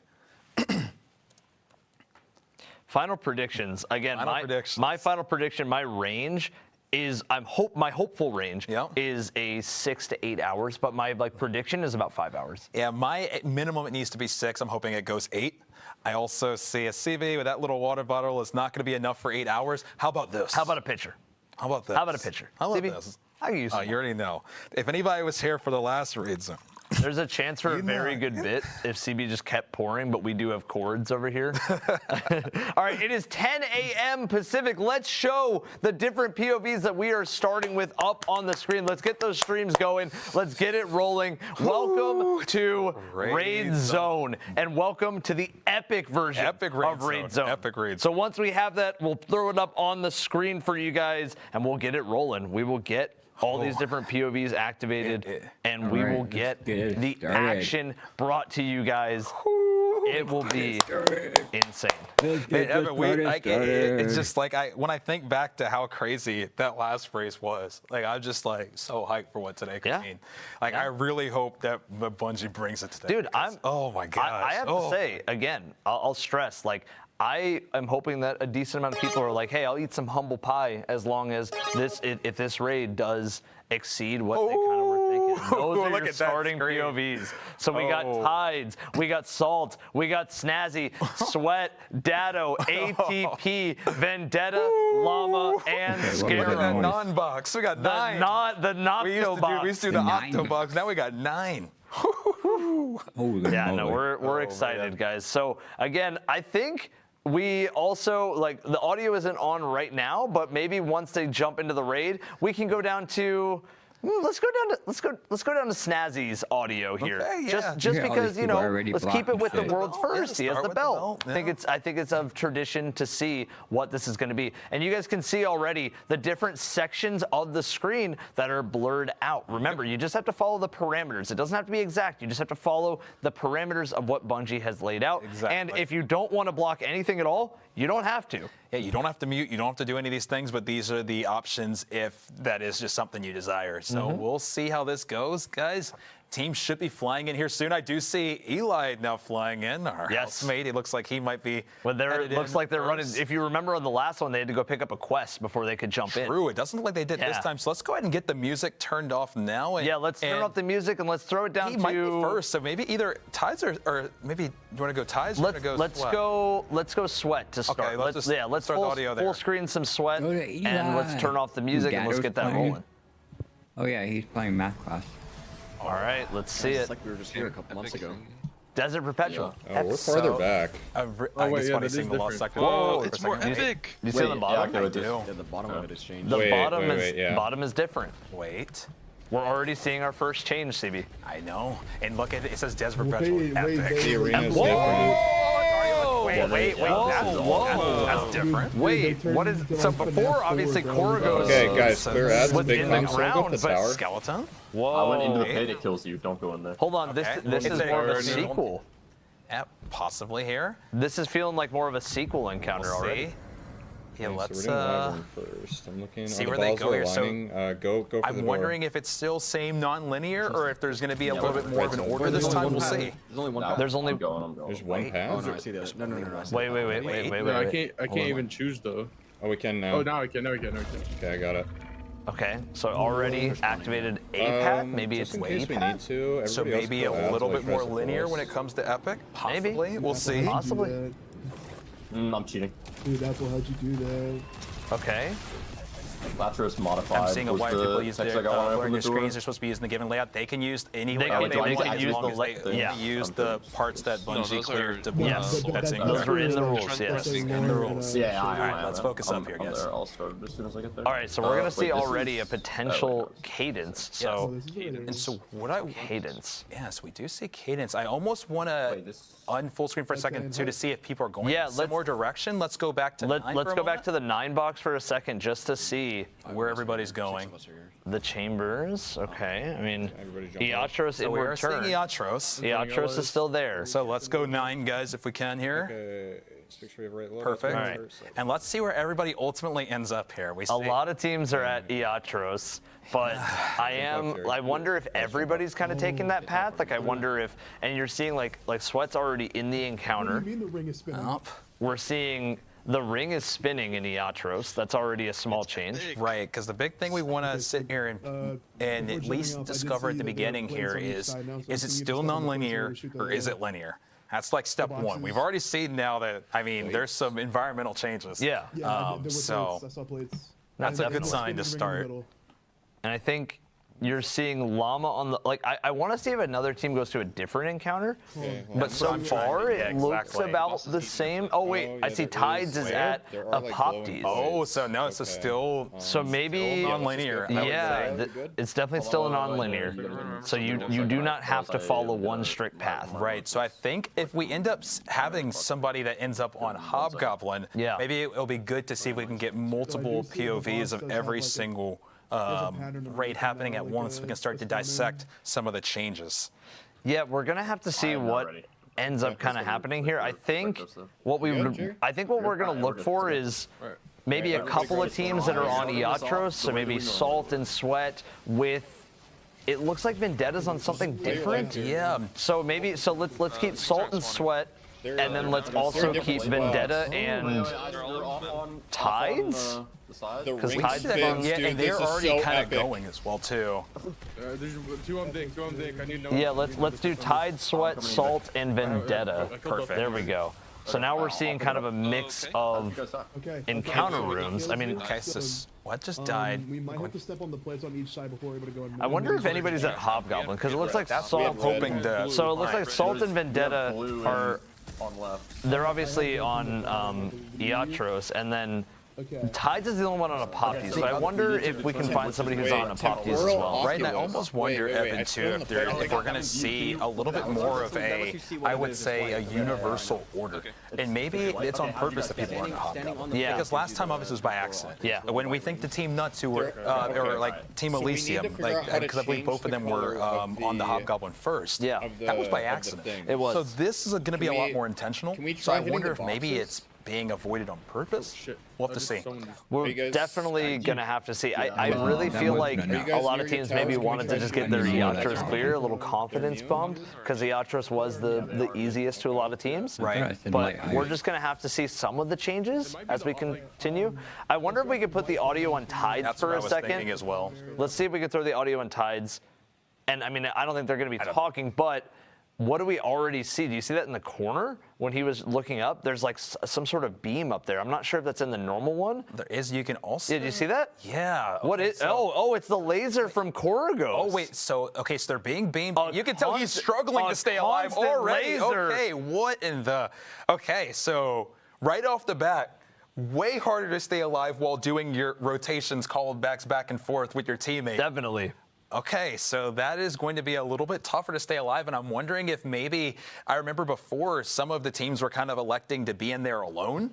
You might need a teammate in there helping you out while you're doing that. Yeah, no, definitely. And I think, I wonder if we can find a team at the Hobgoblin. I'm hoping that production will be able to find somebody from our team that'll be able to put that up soon. But like I said, Evan, it could have been intentional. Like a lot of people might be avoiding it. So we'll see.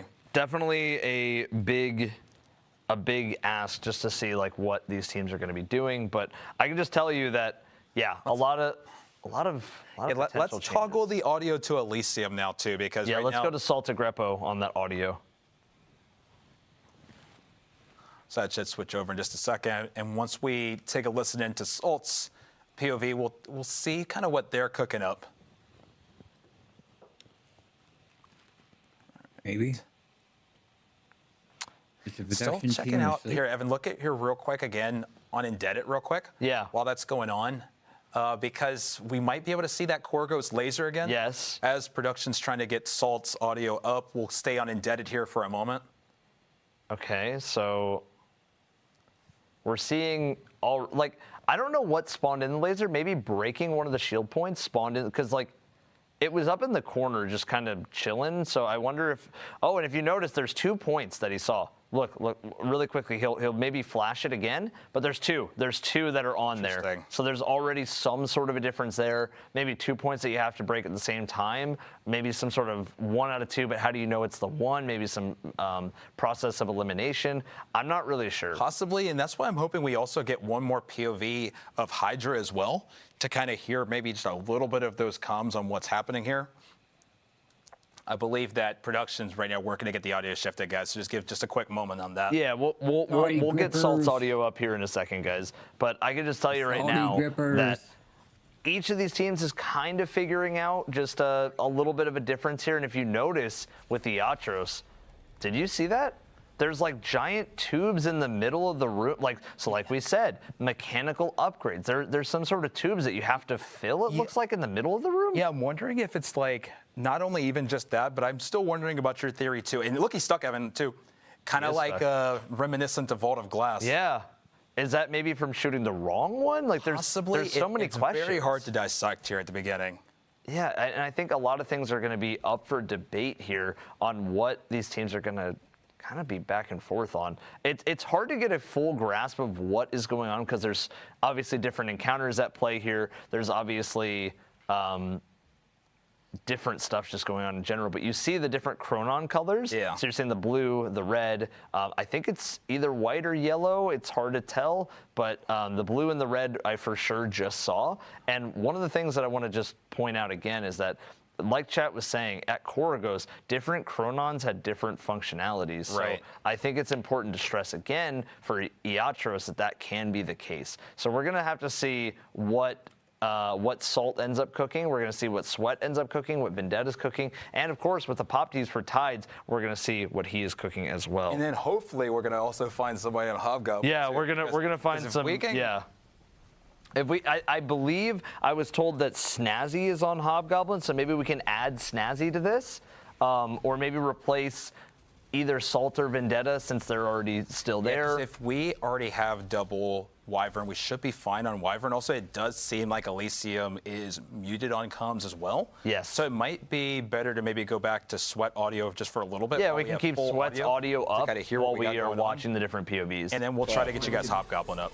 Which do you have, Ern? Do you have what do you have? I can tell you right now that the Team Tommy is definitely in for a big show. They told us, Team Nuts told us, that they started on Hobgoblin because they felt like they were so motivated once they got out of that encounter to do everything else, and they felt like it helped them a lot by doing Hob first. So we're gonna just have to see what Team Tommy is able to do. Maybe they're able to pull it off the same way. I wonder, are they muted on comms? Let's take a quick peek on Snazzy's side real quick to hear if maybe we can get some indication of if anything's different on Hobgoblin. Yes, let's yeah. I think they're muted on comms. Even if I hear their gameplay, I should probably get that back on. Yeah. But they are multiple of them are streaming, so it could be one of their other POVs. Let's go back to Sweat at the moment. I will just stay together. We're going to go up to this plate and grab this buff. I want to pay attention to the platforming too. I do too. Can we try that? Yeah. I think it's important to stress that with this platforming, it was a metronome before, so it was 3, 2, 1, shoot, 3, 2, 1, shoot, 3, 2, 1, shoot, and now is it going to be 1, 2, 3, 4, 5, 6, 7, 8, or is there going to be no timing? Is it going to be more timing? Or even just slightly more punishing too? I'm wondering about that as well. So we do have each POV up, and so we'll continue. I would be curious to see too, just in a little bit, I'm wondering where did Llama start? Because they were the first to clear Hydra, remember? So I do wonder if they're also working on Hydra right now, or if maybe they switched orders. It's just kind of cool to see the comparison about how teams went about completing the normal, and if they decide to stick to similar strategies, as we see Dabs on the bottom right, still doing Hobgoblin first. I wonder if Llama, if they decide to go with their strength too, and do Hydra first. I mean, it's going to be interesting to definitely see like what these teams end up doing, and again, a lot of it so far feels that familiar territory, but I think obviously we're seeing the little boxes, or you see those little Chronon deposit stations in the room. You're seeing like extra mechanics kind of layered on top of it, and it looks like that's the case where Snazzy is as well. If you saw on the outer rims where normally you deposit, you're seeing those little Chronon boxes. So I wonder, is it more Chronons involved, more dunking, more of them to clear, like all these sorts of things, I wonder. wonder. It's hard to tell, but we should know soon. I'm wondering too, maybe for like a quick moment, and we'll get them back on the screen in a moment, because Salt and Sweat are doing the exact same thing at the moment. Let's toggle Salt out for Llama. And also looks like we have Mario Monkey coming in too, so a different perspective here. Same team. Same team, different perspective. Maybe audio there for them. Let's see if we can maybe switch Salt for Llama. Perfect. Yes, they did. They did. So they are at Hydra. They're at Let's Hydra. go audio Llama for a quick moment. And I'm curious to see kind of how they're going about things, because they were world's first clear for that. Yeah, no, it's going to be interesting because I think like one of the things that this team does really well is obviously come together as a full six. They're doing damage. Oh yeah, I just want to say, like, this is the first damage that we've seen. Whoa! And he just got teleported. Mid damage, he just got teleported. Wait, is the fight mobile like I was saying, or did he just wait, hold on, Evan, that was insane. What just happened? Wait. Are we? We kind of need to see that again. Can we go full cam to Llama for a second? I need to see this on you see how full he's screen. locked too? If you look at the door barely on the right side, Evan, the door's locked. So I wonder if you end up getting teleported and you need to make your way back to your team somehow, maybe by clearing all the eyes. Maybe that allows you to go back through the door, because there is a force field on that door. And now he's back. What then? Oh my. Okay, so teleportation for damage. 4 points on the boss. Yeah, okay, more eyes. More eyes. That was something. You were on it. More eyes. And look, there's eyes on the outer walls there. Wait, and now a Corgo's beam. What is going on? There's quite a few things going on right now. What could be? What possibly could be happening here? Okay. Yeah, there's a lot more going on with this phase than there originally was, for sure. It does look like they're handling themselves decently well, though, because that almost feels a little bit more Hobgoblin laser-like.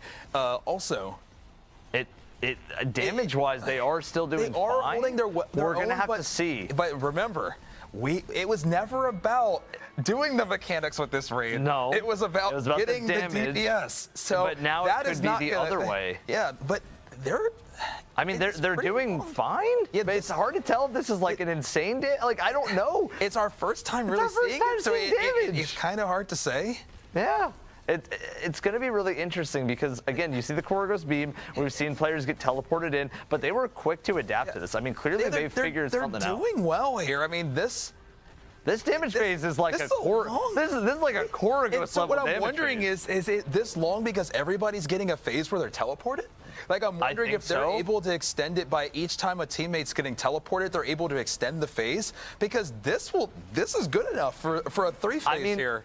To start. This is yeah, and I know Llama is kicking himself right now because he had just a little bit not enough ammo to get the turret out there, and that is a huge part of this weapon. Is you shoot a turret, the turret is doing damage with you, and just consistently you're able to break for more damage. For a first time, Evan, that'll do it. We're gonna stay here on Llama's POV. Again, you might be able to hear some faint gameplay audio. Good. They do have it quiet on their end. It's just the game sounds for them. You're not gonna hear their comms. You're not gonna hear the full huddle of everything. But you guys see, with the new rules, things are nice and clear. You can clearly see what is going on. And I mean, he blurred it, so it's nice. Yeah, it looks good, and Llama is crushing it. I mean, this is their encounter. Yeah, and that's why I was like, I wonder if, Llama, they're going to stay to their tried and true and go back to Hydra. They were world's first when it came to beating this encounter.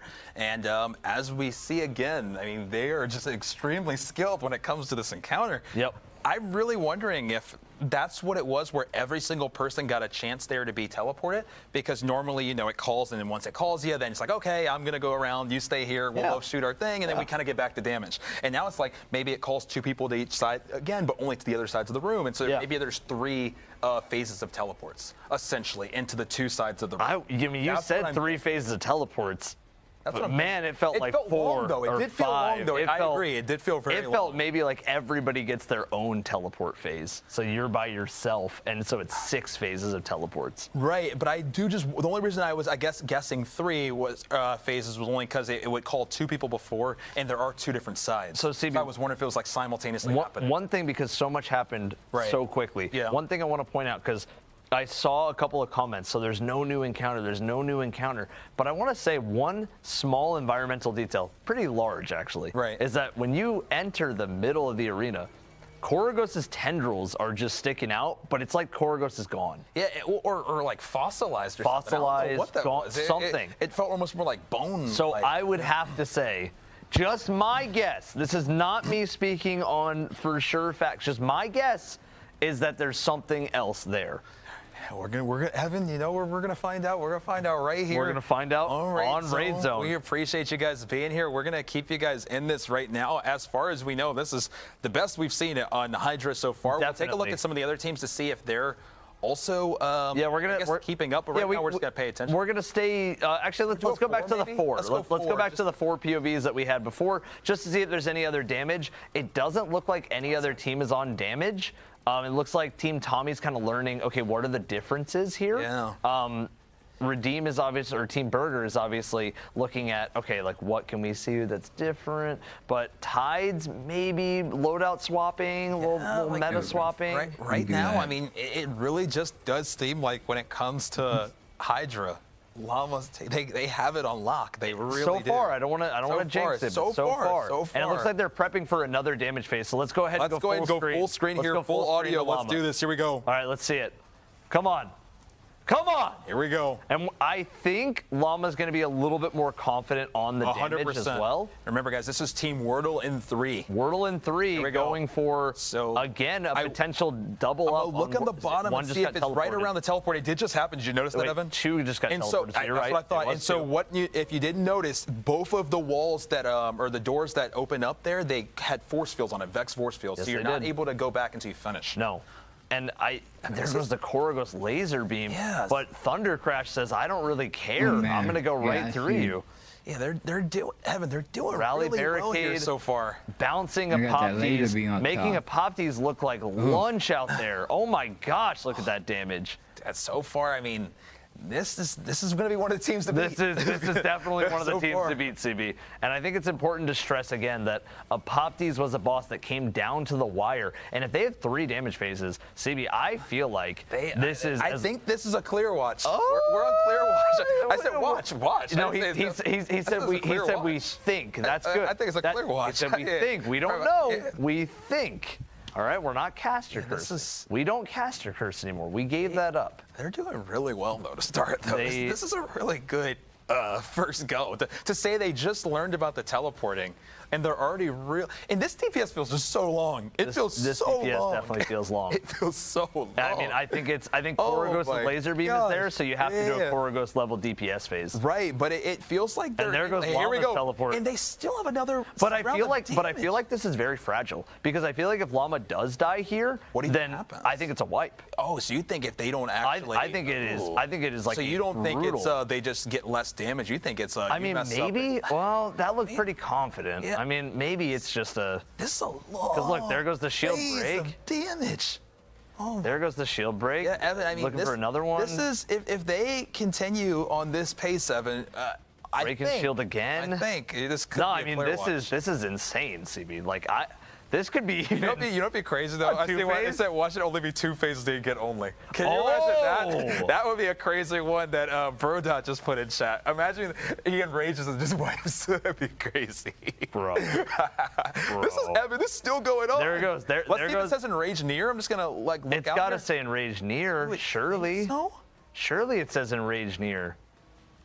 I mean, maybe it did. Enrage near. Enrage is near. They have another. They have another phase. This is potentially clear on Hydra watch. We're on watch. we're definitely on watch. Yes, we are, man. Holy cow! This is. I mean, a pop tease right now is a pop tease is a popsicle right now. He's getting destroyed so far. Let's see if they're able to clutch this out.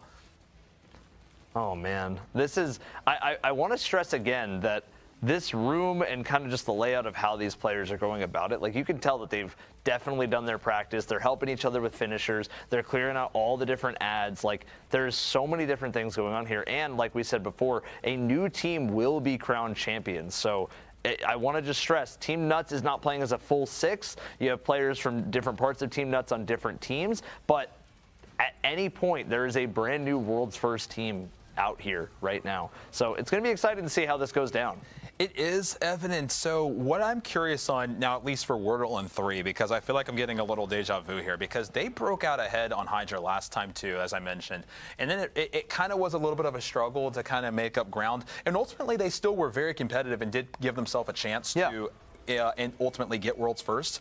But I do wonder, are they going to be able to keep this momentum if they do clear? Not saying they do, but if they do clear, are they going to be able to keep the momentum this time? Or is it kind of going to be like last time where they really stalled out in the middle? Like they really stalled out in the middle. It's going to be hard to tell because obviously a big amount of changes. And Alan, thank you for the 5 gifts. So much. Thank we appreciate you guys. Thank you for all the love and support. Guys, we'll handle another giveaway here in just a little bit too, but we're going to go ahead and stay focused here as Evan, I'm not saying anything. Yeah, popping the super there is smart. Get the Cyclops out of the way early. Yeah. Make sure, damage-wise, as long as the damage phase is the exact same as before, then they're confident, right? But Evan, that might have been that was a long phase of damage. That was a very long phase. That was a Koragos level phase of damage. It was long damage. I think it's going to be interesting to see where it goes from here. I think it's big. And we're hearing some reports that Snazzy might be on DPS, but we're going to stay here just for right now because we're on potential first clear of an encounter watch, okay? We're going to go ahead and see what's good here. Yeah, if they have the same level of time that they did last time, then I think that, and depending on if they have enough reses, which I haven't really seen anybody die. Yeah. I think that they might have this. We'll see. They might, and I think it's going to be important to stress that we are saying might. We're not saying for sure. We're not making any guarantees. We are casters, but we are not the cursing casters. We are going to just we'll just see where it goes. Shred things along the whole way. It looks like also that Apoptes has these has like a swarm, like an imp swarm kind of coming out of it. Yeah, it kind of feels like the stuns that take place on Koragos. It kind of seems like they're every once in a while looking in the sky and almost doing like what seems like possibly a stun. Also, Evan, it does look DPS. like it might be. It is DPS. Claire, we'll see. First potential clear of an encounter watch. First potential. Here he goes. Okay, Getting so teleported in. We'll see. Come on, Llama. Come on. Come on, bring it. So it's Cyclops in there, so take out the Cyclops. I'm still very curious what happens if they do fail, but as you see those force fields, Evan, so that's what's locking him in the room. So there he goes. Oh, he is. Just barely able to survive that. He is okay. They do have a death, though. They do have a death. But I think they another teleport. It must have been because there was a death on the team, so it makes up for it. Is what? Oh, and then a disconnect. Oh no! Wait! No, man. Wait! Hold on. They're still doing damage. They still have all their team there. You'd think they would be fine. But they're still doing damage. You would think they're fine. Well, one of their teammates isn't going to get a and credit they cleared. They got it. They got it with 5. Oh my! Wait, hold on. Wait. What is in the middle? Wait, do you see that in the? I do, but it was like it's hard to see, but. Something happened? I mean, they're in their menus, so I think that... All right, so we have the first encounter cleared in 27 minutes after the launch of the raid. And you see the different armor. Looks like different, maybe tier 5? It is 5. Remember, everything I believe is be tier 5 guaranteed on your first in-contest encounter for each. Holy cow, they just smoked it. Okay, let's go back to the 4 cam here so we can see where everybody else is at. So we have first encounter clear. We do see from A-Times now too that they're doing damage as well here. So, oh my gosh, okay. So yeah, honestly, Hydra's looking like maybe it might be the easiest of the 3 now when it comes to the Epic version, which is interesting because it seemed like a lot of teams didn't really struggle when it came to the Wyvern, when it was the original Desert Perpetual race. Yes. Maybe this time the Hydra's going to be the Wyvern of this race. I mean, we'll see. They smoked. That was impressive. They smoked that encounter, man. That was impressive. That was very impressive. That is a 26-minute first encounter was 26 minutes. Which is wild. Can we go ahead and get a swap between Sweat for Salt for a moment? Yes. I want to see if they're making any progress on the Wyvern. As it looks like they're taking a moment to kind of cook up a strategy here. Let's exchange Salt for Sweatsicles POV. Salt and Greppa for so Sweatsicles. we very much want to keep Llama though. So let's go ahead and switch Sweat for Llama. Yeah, keep Llama on the bottom left. Yep, perfect. Wow, man, that they really. I mean, they smoked it. They smoked. That was insane. And so now it's like, where do they go, and what information do they have? Because obviously, you know. Yeah, I mean, this is the scout's dream in terms of a raid. So there are going to be, even though, like, you know, Llama, they have a lead, we know that leads are not safe in a raid like this. Let's also get, instead of maybe Vendetta, let's put Snazzy there because they did get a DPS phase on the Hobgoblin. Let's put Snazzy for Vendetta. Nice. Okay, perfect. So now these are your teams that we're watching at the moment. Again, things can change at any moment, all right? Things could literally change at any moment. So we are watching we're watching all the different 4 POVs. We're watching Indebted, Elysium. We're watching Wordle and 3. We're watching Team Tommy, and they're all at different spots. Right. Llama is the furthest that we know of. Llama and Team Wordle and 3 are the furthest along. But that was their comfort food encounter. They knew that they would feel really confident there. Now, what changes at Iatros? What makes Iatros either an easy or a difficult boss? I would have to lean on difficult because Iatros, if you notice, CB, I haven't seen a single damage phase.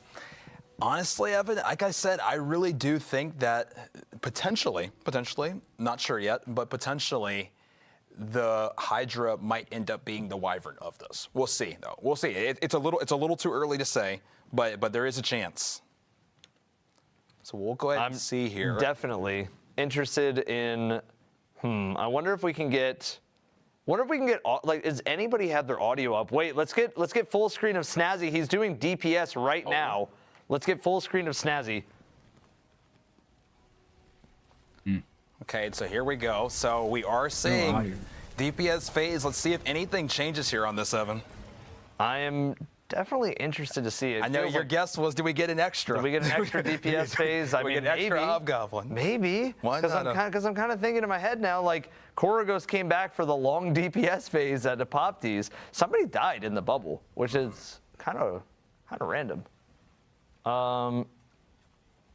It looks like. I'm trying to see if there's any other difference here. During damage, it's it looks like. Oh, you see what they're looking up? Yeah, it kind of looks like maybe it moves. Maybe Agrios maybe moves. A little bit more mobile Agrios, possibly. But once again, Evan, the thing that I'll mention though is damage looks really, really good. Like really, really good. So we'll see if they can continue with that, but if so, I mean, we could be seeing a similar trend of maybe when people do kind of figure out how it works, the damage is a little bit more comfy. We'll see. Right now, this is looking like really good first phase of damage, I would say. I definitely feel like this is a strong damage. I remember we were pretty happy if they got to the R in Agrios, and it looks like they did get to about the R here. That might be the damage phase. I mean, maybe for half the damage phase, it looks like the boss is up top and doesn't come down. I'm not really sure. So we're just going to have to see. Chat, what do you guys think is the main difference in this encounter so far from what you guys have seen down on the ground? What do you guys feel like is the main difference here? There is a final stand. I see. Yeah, also, we hear there is game audio for Snazzy. It's just very quiet. very low is what it is. Yes, it is very, very, very, very quiet. Okay.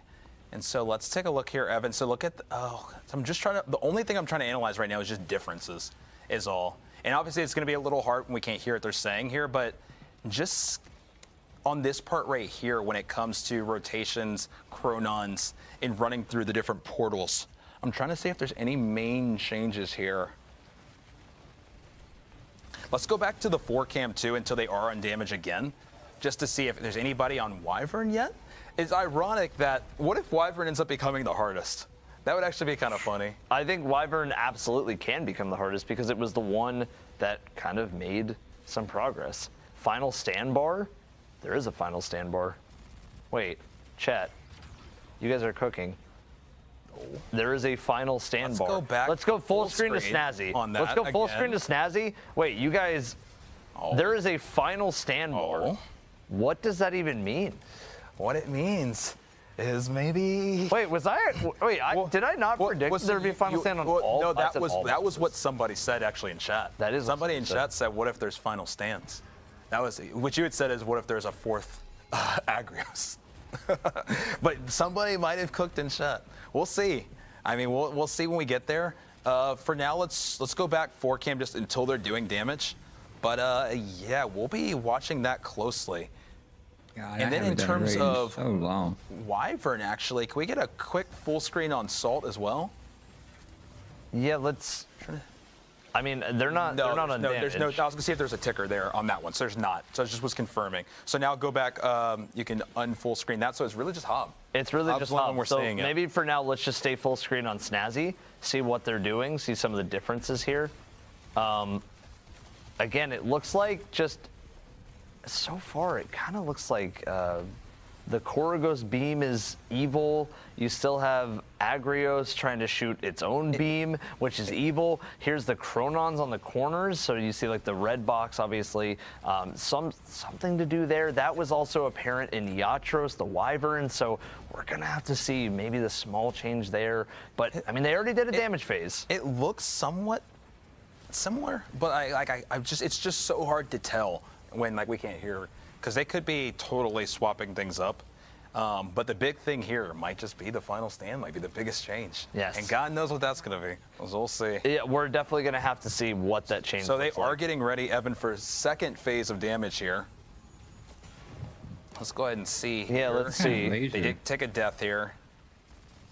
Ads still don't seem to be the worst, at least. I mean, even though we did see a death there, I mean, it's really only because they're mainly all looks grouped like up. I think they're about to start DPS. They are. So we're going to see second phase here. All right. Let's see And I want you to pay attention to one thing here, CB. Yes. And that's how much the boss ends up coming back to them. So obviously you get a couple times where the boss goes up, then comes down, then goes up, then comes down on the normal version. But it looked like the boss stayed up for a while Yeah, in this let's version. just fully analyze the difference here between main. Like so far, this is pretty. I think they're going to go for a safe. Oh, 100% second they're not going to try it. I don't think they want to push There's final. no way they want. I don't think they want to push this, final. This is like kind of like day one roll, where it's like we can push them there, but why would we? And I think they know immediately which one is the right Agrios, because if you notice, Tractor Cannon, when you shoot Tractor Cannon on an enemy, it has a little carries purple. over. It carries over. Yep. So that's a really, I mean, Tractor Cannon's not only just very beneficial to this raid and this run, but it's also very beneficial to knowing which one is the correct one. And you see right there, they were hesitant because there was no Tractor. And so you see here, Evan, other than that, Agrios stayed up and is moving up. Yeah, there is a little bit more like moving around here. It looks like Agrios stays up for most of it. And if I had to be a guessing man, I would say that Agrios is going to stay up on for that last part, and he's going to be doing like a little just kind of the whack-a-mole. He's just going to be going to all the different ones. You're just going to kind of have to follow them. You have to be fast. And That's try to what I'm whack. thinking. Whoa! And Snazzy dies. Gets vaporized there. They should be okay. Maybe. It's kind of hard to tell. Are they about to go wipe? They're actually, I think, going to wipe. Yeah, because 3 died. Yeah, it was 3 deaths. died. We'll All right, go we're ahead going to and go back to our 4 cam here for a second. And we're checking in on some other teams as well. We're getting some updates again. We're keeping you guys up to date with everything that's going on. Right now, it's kind of in this passing period, but it looks like we have 2 bosses that are about to be slain. We've seen 1 boss slain. Looks like Team Tommy is about to go and fight the Hobgoblin and go back to their roots of some of the players on that team and go and slay out. Yeah, so the big key here, Evan, is going to be, as Team Undead is still struggling with Hydra, is Team Wordle and 3 able to capitalize on their lead and go ahead and kind of push themselves forward and get a second boss, or at least get close on a second boss before another team clears first boss? So what I'm going to guess here, CB, is the conversation from Team Wordle and 3, because obviously all these teams have some form of scouting going on. So I would guess that Team Wordle and 3's conversation was, hey, Snazzy made progress, and they got to damage. You need to get your butts in Hobgoblin now. Yes, and watch. Yeah, and figure this out. Because you're right, I mean, Evan. Because where is the damage phase on Iatros? I mean, Evan, you're not wrong on this, and the big thing too is it's kind of goes back to that Team Nuts interview that we had, where once they and thank you so much again for all the gifts. Thank really you for the appreciate gifted you. subs. Thank I you, appreciate it. Thank you. What I was gonna say, Evan, was when it came to the interview with Team Nuts and them talking about after they cleared Hobgoblin, when they got to the next boss, they already, it felt like, had a whole detailed guide listed out, because when you have 3 bosses simultaneously being fought, it allows scouts to really go in there and put together a lot of information. Oh, definitely. So it'll be interesting to see, kind of as the first boss gets cleared, how fast teams are able to put together information and clear the second boss. Definitely.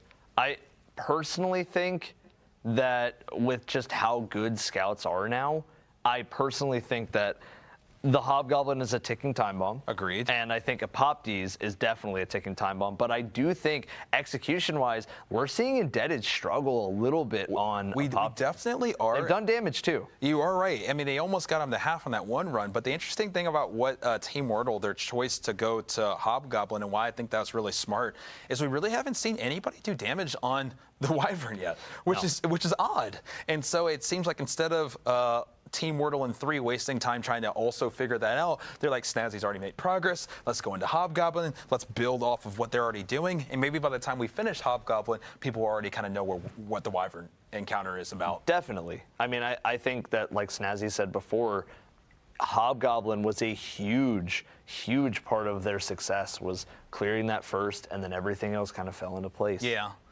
So let's go ahead and go, let's just go to, so we are on Snazzy audio at the moment. I kind of want to see just a little bit more of the Wyvern encounter. We just haven't seen any damage, which is odd. Can we go to Salt's audio just for a quick moment? I'm just curious what's going on Wyvern and what is stopping that. I'm going to be honest with you, I'm not sure if we're getting any audio here. And either. That's fair if we're not. I'm trying to think. Let's go actually, can we sub Salt for Sweat? Yeah, because Sweat's full. Yeah, they're full unmuted, and I believe also no blurs. So we should be able to maybe get some indication of what in the world's going on when it comes to the Wyvern. So let's go audio on Sweat and see what Team Burger is doing. Those same colors again. Okay. All right, so let's you're see. saying Let's it listen goes in. in the same 3 on repeat. NBA balance. Yes, I think that's Okay, well let's do 2-2-2 then. Let's Let's try go. that, yeah. And then let's just write that down every time, and then can you type? So there's enough that they need to write it down. So much more going on Wyvern. I miss NBA Jam. I think that absolute spawn thing is not even like worth. Like I don't think that's even. I would agree, but I'm gonna write it down just in case. Writing it down just in case. Shout out Team Burger on this one. Yeah, everything's showing and fully unmuted here. I mean, this is probably where we're going to learn the most about Wyvern here. I almost want to maybe do a quick full screen just to see one attempt of them trying this out. I don't, only because Team Tommy's doing damage right now. Oh, Team Tommy is doing damage again. So I think we just go full screen to Team Tommy just for a moment while they do damage. Let's keep audio on Team Tommy for Snazzy, and let's go full screen with Snazzy just so we can watch their damage phase. Look at the rotations, the crotations. Yeah, it's really interesting too. I mean, if they didn't die to just dying, I really think that they might have had that because the damage they have, it's just going to be the survivability, which is interesting. I know this isn't fully Team Nuts, but when we think about Team Nuts when we were on Koragos, the only reason they didn't clear even sooner is just they couldn't stay alive at the top. Exactly. So I do wonder if staying alive during DPS is going to be a factor again. I wonder, but you know, I would have said that at Apoptes. Because Apoptes was trying to laser beam you the whole time. Yeah, but and I say that, but at Agrios, they were getting laser beam the whole time. But you are also right, because they did die during that last DPS phase. Yeah. They could have gone into phase 3 and then done another death as well, Evan. It just happened again. So a few deaths happening. Okay. And so the more that Team Indebted is struggling with the Hydra, the more I'm wondering if it was just a little bit more of a testament of Team Wordle and 3's execution, and maybe not Hydra being as easy as we thought. But we'll see. We're gonna have to see. Let's pull us back out here and let's go back to Sweat's audio, but you can keep us on the 4cam. And as you can see here, too, Evan, speaking of Team Wordle and 3, they're already making damage progress. Wow. Oh, wow. Like, they are Team right Wordle now, and 3 they're talking. putting themselves Team in a position. Wordle and 3. Yeah, they, like, you know, it's still very early. I gotta say, I do also have bias to the Wordle, because I mean, the Wordle is a daily part of my routine. You are a daily Wordle. I'm a daily Wordle kind of guy. Today's word, a little bit tough. I'm not gonna say what the word is, because I know a lot of people at home also like their daily Wordle. No. Yeah, so let's go full screen real quick on Llama with Llama damage. Llama with damage. This is first place right now, as far as we know. Let's see Llama's damage. Yeah, this is first place as far as we know. As far as we know, this is first place. Big progress, and I mean, I just saw a Thunder Crash not quite make it in time. It's a long journey. It's a long journey. It's a long journey to So get I wonder that if it's Thunder making them kind of rethink, okay, Possibly. what Yes, damage I am agree, gonna use because for- before it's like, okay, the Hobgoblin's going to be right in front of us between each phase. Yeah. So if I don't get a Thunder Crash off before, it's fine. I can just wait for the next one. Yep. Now it's like, well, I got a Thunder Crash. I got to go across the whole map to hopefully hit them. So this is a little bit different. I do agree on weapons and supers if there's any rethinking happening. Definitely. And I think it's important to stress that with this team, with Wordle and 3, they're kind of moving through this encounter very patiently. Like, I am seeing a lot of composure from this team so far. They are, and I think maybe maybe they really, after the last one, because they did so well in the last one, like I don't even want to say that they, like I know they kind of stalled out in the middle, but by the end it was anyone's game and they had a chance at World's First, so they performed incredible. But I still feel like they have something to prove. Oh, definitely. I mean, if I'm Team Wordle and 3, I am sitting there going like, hey, look, we beat Apophis first. Like, we were the team that cleared Hydra first. We were really close. I mean, they were in the race at the end. They were in that giant treadmill race at the very end. Oh. And let's go ahead and unfull screen just for a quick second Yeah. as they're getting their resolution sorted. I think it's on Llama's If you take a look at Team Tommy on the bottom Team right, Tommy's done like, damage we're getting too. pretty close there too. So we this almost is might want to do a little duo a little cam. duo of let's do it. Let's Team do Tommy, a Team duo Wordle. cam of Llama and Snazzy. Let's do just a duo of them, because I mean, we're seeing a close neck-and-neck race between Hobgoblin clears potentially. Yes, we are. And it looks like Snazzy might be beginning phase 2 of damage. Possibly. It definitely looks like it to me. This is going to be interesting, Evan. This is yeah. Let's just keep it here, but let's swap the audio to Snazzy just so we can hear the damage. I mean, that first phase looks about the exact same. It does. Really, the only thing that they need to focus on is just staying alive. Yep. You have to stay alive. I mean, this is a situation that it calls for. Right. It did just seem a little bit more punishing than. But it's so weird because Hydra, they made it seem so chill, but I don't even think it's actually chill. We need to look at A-Tide's perspective a few other times as we get a little further in. But for now, we'll stay here. We do have the DPS phase going on for Team Tommy right now. They are about to have them under half. Remember, there's some sort of final stand that they'll be keeping in mind. They're not going to try to get there on this one for sure. And CB, I'm also hearing reports that team from China is almost at final stand, so we'll get them up right after this damage phase. My gosh, so we are going to Billy for the first time in Billy. history. Holy cow. Oh, there they are, Billy. Holy cow. Okay, we're getting we're going right in front. Oh, the Billy. Oh, cow. We are on we're on Billy watch. Let's go full cam if we can on Billy. Full screen to Billy. Admittedly, guys, this is our first time featuring Billy on Raid Zone. So we're learning a lot together. Give production a moment here as we're still working on it. They'll get it on the box in a second. Billy, team from China. Let's get some love here as production is trying to get us back on the screen with them. Oh my God. Let's go. Let's go, man. All right, we should be back on the screen in just a second, ladies and gentlemen. I mean, this is great for me because, to be honest, they're about to enter. As long as everything goes fine, they're gonna enter it. Yeah, let's go. Let's. Looks like the white Chronon. Do you see the hoop in the middle? The white Chronon's needed. And also, because Team from China may not be used to people seeing their POV, if you notice, the screen that we're watching and what he is specifically doing is a little bit more mechanics intense. Yes, it is. So we're actually seeing that a lot more. Yeah, and it's interesting to also see the comms and chat, just the, seeing that's being related to a lot of different 1-3B, 2L, 4-5H. And again, it's optional if they want to cover that. They don't ever have to cover their fire team chat. And don't worry, guys, production is going to get us back on the screen as soon as they can. They're working on it right now. Yes, this is Billy zone. New territory. This is Billy zone. Man, hopefully they'll be able to have it by damage phase because we're getting close. We are getting close. Is there? I can't hear their audio. I'm not sure if it's muted fully, but let's at least get their audio up for Billy, and let's see. Okay. So look. Oh, well, the Thunder Crash just to get them started on the damage is looking fine there. Okay. It looks like somebody. Okay, here. Oh, we can hear it. Cool. We do have audio. Oh, we have audio. Let's go. Dude, this is sick. Billy audio. And Let's so go, the man. thing is, guys, what I want to highlight with this team for anybody who might not have got a chance to watch, because I hope that you guys will in the future, Han has been top 10 in so many races. And we talked about this in the projections, but Han, an absolutely insane gamer. No matter what team he plays with, he's always top 10, it feels like. And then ZCP is another one that is an insane gamer. So we're really, really excited to see this here. I believe we're looking at ZCP's POV at this current moment. I believe so, but actually, I don't think we're listening to ZCP's. Is it in terms of watching? We're watching. We're watching Han. We're watching a player whose name is. Let me get the translation. A nerd who likes to play games. A nerd who likes to play games is the name. Okay, cool. So we're watching a nerd that likes to play games. I'm a nerd that likes to play games. I'm a nerd that likes to play games. I love playing games. There we go. So we're getting that up because we want you guys to be able to also go check in on them if you would like as well. Yes, we're working on that right now. ZCP, Han, all of them just insanely good players. Everybody in this team, a nerd who likes to play games. Again, help us with the translations if you're out there, because I don't speak Mandarin. I'm not sure if you do. This is really, I do not, but this is so cool. I love that name, though. That's cool. It is cool. A nerd who likes to play games. Let's go. A nerd who likes to play games. Let's go. This is hype. This is hype, man. We're excited to see if they Come on. Let's go. Come on. Come on. Let's see what a final stand looks like. Like a final stand here.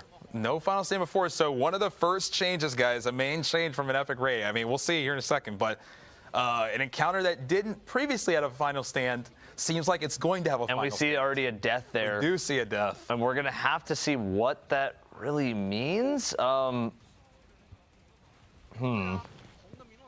Okay. I wonder. That's the Hydra that would start DPS. He's going, hey, look, I'm just going to Thunder Crash him. Journey, beautiful. We just got to get the DPS started. Okay. We got to get it started. Here we go. The Orgos laser coming in. Final stand. It's getting intense. Here we go. Let's see if they can. No. That's a wipe. No. That's a wipe. And we go right to, I believe, we're going right Team back. Tommy. Team Tommy. We're going to go to Team Tommy and Llama. We'll be keeping a we're very stay close here. eye. Okay, we're actually going to go full screen. Full screen to Tommy. Here we Snazzy. go. Full screen to Snazzy now. Full screen. As I think they're getting ready to as well, too. This is about to be damage. Come on, lock in. Lock in. Come on. Here we go. Let's go. Let's go. And Evan, what do you think is going to happen here? Is it just going to be a bunch of them? Is he going to teleport? Is there going to be a shadow version of him? Tommy. Here we go. Wait. Okay, hold on. What's happening? Whoa. He's just standing there. Well, shoot the other ones, maybe. Shoot the other ones? Maybe the other ones? Okay, there's some that spawned above him. What? Wait, there's one behind him? What? Wait, they're behind? Wait. Okay, wait. Okay, is he different bodies? Okay, wait, but they're shooting immune? They're hitting immune. There's a right one. They need to figure out what the right one is. It might be based on the buffs. They didn't know which one to do. They don't know. They don't know which one to do. They're immune. There's got to be an indication of which one you're supposed to shoot. It's basically Atrax. It's like an Atrax. Mario's going in. Is Mario going to clutch it himself? Wait, what's going on here? I don't know. Evan, I think this is feeling like Atrax. There needs to be some type of way that they can figure out which one's the right one. Kind of like bombs on Korgos. That's what it is. I think that's why they got to figure out which one's the one. They have I think that felt like Atrax. That did feel like yeah. But it felt like you maybe have to deposit Chronon somewhere too. Possibly. There's some sort of indication that will either allow you to do damage or know which one's the right one to shoot. One or two. Oh, there's one final step maybe there. Too. Like maybe the plates. There's a lot of different things that could have.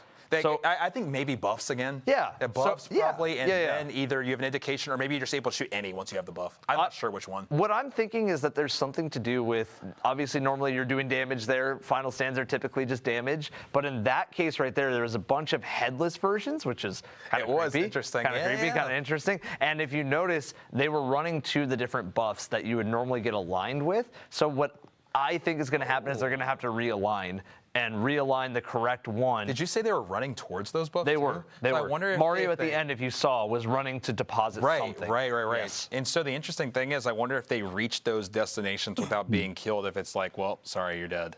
It's very interesting. Kind of like how, if you think about it in Last Wish at Vault, when those knights eventually got to the plate, it was kind of GG's if you couldn't get them off of it. That makes sense. Are you saying that? Yeah, that's what I'm kind of saying. Like, are you saying the Hobgoblin's going towards those plates? No. Well, what I'm saying is that they have a little bit of time to make up for it and actually realign. Right. So I think it's just a mechanic. Yes, that's what I interaction. think it is. But I don't think it's like Knights where it's like I agree. Kind of like Knights because it is kind of like they appear and then you have a little bit of time. Right. But I was trying to figure out if that's what you were saying. No, I hear you though. I agree with what you're actually saying. Okay, yes. Let's get audio and maybe full screen on Llama because they're in a DPS phase right now. Yes, and guys, we will also be paying a close eye on a nerd that likes to play games as well, as we'll see if they're getting close as well.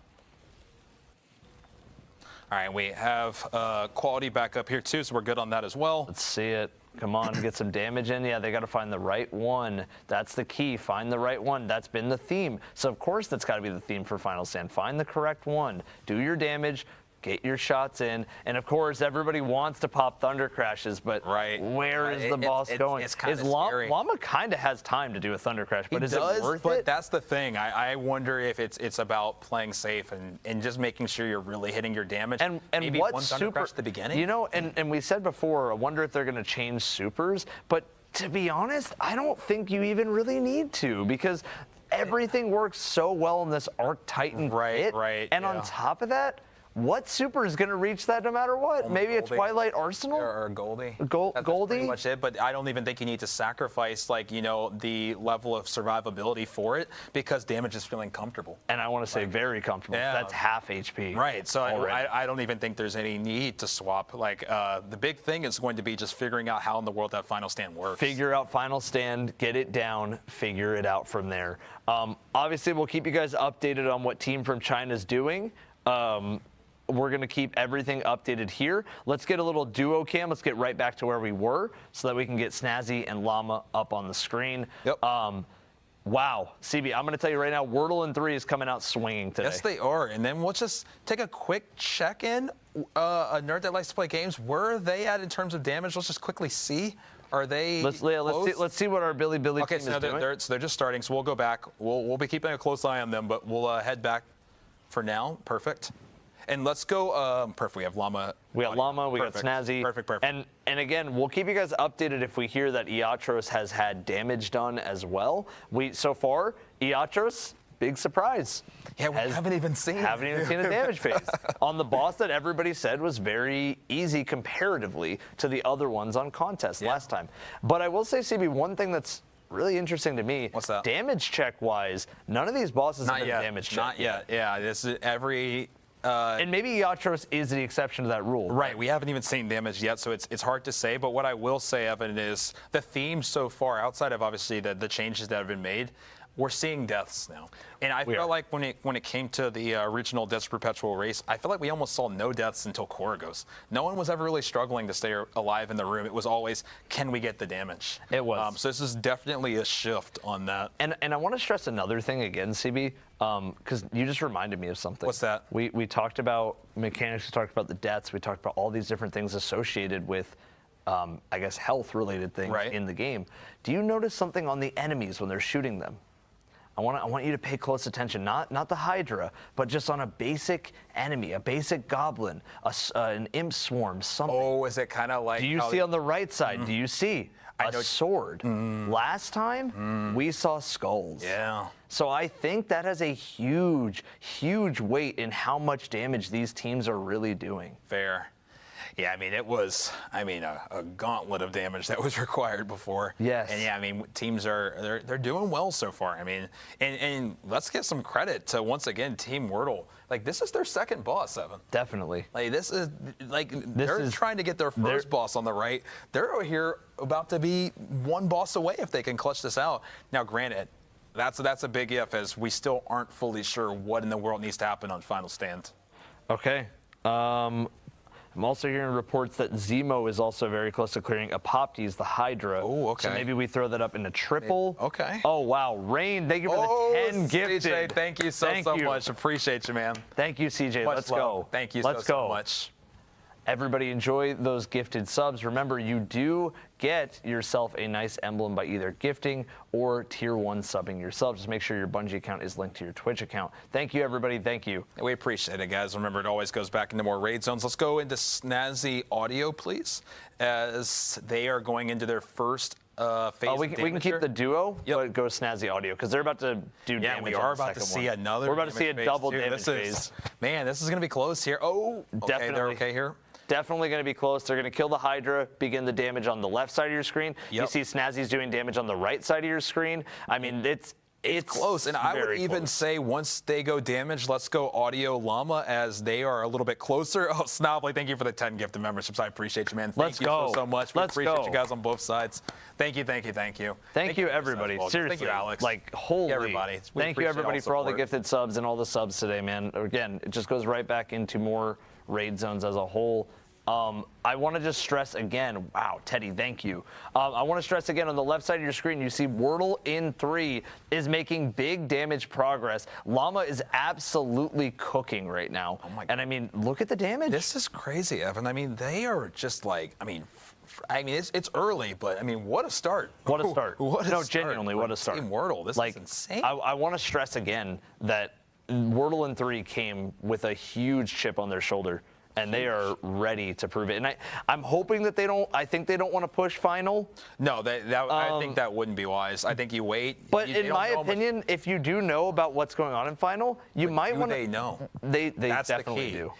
In my opinion, at this point, I think they do. CB, I think they do. I don't. I think they do. I don't. I think they do, CB. I don't. So you're saying, did they clear on this final stand? They know what to do. They know. Make the call. No, make the call. listen. Yes. Okay. They know. They know there's mechanics. See, they're pushing it. Evan said full screen to Llama. Full screen to Llama. You better not have cursed them. No, I said they know that there's something mechanically. No, you said I said they know what to do with something. What you said. I am standing on it. They said they know what to do mechanically. Here we go. It's nothing to do with damage. They need to test. Can we get a clear They need to watch? test. Here we go. Come on. Come on, Llama. Kill the Hydra. Kill the Hydra. Just blast it. Here we go. There goes the Hydra. We'll see. Find the right one. We will see. Find the right one. As Evan said, do they know what to do? They know they got to do mechanics. That's all I'm saying. Well, hey, don't change. Do not change. That's all I'm saying. Say what you said. I said they know what to do. They need to find mechanics. Say it with your chest. They need to know what to do. They found mechanics. That's not what I need you to say. They don't know what to do. Thank you. Okay. Unfortunately, as I was saying, Chet, people do not know what to do on final stand yet. So what I recommend is making sure that you don't push to final when you don't even know what to do yet. Okay. Oh man. Okay, wait. We are also hearing reports that Salt has begun DPS on the Wyvern. Oh, we need to get that up. We need to get that up. We now. need to get Salt. Put up Salt. Put up Zemo.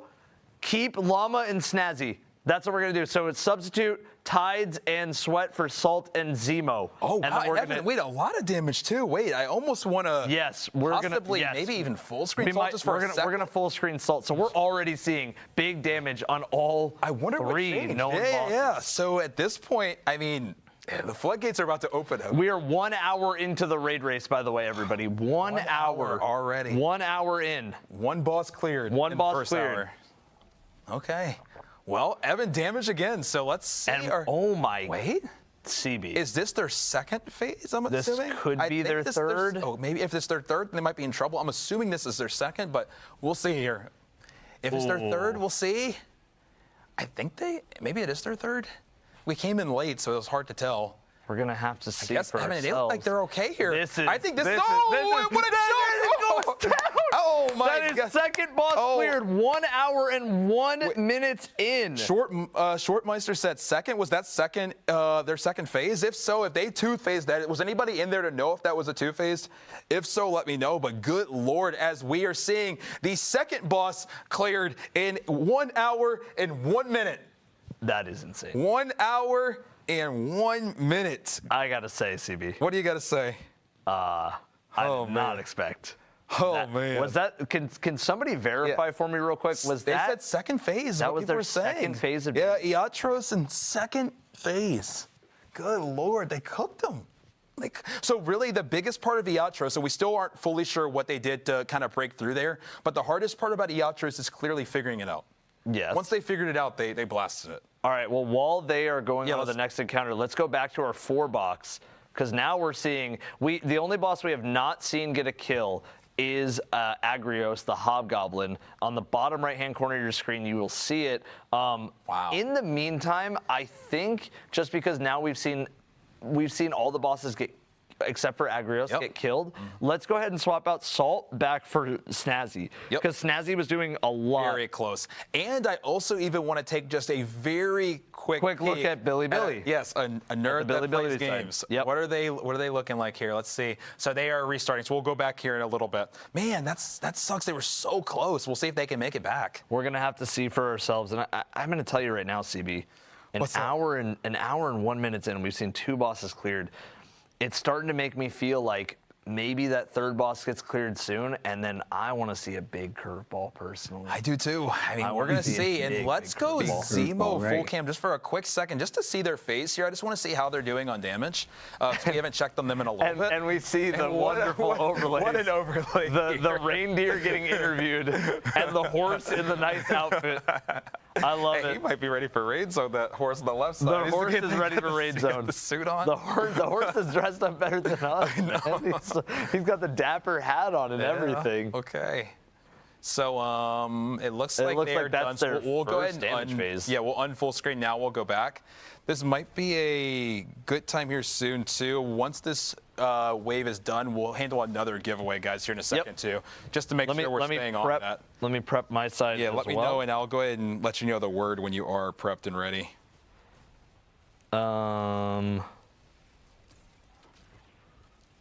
Okay. I am. What word do you want to do for this one? Let's go with. I'm trying to think, Evan. Like you said, we were talking about just a little bit before. Yeah. We've seen the Yatros get killed. We've seen Apoptis get killed. Yeah. What boss haven't we seen get killed? Agrios. How about we do that as the word? All right. Spell that out for everybody in chat. I believe Agrios, right? I believe. I think there's. I think that's right. Is that right? And if That's it's off the not, top of that's my what we head. go for. I think it's. And if it's not, we invented a new word. We invented a new word. All right, everybody, type in Agrios if you want a chance to win a display. That's going to be for display. And then, guys, I'll also handle a few emblems as well on that. And then in a little bit, we'll do some Year of Prophecy. And, guys, I want to stress again, we are seeing damage on the bottom right-hand corner of your screen right now. Llama is baking. Agrios, our fate. Yeah, everybody in chat knows Agrios. That's why I figured it would work out. And man, we're seeing some good. We're seeing damage from Snazzy and Llama, and then we're seeing a really good phase from Zemo as well. So a lot going on here. So many things. It looks like Sweat is kind of like observing maybe what Elysium was doing. Possibly, yeah. I think that's got to be the conversation at hand. Sweat out for a moment here while they're figuring out, or I think we just keep them there just because we want to see a little bit of a mix of both. I think that's. But I think realistically, we're seeing a lot of progress on mechanics and damage. So we're going to wait for Snazzy and Llama to either clear or to maybe wipe, and then we're going to pick a winner from there. So if both those teams either clear or if both those teams wipe, that's when we'll pick our winner for the next display. So just type in Agrios only once. You do not need to do it multiple times. All right? You do not need to do it multiple times. And I want to stress again that I'm going to go back to Agrios for a second. I'm pretty sure we got the name exactly right. I mean, hopefully. Let's maybe just entertain me, production, for a moment. Let's go full screen to Team Tommy, just so I can see Agrios and see if it's actually spelled that way. It's not. So it's not. Oh no. It's Agrios. You want to know what's so funny? You know what I looked at it from too? Yeah. We have the actual Greek meaning, at least. Means wild, savage, or fierce, relating to something untamed, uncultivated, or uncontrolled, and can be literal or figurative. Which is interesting. Wow, that is interesting. And chat, by the way, I want you to know we're just sticking with our spelling of Agrios for the giveaway. Yeah, we'll just run with it. We're just going to run with it. So let's go back to the 4-box for a second here. We're seeing, I think another damage phase is about to begin on the bottom right-hand corner of your screen. We can go full screen to Llama for a second here, just because I believe damage is going to be starting soon. Yes, it is. They just killed another Hydra. This could be maybe the beginning, but it looks like everybody's kind of coming together. It's hard to fully tell. But yeah, just keep typing in Agrios, guys. The way that CB and I were spelling it, hey man, it's easier to type in less words or less letters. That's actually funny. Agrios. Interesting. And in the Greek definition, they're actually spelling it Agrius, meaning Agrius. wild or savage in ancient Greek. Agrius. So I'm seeing Agrius. a lot of different I don't spellings. need that light on. Which is interesting. Okay. Well, we're learning more as we go. We are definitely learning more. And I mean, one thing that I want to learn is how to do final stand in this room. Well, they already know how to do it. Well, you know, I'm scared to cast her. I want the record to be set straight that I messed up. Okay. I knew you were walking into that one. I want the record to be set straight that I knew they were going to push it to final stand just because they got information. Because what I told you is that they knew information that there was something mechanical in final stand. Yeah.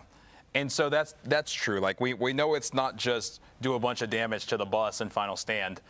They did at least know that. But in terms of what in the world they need to actually do is the part that they don't really know. Definitely. Also, we do have a second. We can like pull one. If we can pull. Let's just pull it. Yeah, let's pull. I'll go first here. Sure. It is Raquel Jr. Okay, Raquel I'll Jr. go ahead and on type your that out end? to my mods. Okay. Yep. And on my end, the winner is Making Them Dollars. All right. Making Them There you Dollars. go. Cool. And that is our next set of disc plate winners. We'll make sure to get you guys all hooked up. We'll handle some YouTube emblems and Year of Prophecy on the next giveaway that we do. Yes, we We'll do. go ahead and lock back in. You guys don't have to type it anymore. Oh, it said that was Greek, Latin, not modern Greek. Okay, I gotcha. Well, Greek, my bad. That's on me. All right. All righty. And we are going to see again. All right, Evan, here we are. We are on watch. So once again, let's pay attention stand. here and see. We've seen teams get the final before now. We've seen 2 teams wipe the final. Can we find out what in the world we think needs to happen? Guys, what do you think needs to happen here? Something with the buffs for sure. We've seen that part to be true, but what are they missing right now? It's a great question, CB. I think they're missing one final little step here at the end. And I think it has something to do with a chronon, a deposit somewhere. Like they're running, they're kind of like us right now. They're kind of like scrambling for answers. The big thing though is, Evan, if they're somehow able to capitalize on this final stand, they are about to take another commanding lead again. Yeah. Because technically they're now Elysium, we did see they cleared a boss, so technically there are other teams that have cleared a boss. But if they're able to get their second boss cleared, they're going to be in really good shape here. No, definitely. And I think right there you see final stand is beginning. Yep. They're scrambling around the room. They're like, maybe they have some they got ideas. On plates ready to go here. On plates. Yep. Okay. Still hit immune there if you saw that. Immune, yeah, yep. Looks like they're still going okay. Wait, okay. Wait, that's progress. That's progress. Can they kill it though? Can they kill it? Wait, it's beefy though. It is beefy. Is it supposed to say immune or something? No, they're getting numbers, Evan. That's got to mean something, right? Wait, T-Crush coming out? They did get it. They killed him. But it didn't take the health bar out. No, but it broke the stun. It did break the stun. And now it's damage. Do more damage. Now it's damage. Damage. Hold on. He feels a little more beefy. Guardian down. Wait. Guardian down. I think they. Guardian down. I don't want to jinx it. Did they get it? They cleared it. They did it. They did it. Team Wordle in 3. 2 out of 3 bosses. 2 out of 3 bosses for Team Wordle in 3. My God. Wow, they are really. And that was 1 hour and 11 minutes in. It's 11:11 here. It is 11:11. Make a wish. Wow. Holy cow. Wow. Okay. Wow. So that is 2 done for Team Wordle in 3, man. They are really Wordle in 3. They are not playing. Wordle in 3. We are going to make sure Wordle in 3 is on the screen at all times. They are. Because they are the furthest along. Guys, make sure, mods, let's get a pin message going for a shout out for Wordle in 3. Let's get it for Llama D2 as the POV that we're watching right now. Yep. So let's go ahead and get a Llama D2 shout out going so that everybody knows exactly where to go follow the stream. Yep. And that's also G Miners as well, Silence Death, Talk To, Toady, and Lucas as well. Oh my absolute goodness. Goats. Oh my good gollies, and the gum drops and everything else. This is hour and 12 minutes. An hour and 12 minutes in. And you're seeing Zemo about to potentially get his clear on Apoptes.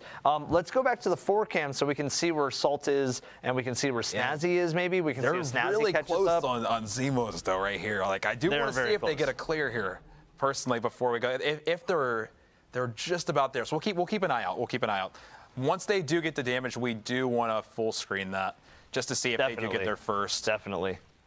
I am actually blown away. I mean, teams are there's got to be a major curveball. We'll see. Oh, here we go. We're gonna go damage. Let's go. Oh my God, let's go full screen to Zemo. As I do think that they are going to get their first boss clear here. We see the teleport to Zemo here. See if they can go ahead and keep the room clear. Go ahead and shoot the eyes. Be teleported back. We'll see how this goes. Come on. They should be getting teleported here in a moment. Teleport should happen right now, and I think that should be a comfortable clear. That and should here be. That's clear. There's a That's clear. There's a clear. That's clear. Another so clear. So far, Dylan. CB, I want to say it feels like something is a lot different in each of these rooms. So one thing that's very important to stress is how the damage is being held. Like the damage, we haven't seen a close on damage. We haven't seen an atom, a game of atoms, a fingernail. We haven't seen any of that. Not yet. So it's very interesting to kind of see just the main differences. Epic Raid is a lot more mechanical focused, but damage-wise, it looks like it's been pretty forgiving so far. The ads may be tuned up just a little bit. We've seen a few more deaths on ads. So and let's keep Borderlands 3 on the screen, by the way. Let's go, back to the cam that shows them. Maybe we could even go back to the 4th. But with that being said, because I do want to see where Snazzy's at as well.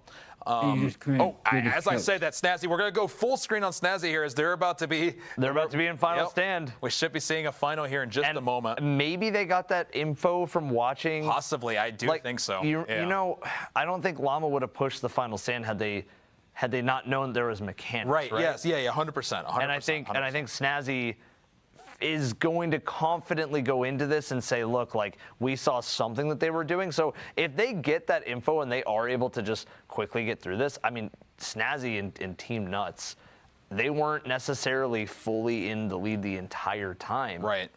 So I think it's going to be interesting to see, hey, what are they able to do here? Is Team Tommy able to pull this thing out? Like, Borderlands 3 is very consistent, and I do think that this version of the raid leans into their strengths heavily. Right. No, I would agree. And here we go, Evan. We are going damage, so let's see. This will be the first boss. Come on. Here we go, Team Tommy. And it is final stand time. This is where we're going to see, Evan, how much the knowledge transferred. Definitely. Let's see. Seeing Llama clear and seeing Team Wordle and 3 clear, does that give them the insight they need? It does. It does. Look at how fast that travels. Instantly. Dude, no hesitation. Instantly. No hesitation. Not even there. a question. So quick. That was instant. That was instant transmission. That was instant communication. That was insane. Yeah. Man. And so now Hydra goes down, and once the Hydra goes down, I think that they pretty much got it. So the thing is here, major difference for a Hobgoblin is how the damage how the damage rotation is on the original damage. And there it goes. Having a final stand. There we go. Let's go. All right. Very nice. Team Tommy. Very nice. Second team that we've seen clear this encounter. Let's go. Let's make sure that we keep Wordle and 3. It looks like, we do have them on the bottom right-hand corner of your screen. Maybe let's swap Sweat with Salt. Yep. Just because Salt already also cleared. So then we'll be showing a POV of everybody that at least has cleared one. So let me give an update. Let me give 2 updates first. The first update being what you're seeing here now is every single POV has cleared at least one boss. Llama's team on the bottom right being Wordle and 3 clearing 2 bosses. So this is actually their final of at least the 3 original bosses that you faced before going to Koragos. So they are at a commanding lead right now, I would say, which is insane. In terms of some of the differences, Hydra, there was a lot of changes to the DPS rotations, people being teleported in different rooms. Was there a lot of differences other than being teleported? It was just that. That's the only thing it felt like. Or in the lasers, sorry. In the lasers. But it was the DPS being so much longer. Right. It felt like DPS was long. Because the only change in terms of damage that I felt was at Epoptes there was when they're breaking the shield, they get teleported, obviously. They start shooting the different points, which is the same as before, but there's a laser in the room, so it's a little bit more dangerous. And then once they break the middle, they come back out, and then they break a bunch of middles. Right. And it's like, I think even though it may look different, it's pretty similar. And it really is doing I would say, the mechanic that you do to get the damage, again, to keep damage going. Yeah. Because they did go back in, kill a Cyclops, and then clear out the eyes, teleport back in the room. Yeah. So that was the difference for that one. Hobgoblin, obviously we had the final stand difference. A lot more of a ranged fight on the normal part of the DPS when it came to Hobgoblin. Definitely. To be honest, Evan, the only one that we don't have a lot of insight on right now, even though it's been cleared, is Wyvern. Yeah, I don't really know what fully Elysium did there. Whoever watched Elysium do that definitely has seen what they did. But what I will say is, it's interesting that that was the longest one to be figured out. Yes. It took a while to get the damage. It did, and I want to stress really quick, CB. Yeah. If Wordle and 3 is able to do this in about the amount of time that they've been able to do the other encounters, because I'm going to go back here and just give you some stats from today. Let's hear it. So the first encounter was cleared in 26 minutes. Yep. That was from Wordle and 3. Yep. The second encounter, or the second boss, total boss, was Iatros, the good old Wyvern. That was cleared by Elysium in 1 hour and 1 minute. Yep. And now 1 hour and 11 minutes in, Wordle and 3 cleared their second boss, which is the first version of the Hobgoblin to be killed. So Wordle and 3 has taken down 2 bosses first. Yes, they have. And they're in a command lead. And they have information for sure on Iatros. I'm still curious how much information when it comes to Iatros. That's a good point. It does feel like the one that the least knowledge kind of has been passed around for. So we'll see. I mean, maybe they get instantly to damage, and we're proven wrong. A little instant transmission would be very interesting. I felt like, because Elysium, it was a 2-phase of damage on Iatros which is to get that clear. insane. That is insane. Can we take a quick moment, just while it looks like a few teams are wiping, and Llama's team, we'll see if they can kind of get the damage here in a moment. But can we just see from a team, Inert Deck Games, can we see if they were able to clear? Yeah, let's check in on our Billy team and see as if they've been top 10 multiple times in a team that I just want to. So they're still. Okay, they're wiped. Yeah, so they we'll just go wiped. back. So, yeah, we'll go right back. Sometimes that's so frustrating when you're able to get right to final stand and you can't get back. Like, hopefully they'll be able to bounce back here soon. Yeah, I think while the teams are kind of figuring stuff out, it's important to stress again that a lot of Epic so far feels like mechanical changes. So far, it does relate a little bit closer to hard mode raids. Prestiges versus OG. Prestige, Leviathan, which more reflected like a hard mode raid. Yeah, but I'd say it takes it a step further than even either of those, because environmental and also additional mechanical changes that felt like they were references to Koragos. I would agree. Well, there wasn't any environmental changes really for any of the hard modes. No, and there was they added like enemies, but not like Exactly, and there's a huge environmental change on the Epic version of this raid. So if Wordle and 3 is to pull off this kill on Iatros, we are going to see potentially a brand new boss, and in my opinion, a brand new sort of way that you navigate the boss arena. It's hard to tell. Like that's just my opinion. Like we saw an empty hole. I agree. I think there's still 2 options. I think it's either what in the world we were seeing in the middle at the beginning, like you mentioned, or once again it kind of goes back to that additional path that people just have been speculating on. Yeah. Like there's a couple options there. So we'll see. Right now, Evan, it's still hard to tell if Team Wordle and 3 has a good grasp on Iatros. I'm like trying. It looks like they're wiping. So I actually am not 100% sold on how much more the community knows about. Yeah, Iatros. which could give Elysium a huge advantage. Yes, because agree. the Pop Tease has been more or less figured out by multiple teams now, and same with Agreos. My bad. Yep, Agreos. Exactly. And so the interesting thing is, and it might end up biting them possibly, and I don't even think there's necessarily anything that Team Wordle could have done to avoid this, but I think that they were probably hoping that by the time they wrapped up the Hobgoblin, which was an insanely impressive kill, that the Wyvern would be more or less figured out. But if they have to spend time refiguring that out and allowing people to come back, it's going to be more or less like an equalizer of this race.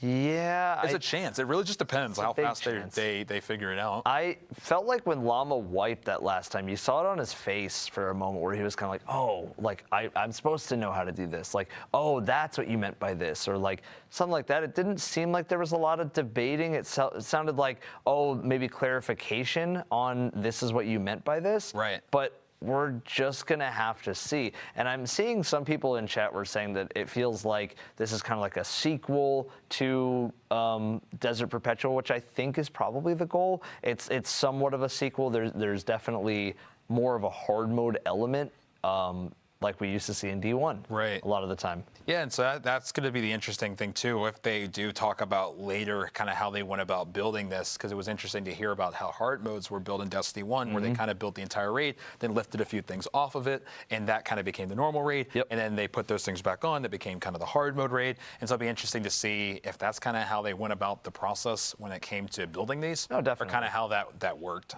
Definitely, and I think we're just going to we're in this like wait and see period. Like, what does Koragos look like? Because again, we said the belt, the emblem, everything around those sorts of things, it looked different than anything that we had seen before in Desert Perpetual. And that tells me that there's an extra step involved. And I want to go quickly to Llama audio too, just get a little audio in there. Snazzy's is really low. So we'll just go ahead and we'll check back in on him if they make some progress. But let's go to Llama audio if we can, just to get you guys some audio back in there. Let's get some Llama audio. There we go. Okay, I believe that's. I don't think they were me. I think they had their game audio. Well, we can have some music if there's no audio really playing. I'm trying to remember if Llama, if they had their game audio on. They had very quiet. Was it also audio. very quiet? Very, very, very quiet. Okay. Yeah, you can kind of hear just guns shooting around. I almost wonder, CB, by the way that Llama is kind of just running around shooting things, you can tell he's kind of playing with the lead. And when you know people are playing with the lead, they stop doing the mechanics and they start fighting the ads. Yeah. And you're gonna see his whole team was doing mechanics, and he was just punching some harpies, dealing with those. It hasn't been clear yet. And I mean, we've watched a decent bit. And we see Tides making good progress on a pop tease as well, bottom left of your screen. Go ahead. An interesting thing about their run, they had a really good start. They did. They've kind of stalled a little bit, so we'll see if they can clutch this out. Sometimes you get over the hurdle, though, and it starts to become a lot easier. Yeah, and I mean, we've seen plenty of times that getting out to a lead does not indicate winning. Definitely. Definitely not. Always, kind of been something that sometimes, you get off to a lead and you win, but there's been plenty where it's meant nothing. Exactly. And I think it's going to be important to see kind of where they go from here. It looks like I heard Guardian down. That's on Llama's. Let's go audio on Team Indebted here on Tides. Yeah, let's get audio on Tides. First, we can even go full screen just so if anybody hasn't seen a full Hydra fight yet, you can kind of see here. So we're going to go full screen on Tides here. We're going to get audio on Tides. I don't think they have audio, so I guess we'll keep the music on. But let's go ahead and see if they can clutch this. I am feeling pretty good about this one, CB. So long as nobody jumps in that room, in the teleport room, and wipes, I think, it's feeling. No, I agree. And the team that you're looking at here, guys, the team that was second place on Desert Perpetual, they had so many chances to get first in the last. So they're hungry. Definitely. No, I feel like, again, it's one of those things where if you put so much expectation on yourself, it's kind of tough to feel like, like everything's going your way. Every single death means so much more. When you're playing relaxed, ready to go, that's when you play at your best, in my opinion. No, very true. So who's in the lead right now? Llama's team, Wordle and 3. They have 2 bosses cleared. So right now we're just seeing if Team Indebted, the team that was second place in the last raid, if they get their first boss clear right here, they jumped off to a really good start and then they stalled out a little bit. So we're going to see if they can clutch this real quick. Come on, Indebted. We'll see. Come on, Indebted. Let's see it clear here. Full machine gun out. I mean, just probably building that well back up. I would say so. And this is one, Evan, as we know, is a very forgiving phase in terms of length. It is, yeah. And it hasn't seemed like anybody's struggled too hard on surviving. CB! Caster cursed him. I'm so sorry. That's what the C in CB stands for. Caster curse. Well, it didn't matter. They got it clear. All right. Let's go. Oh, man. Let's go. Okay, good job. Right as it was said, but that's okay. With that being said, that is another team that has cleared their first boss. So just